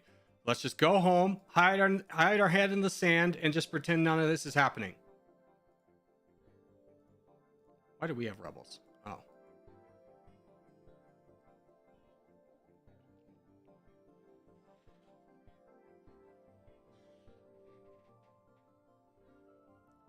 Late game is easy, sometimes hard. Yeah, if you can slowly progress your way up, it's not that bad. But this is a scary spot. We need to have probably about 30k tanks. and like 15k rockets and probably about 5 million of these guys, half a million or a million of these guys. We're not near that.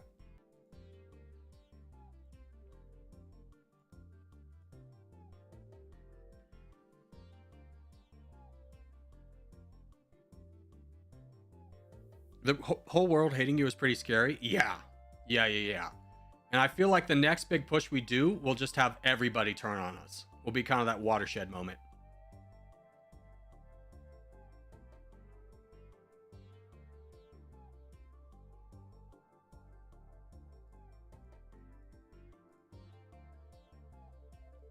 Finland's declared war on us. Ah, frick. Okay, give me as many. How much? What do you have? What's your military composition, Finland? Not a lot. Okay, I think we can just take it with this army, but I'm afraid it's going to bring over the rest of Europe. So let's invest heavily in rockets. Get that number up. Just kind of slow down their advance. We're really not looking to engage Finland right now, but I just want to stop them from attacking us.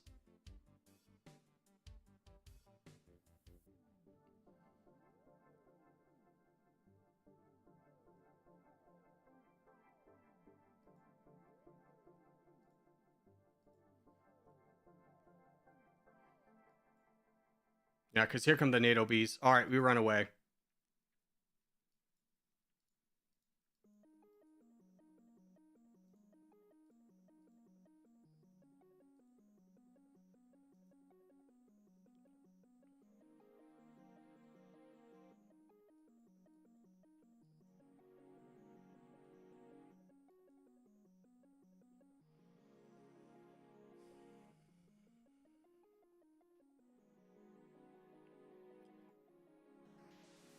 While the rest of the world is hating you is scary, that's actually a time fascism has no downsides. If they're already hating you won't change anything any worse.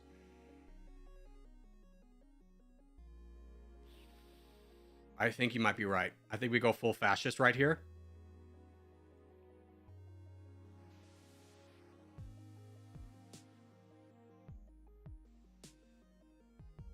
We go full fascist. Apply.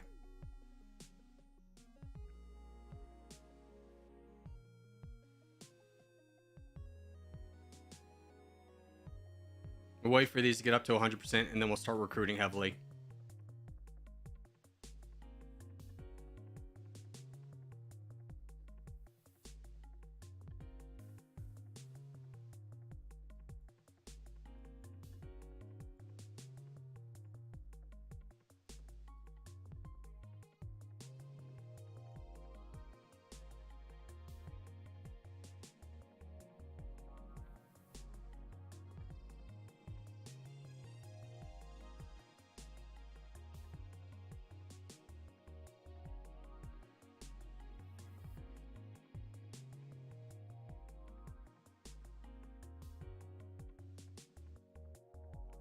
Okay, they left us alone. They didn't take that much. Honestly, not worried about it. Send it home. How we doing? Not quite up there yet. We really want exploitation to get reduce the cost of training troops by up to 50%. Once that gets up here, we're going to start really training troops. Try and save ourselves and dig ourselves out of here. We're close to victory, but we have nowhere near the troops in order to accomplish that goal. Corgi, what did we learn about walking through Japan? Japan's fine. They don't like us anymore. Yeah, this is going to be the end. One way or another, this is the end.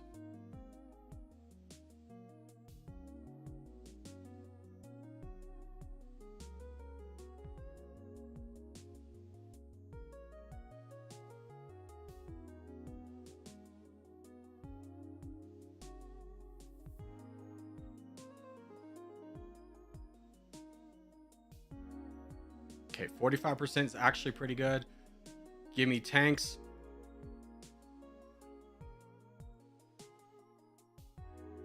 We just build up. We build up everything. We get to about 25k tanks, 15k rockets, 5 million, 2 million, and I think we'll be fine.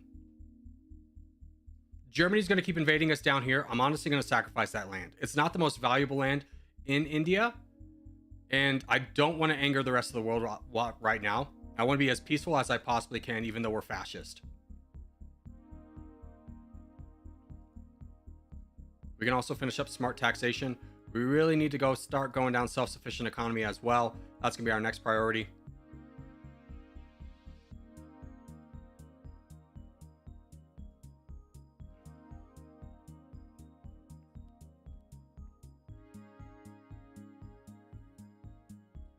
Okay, I'm gonna go stop these guys. Defense. Defend that area.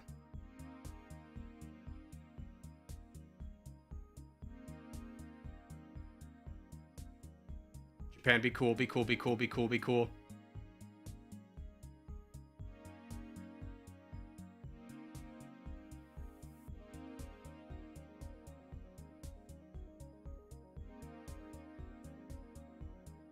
Okay, the United States, yeah, your military is pretty strong. I was thinking about taking this little bit of a land for a land bridge, but I don't think that's worth it right now.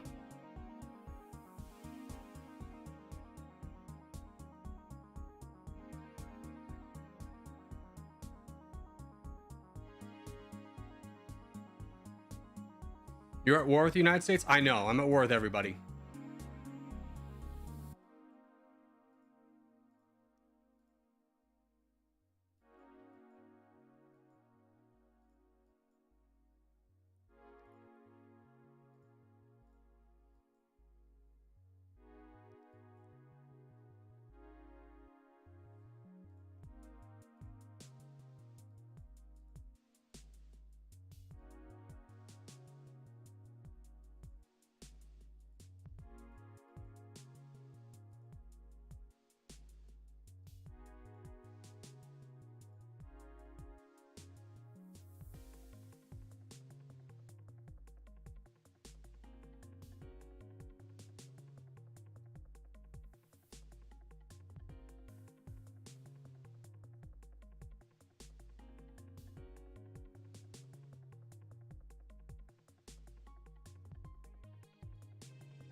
Dude, Germany's not going to stop.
I hate looking at these borders. Same.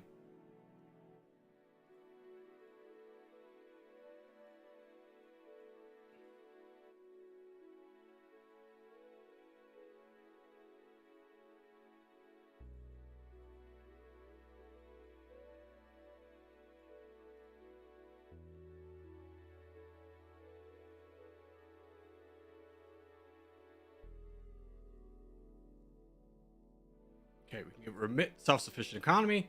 We'll just keep leveling that up as much as we possibly can.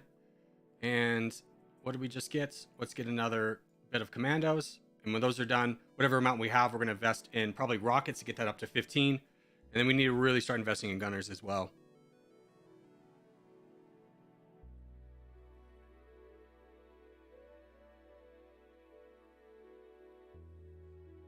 How much is that alliance with Japan? Just because we have to walk through them so often.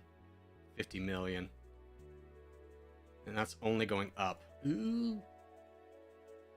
Australia. Where are you invading me at?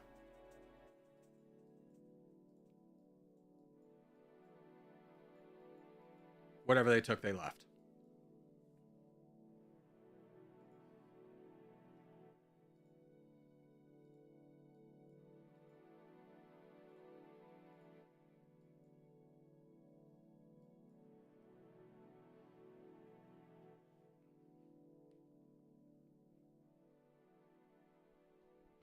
What's your budget looking like? This.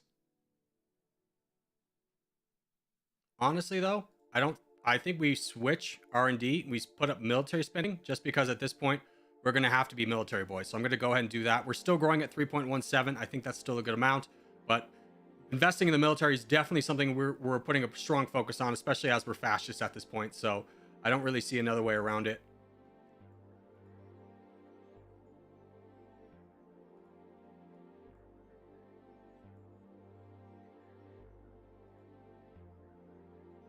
You thought New Zealand ending was stressful. Yeah, dude, this is so stressful. I cannot stress enough how much we're catering on the brink of disaster. Because the entire world really hates us. Like, look at our diplomacy. Everybody hates us. Everybody hates us with a fiery passion. Granted, a lot of that has to do with us being fascist, but we have to become fascist if we're gonna... Vietnam was literally our last friend. No. That's unfortunate.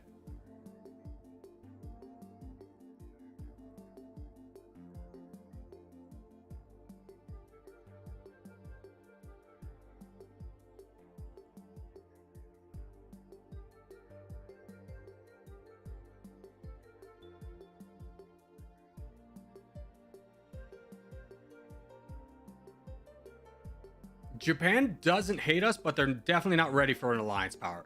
Like, this is just constantly growing. There's no way we could afford that. I mean, we could, in all honesty, we definitely could afford it. I just don't want to spend the money on it.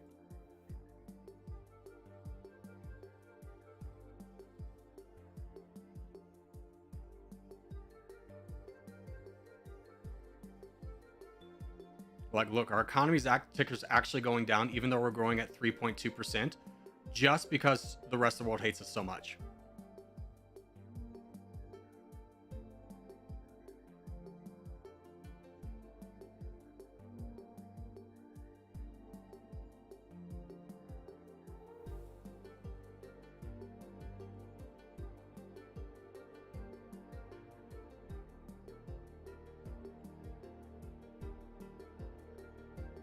Allying with Japan, that will go away in a minute. What, like the cost of it? Because the cost is going up.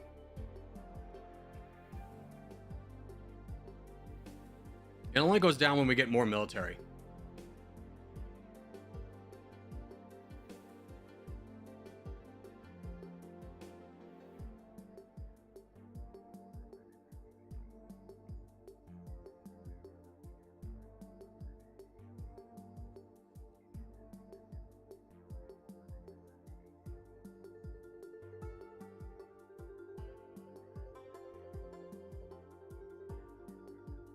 No, the maxed out state violence part of fascism means you would lose the alliance in a minute. Oh, good to know. So it's not worth getting alliances because we would lose them as fast as we gain them because we are fascist. Very good to know. Very good to know. I'm saving up to get like 7,000 tanks so we can get up to 30,000. And then a few more rounds of commandos and I think we'll be ready to really push into the rest of the world. Now, who's in second place? Still the United States. That would put us at 90. We would really need like Germany or Japan. Japan would probably be the... Oh, I don't know. They'd probably be even though Germany doesn't have a military, they're still part of NATO. So that's really like fighting down the entire world at once. How many can we get? 6,000? Give me 7,000. I want 7,000. So we can get up to an even 30. And then we probably want about 5 million of these guys.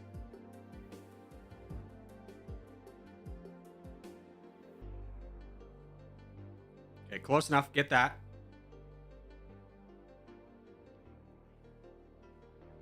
How far up is Italy? Italy, I don't think is very valuable. Is 7th.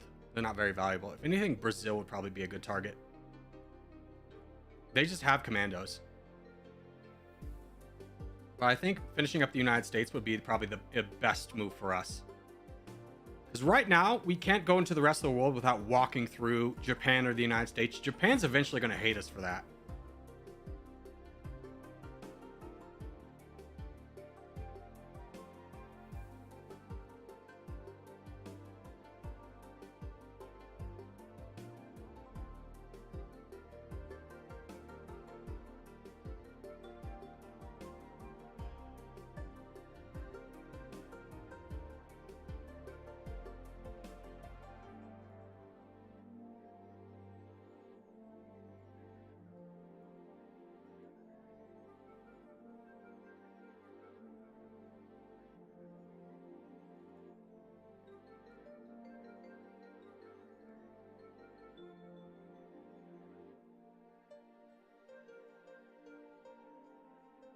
Which country do you think is the easiest to win as? Probably United States.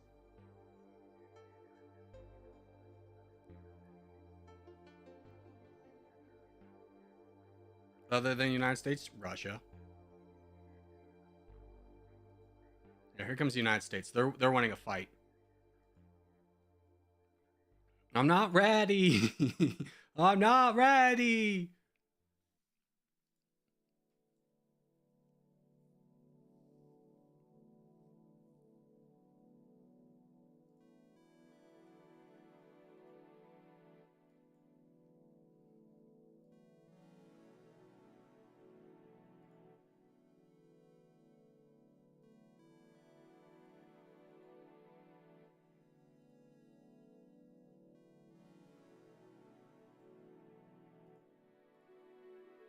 Here, give me this land bridge. Even though it's mountainous, I'd much prefer to walk through it than keep walking through Japan.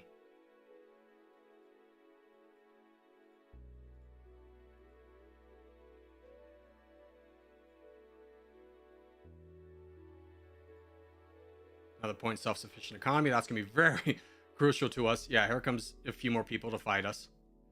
We knew that was what was at stake.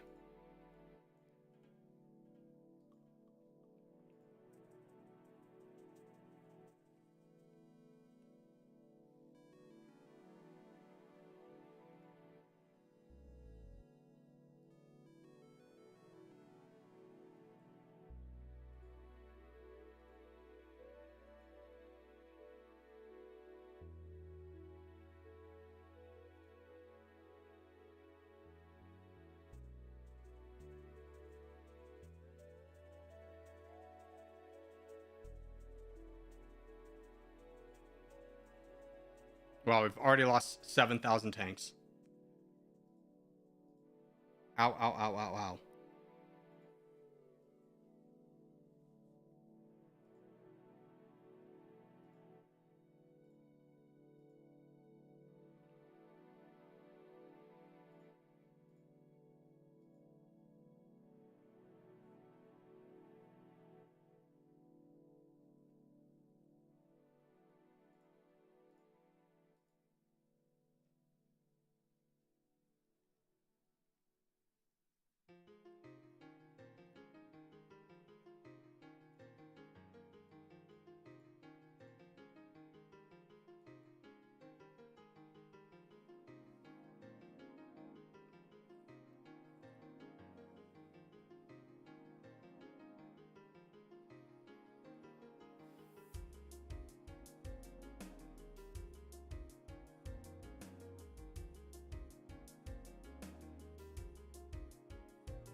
Okay, look at this train of people coming to fight us. Oh my gosh. It's so scary. I'm so scared. Here's Chile. We're not... Fascism, as we've learned from the comments. Sonic, who's in the chat again. Thank you again, sir. If we get an alliance, it's going to immediately expire because fascism it do be like that sometimes. So we just got to keep pushing and hoping for the best. Yeah, just get right here. Let's combine. Let's combine.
Okay, we've eliminated the United States Army. That's a big relief. We still have to deal with a lot of their allies, which is acceptable at this point. We're built to do that. So we just got to keep slowly pushing through, keeping our army in one, just so we can fight down every country that comes at us.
So we're just doing the strategy of we're going to recruit one unit of commandos, and that will save us up enough to buy a little bit more tanks, and then we just start constantly combining to try and save ourselves a little bit of trauma as the rest of the world just keeps fighting us.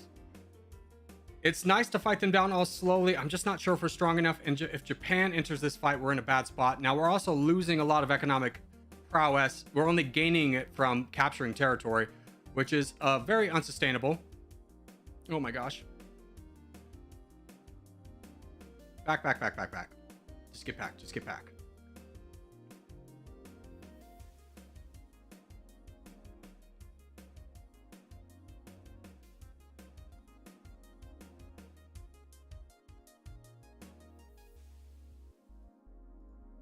So we're just I think we just keep pecking away at them, hitting them for a little bit, taking out a few of the allies, and then retreating to try and keep our military power up. We're only at 100 million or 92 million. Normally at this point, I'm at like 400 million or something like that. Or like this is 270. Normally we're like 400.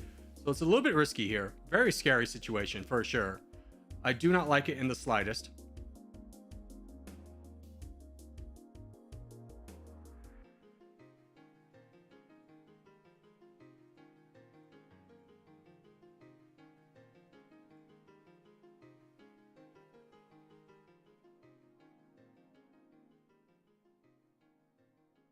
You've lowered the USA's defensive power to your military size? What do you mean by that?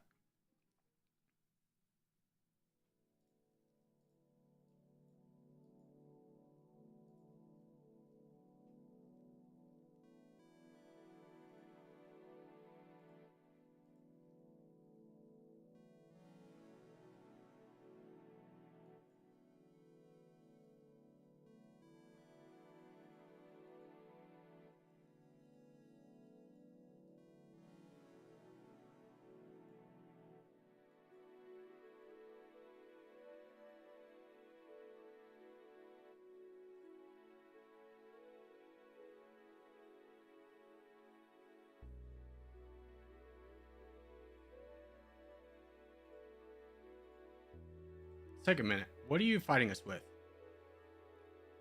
Mostly commandos. Okay. A little bit of... Honestly, probably more rockets would be helpful. Because they're still bringing out tanks. And I think tanks are what's really holding us back. Self-sufficient economy. Thank you.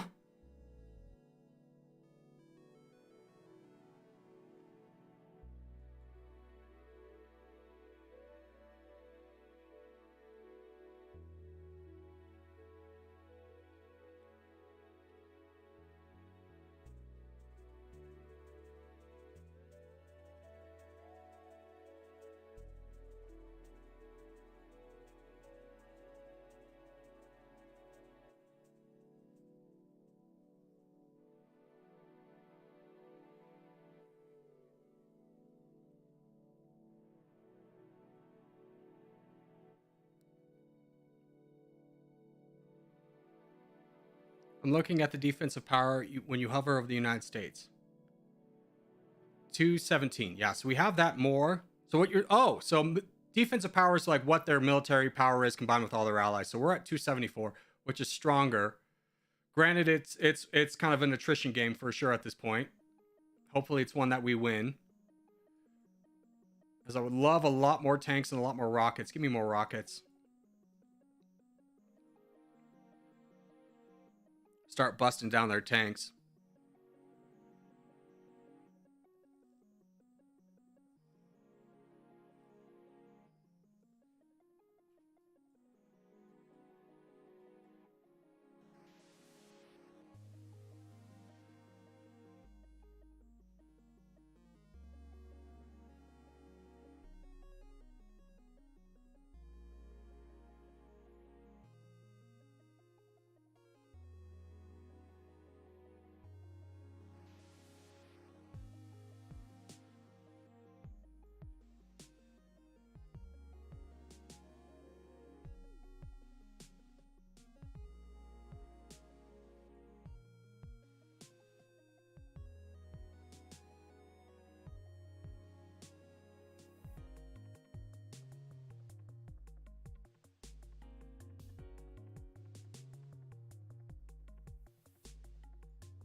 I don't think we're winning this game economically, so I'm just buffing up military pretty high at this point. It is at the detriment to my economy ever so slightly, but I think we just need the extra little bit of prowess here to be able to win this game. It is very rough. It is very rough. I don't think anyone's going to doubt that, but we're making progress. Even though we're losing percentage, we're knocking down the United States. Yeah, United States defensive power, which is the combined power of their allies and themselves, 182. We're at 280, or we're at 284, so we're doing okay.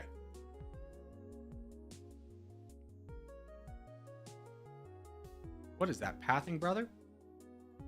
Let's attack right there.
Are we playing Mongolia or Spain without the S? Very much Spain without the S. It's just, oh, this is a really painful end game. It's us against the world at this point, and we're having to make progress while also not losing out on too much troops. We don't have the military or the spending to refurbish everybody as quickly as we would like. This is real pain. This is real pain for sure.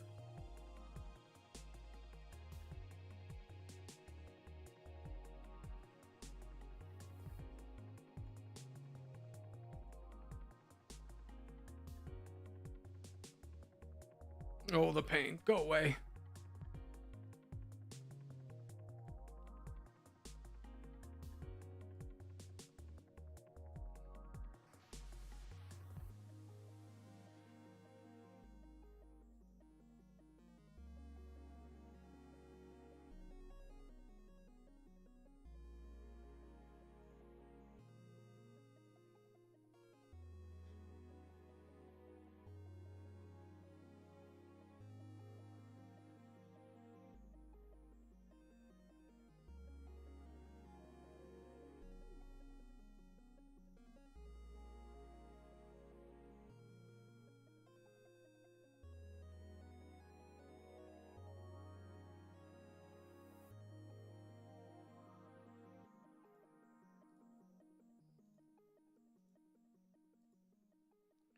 I gotta turn this offline. Dude, that guy will, like, he switches games like every 2 seconds. He's like the most ADD person I've ever met playing a game. It's just like, just play one. You play like 6 at a time.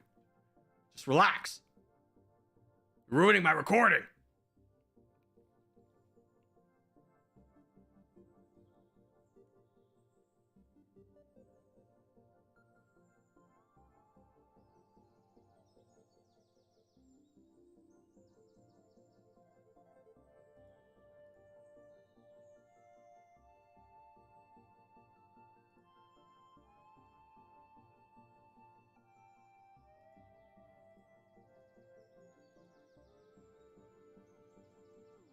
Oh, stop coming. Stop. Leave me alone. Leave me alone. What's their power? What's their power? 106. Okay, we're definitely winning this battle. It's just very expensive. We finished up self-sufficient economy. Okay, let's think about what's going to help us out in the long run. Do we think getting planes is worth it? Soniku, what do you think? Do you think getting planes at this point is worth it? Or maybe down National Guard? Or just keep going economy?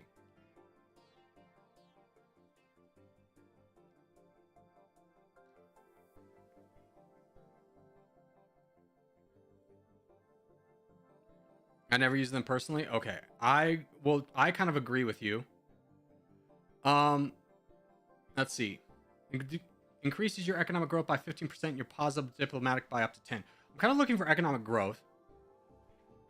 I wonder if welfare is going to be better or remittance is going to be better.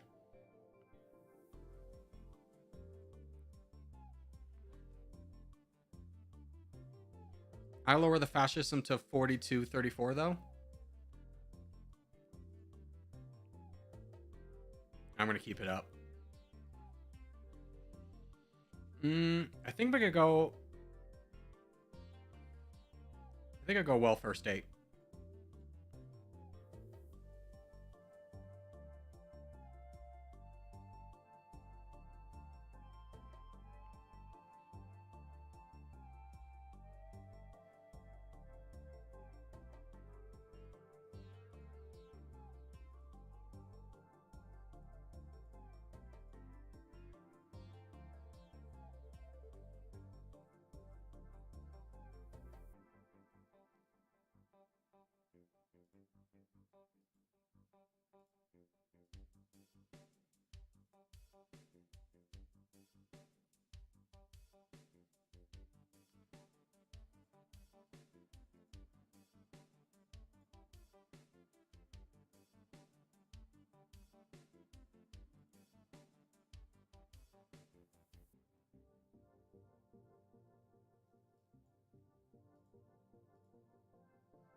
State violence is really bad.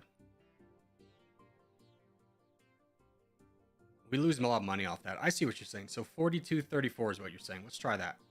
I trust you. 42.34. Bring that down.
What's Japan been doing this whole time? Just building up. Lovely.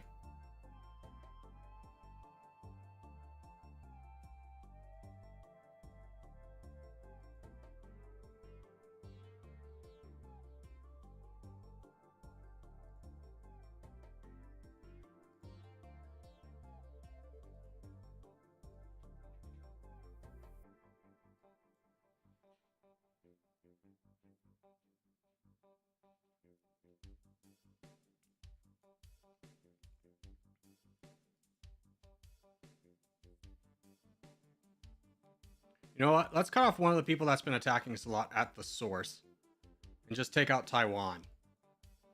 I don't even care who their friends are anymore, as long as it's not Japan. It is Japan. Whatever. Whatever. Whatever.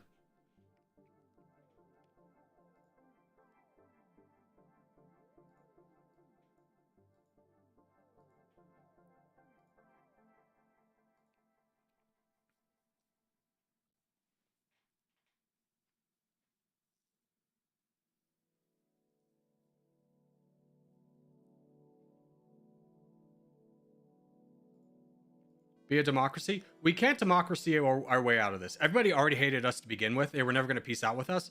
I know we're losing economic prowess, but we're gaining land, and eventually we're just going to fight our way out of this one.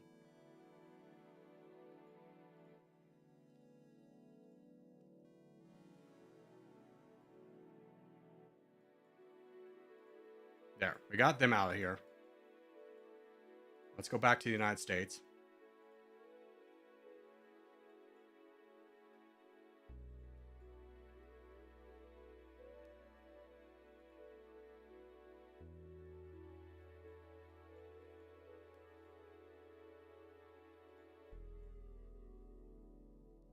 Like, this is not one we're going to be able to get with just economy. We're just going to have to fight every single nation down.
Oh my god.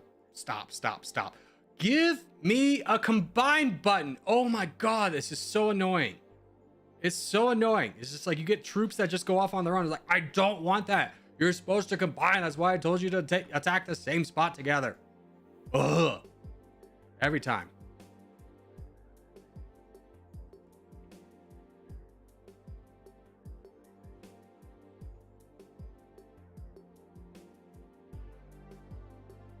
You have to be a democracy to get GDP.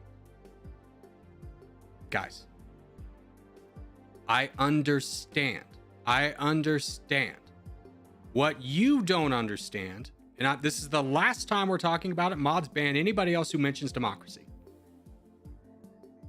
In order to be a democracy, we could be, but the rest of the world already hated us, which means the pros of getting a democracy weren't available to us because we couldn't purchase alliance treaties, which is the only reason to be a democracy. So because the world already hated us, we couldn't get the benefits from being a democracy, so we're switching to fascism because we have to do a military victory. I was listening to music, I wouldn't have said otherwise. You specifically have already mentioned it like twice.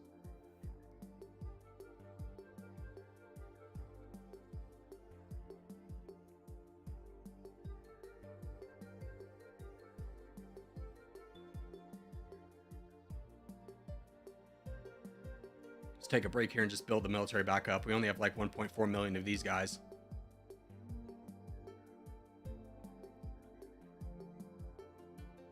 Yeah, the main thing is keep the troop queue going. Yeah.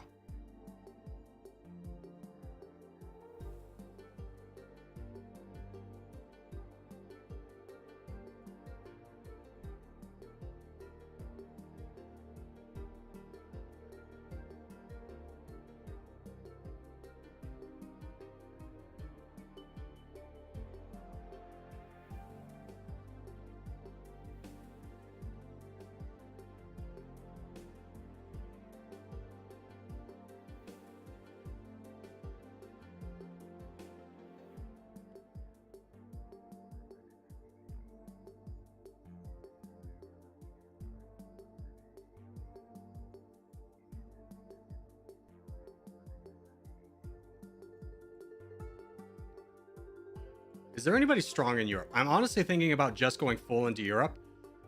So we're fighting these guys down, but we're fighting for honestly land that doesn't matter.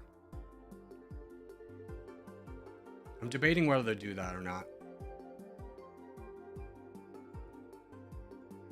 Like, we could get a lot more valuable land by just heavily attacking Brazil. Like, granted, the United States is still third in economy, but Brazil would probably be easier to grab. Check the economy map. Yeah, I know. Like, we're going for nothing here.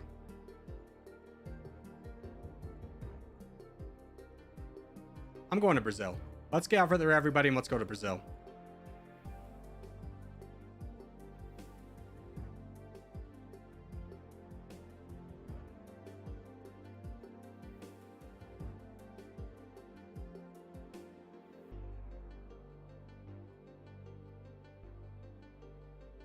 Is Brazil weak? Brazil's incredibly weak. They have some allies, but it doesn't matter. Their defensive power is 69. The United States is 255 just because they have more allies.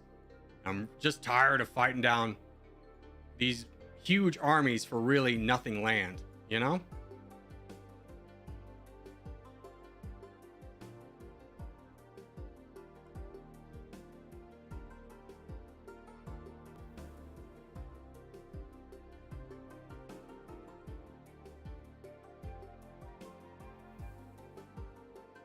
Does banning? No, just time them out for the day. Don't ban them. That was just me being overzealous. Like, I'm in the most frustrating end game I've probably ever been in. And I'm getting like, why don't you do democracy? Like every 5 minutes. And like, yes, I know. I've played the game too. I promise.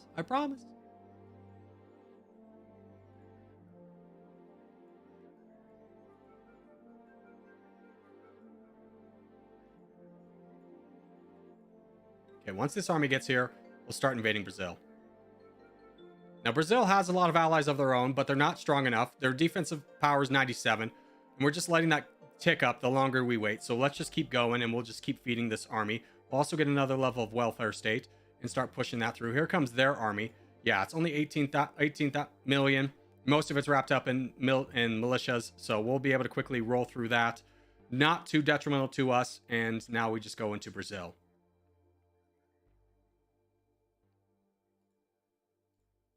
We can actually split here in Brazil, so this is going to be fun. Yeah, United States is going to come over here, whatever. We're working them down regardless. This is going to be a lot more economically beneficial to us. And it will knock off one of the people attacking us constantly as we try and go in the United States. I think we made our point with the United States. I don't think they're viable anymore. If anything, I'll probably go into a European power just to start knocking them down a little bit more.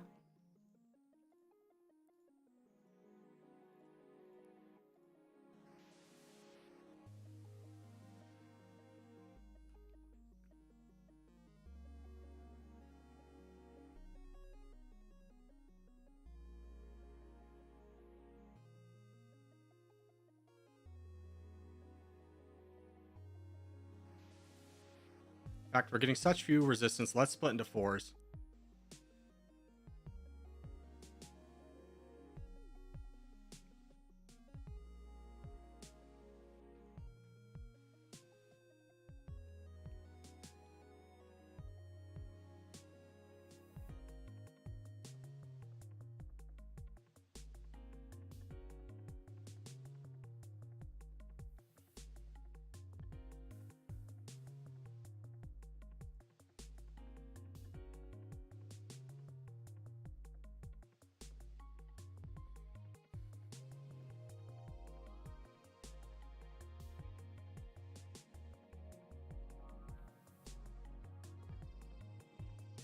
Italy's also a good option. Italy's not a good option. Italy's is in NATO.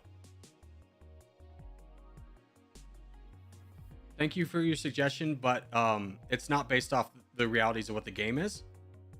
Like, eventually we will go into Europe, and I'll probably do it next, but Brazil is by far a better target.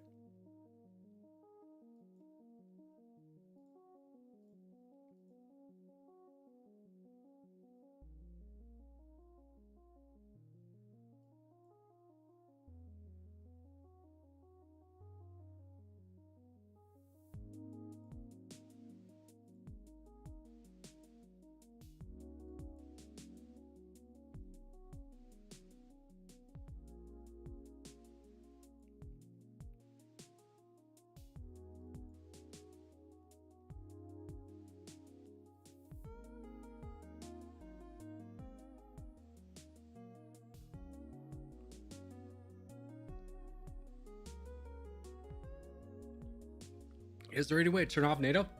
Yeah, but you don't get the accomplishment you don't get the credit for beating the game if you do it custom.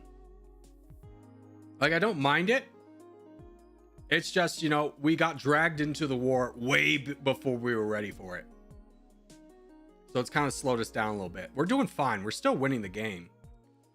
It's just going to take a lot more military power to knock everybody down.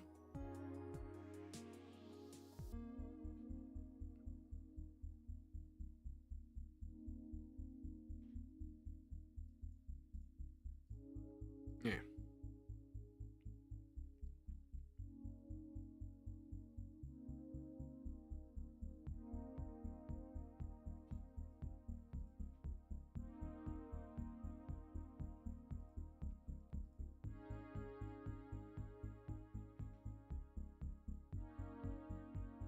At least this way, I feel like I'm building up a military, and the United States is not getting the opportunity to really build up because they're constantly sending their armies over to defend Brazil. Like, how much military do you have? Like, my gosh. You're just sending over rockets, which is fine. They have no defensive power. So we're just crushing them every single time. Germany's invading us. You son of a gun. I think we're going to take on Europe next. We're going to face Germany first.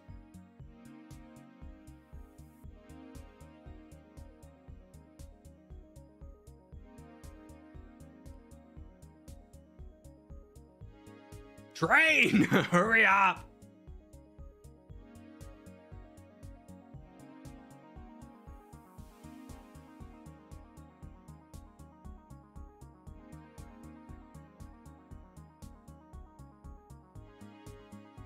There we go. Give me a big order of tanks.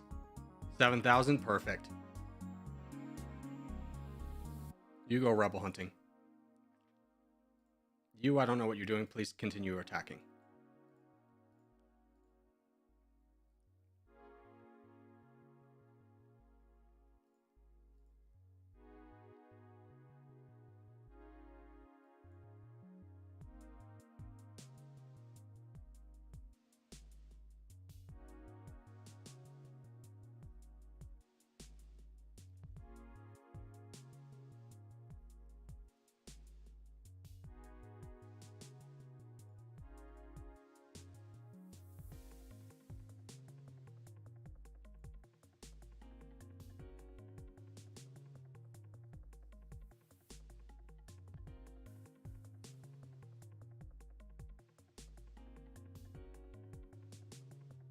Thank you, Zero.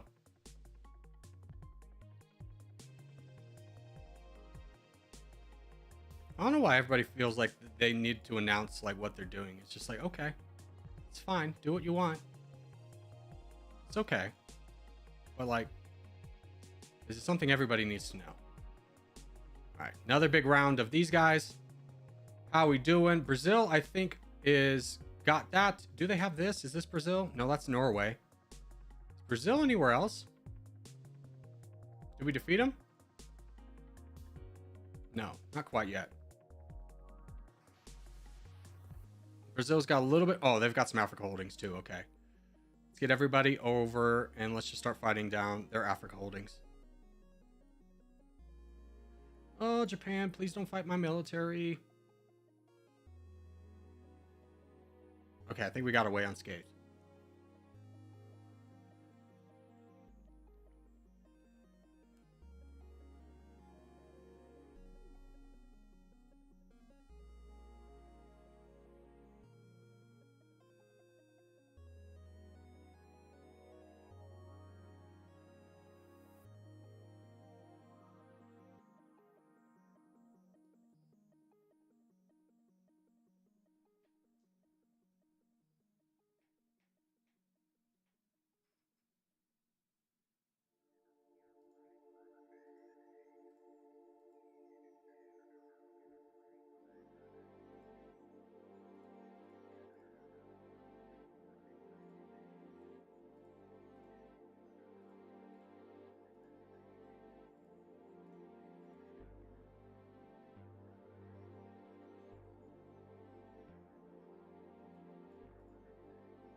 In terms of highest GDP target, second is Japan, third is United States, fourth is France, and fifth is Germany. Yeah. Honestly, France might be the better target. I think we just go into France next as soon as we're done with Brazil. I do want to finish off Brazil because I don't want to keep dealing with their armies. We're going to walk through United States, whatever. We have a military.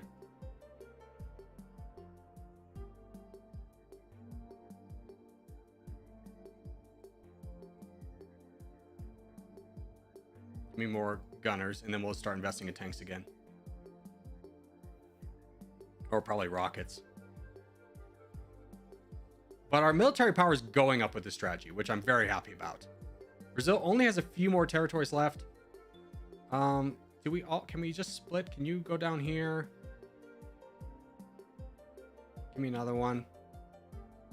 Go down here and help. And then... Honestly, we don't need more Qatar. Just finish up down here.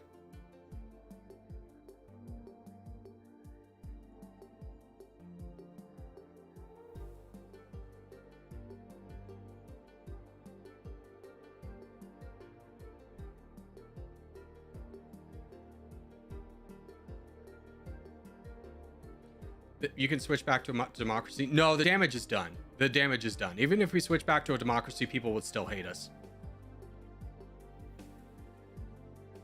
At this point, fascism's the only choice. When you embrace fascism, it would take a long time to switch back to like a democracy for people to not hate you.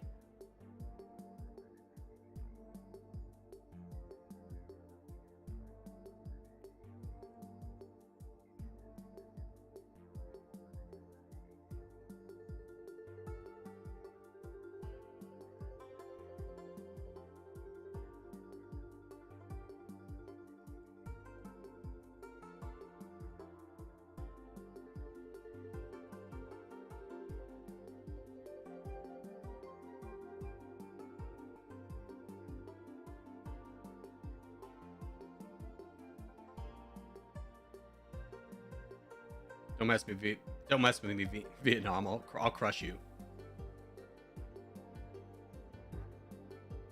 There we go. Okay. Let's deal with this little Australian army real quick. There we go. Rockets, big order, 9,000.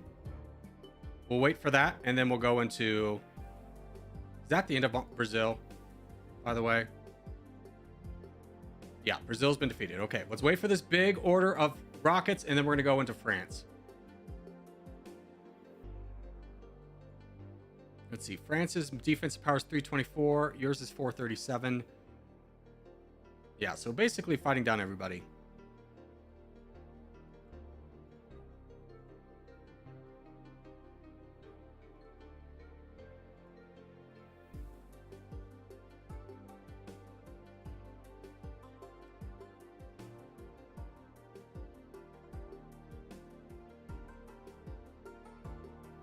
All right. Biggest army we can have, 467. This is an in-game army. We're going to go fight France because they have the strongest economy other than like United States, Japan, and Germany. But once we fight down France, we'll be able to roll through the rest of Europe, and that will take care of a lot of our problems. Oh, wait. Don't forget everybody.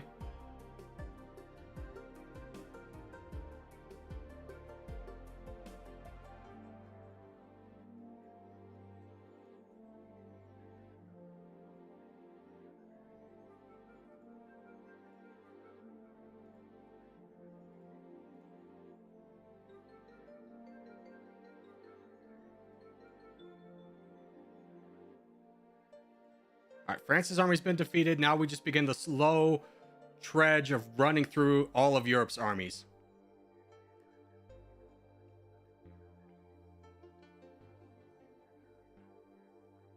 But once we deplete this, then we're going to be in a position to really take over.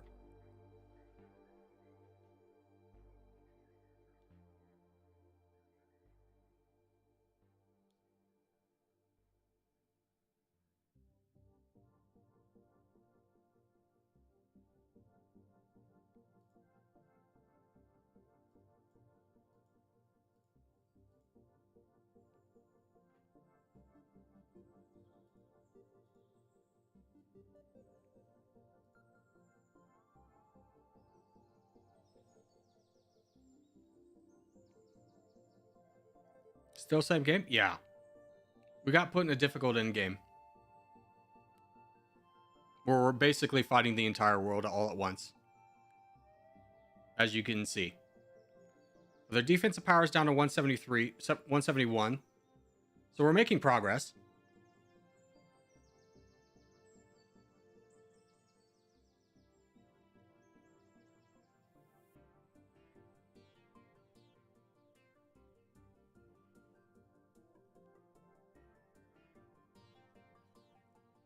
The higher exchange rate's doing wonders for troop recruitment. It appears like now there's a year's worth of tanks every time you grab them instead of 4 months. Yeah, we're getting a good amount for sure.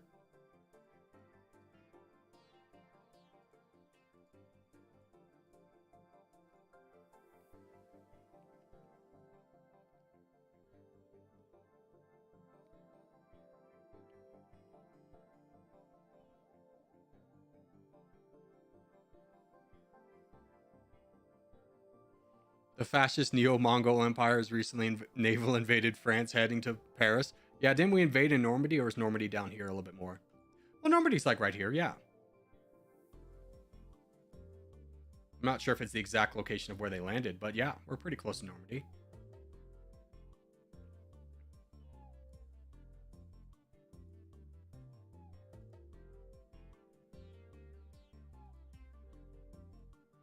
Let's get Brittany out of the way.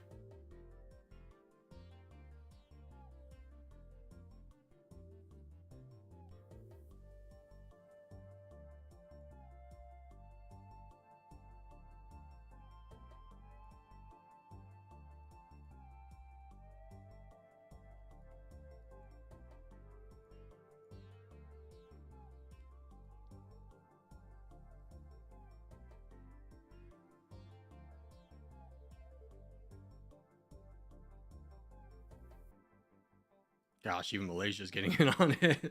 Everybody's here.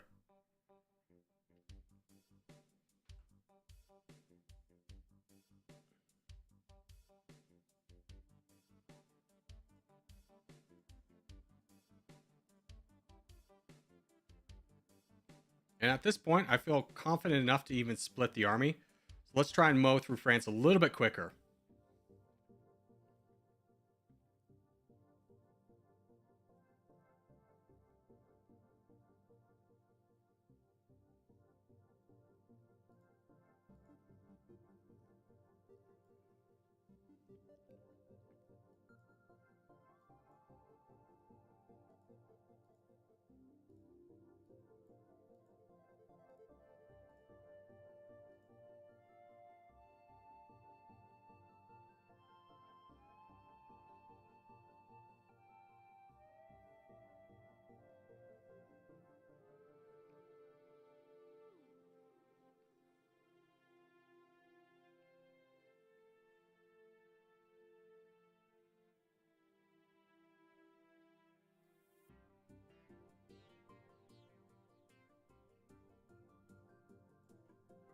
Okay, what I'm going to do next is France defeated? No, I think they still have this. What else do they have? They have some overseas territories too.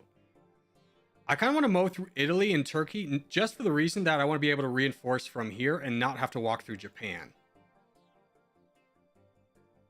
Let's just go ahead, let that finish up. We'll grab this area. And then honestly, let's mow through Italy.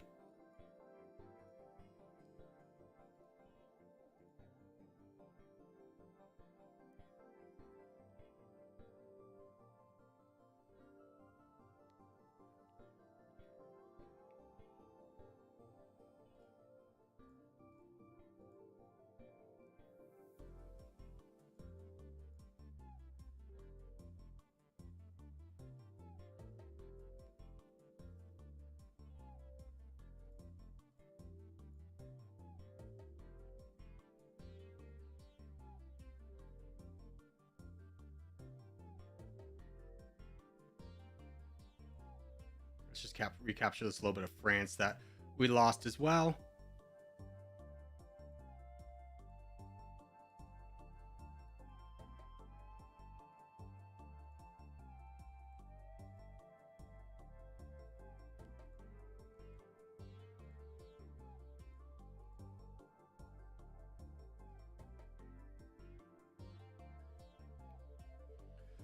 But now we're dealing with a lot less countries. Their defensive power is down to like 100. France is basically non-existent.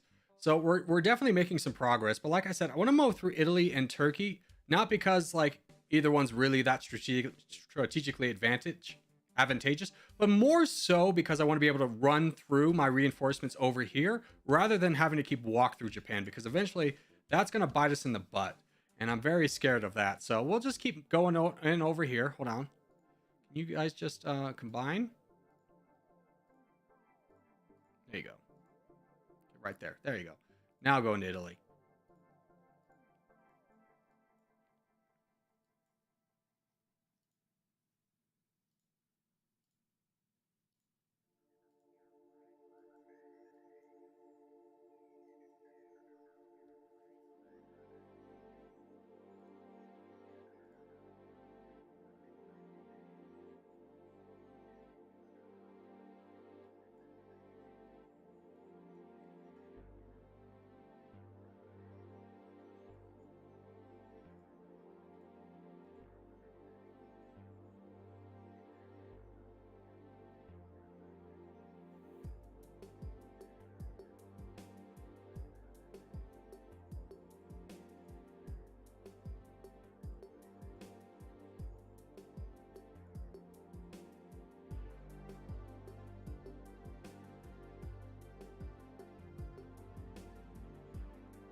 Nuke Berlin. I didn't invest in nukes, but we did invest in welfare, so we can get another level of that. Plan's going pretty well. It's just gonna be a slow-paced one because we've got so much in the way. I think we can go ahead and speed this up though, because at this point, I'm not afraid of anybody.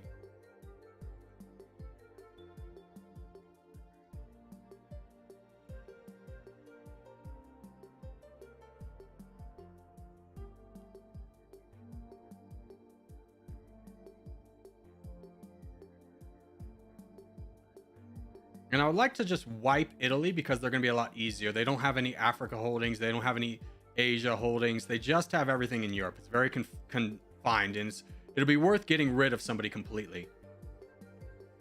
So that's going to be the plan there. We're also building a few more rockets. And then when this is done, we're going to have a good amount that probably buy a little bit more tanks. How's our military looking? Tanks is actually fine, but we can always increase it.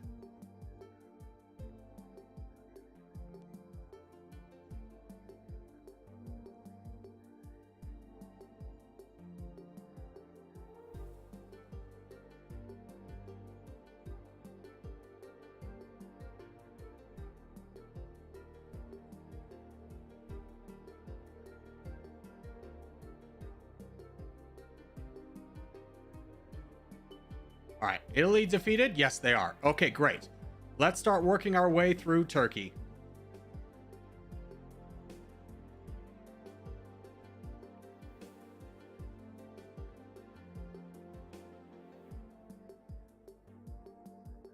Ooh, Japan's invading us. Peace treaty. Worth.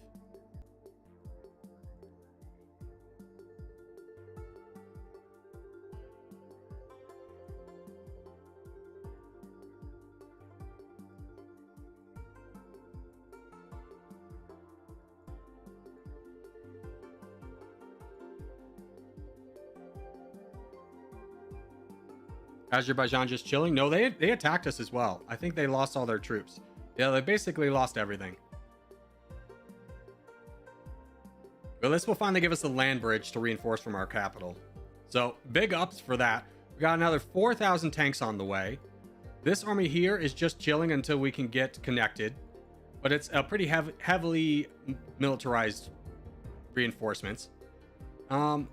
Military-wise, we probably used with more commandos. So I think that needs to be the priority. Give me 2 of those. And then we'll buy more tanks once we're done with this.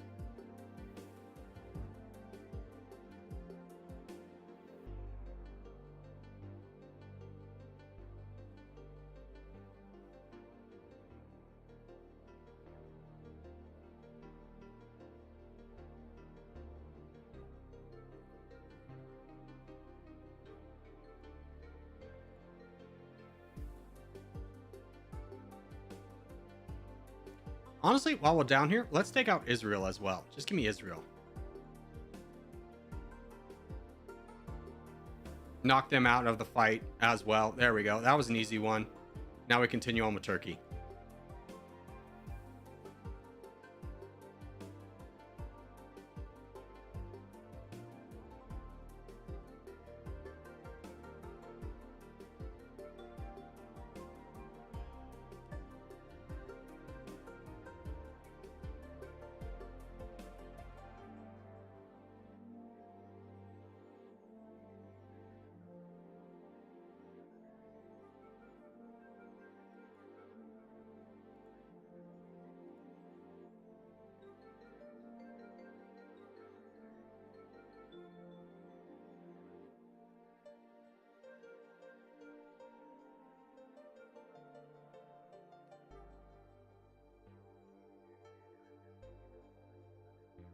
There we go.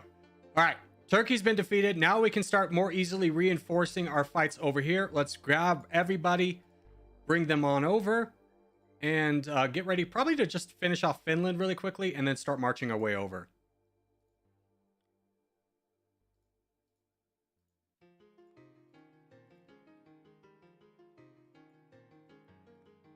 All right. Let's split. You guys go fight Finland. You guys go fight Ukraine. We'll knock out these 2 really quickly.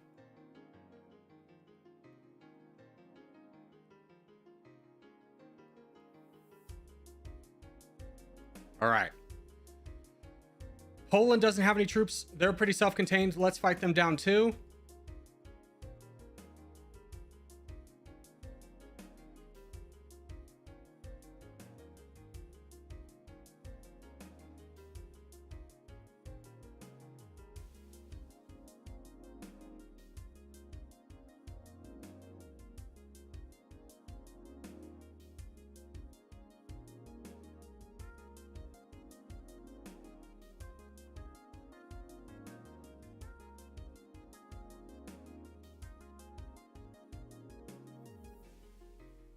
All right, that's the end of Poland. Nice. Okay. So we've got choices. Japan's still pretty strong. Germany's been my arch nemesis for a long time. The United Kingdom would be, they've got a lot of overseas.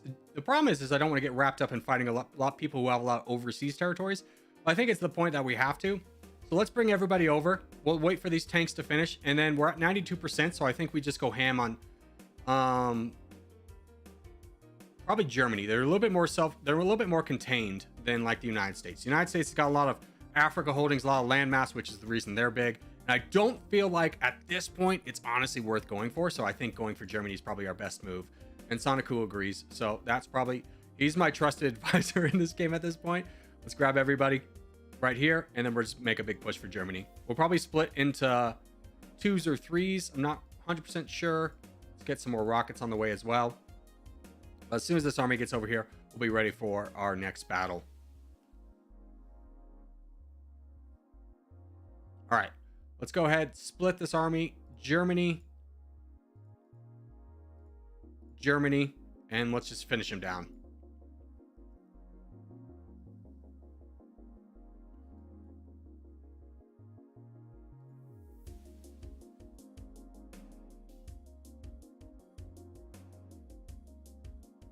We're at 99. We could actually win here. Hold on. Oh! Let's go! Mongolia for the win. Mongolia invades Europe for the win. 2.0. Part 2 Electric Boogaloo. Oh. So stressful. So stressful. Oh my God. Everybody hated us. Everybody hated us. Everybody hated us from like the start. My brain hurts. But as we do start to wrap things up, I just want to say thank you guys so much for watching, especially if you made this far in the video. If you have made this far in the video, hey, give it a thumbs up. Really helps out a lot. If you're new around here, subscribe for more. I put up videos every day. And if you have a nation you would like me to play next that is not a landlocked micronation, please put in the comments down below. We're taking a break from those for a little bit longer. Thank you guys so much for watching. I'll see you in the next one. Ooh. Chat.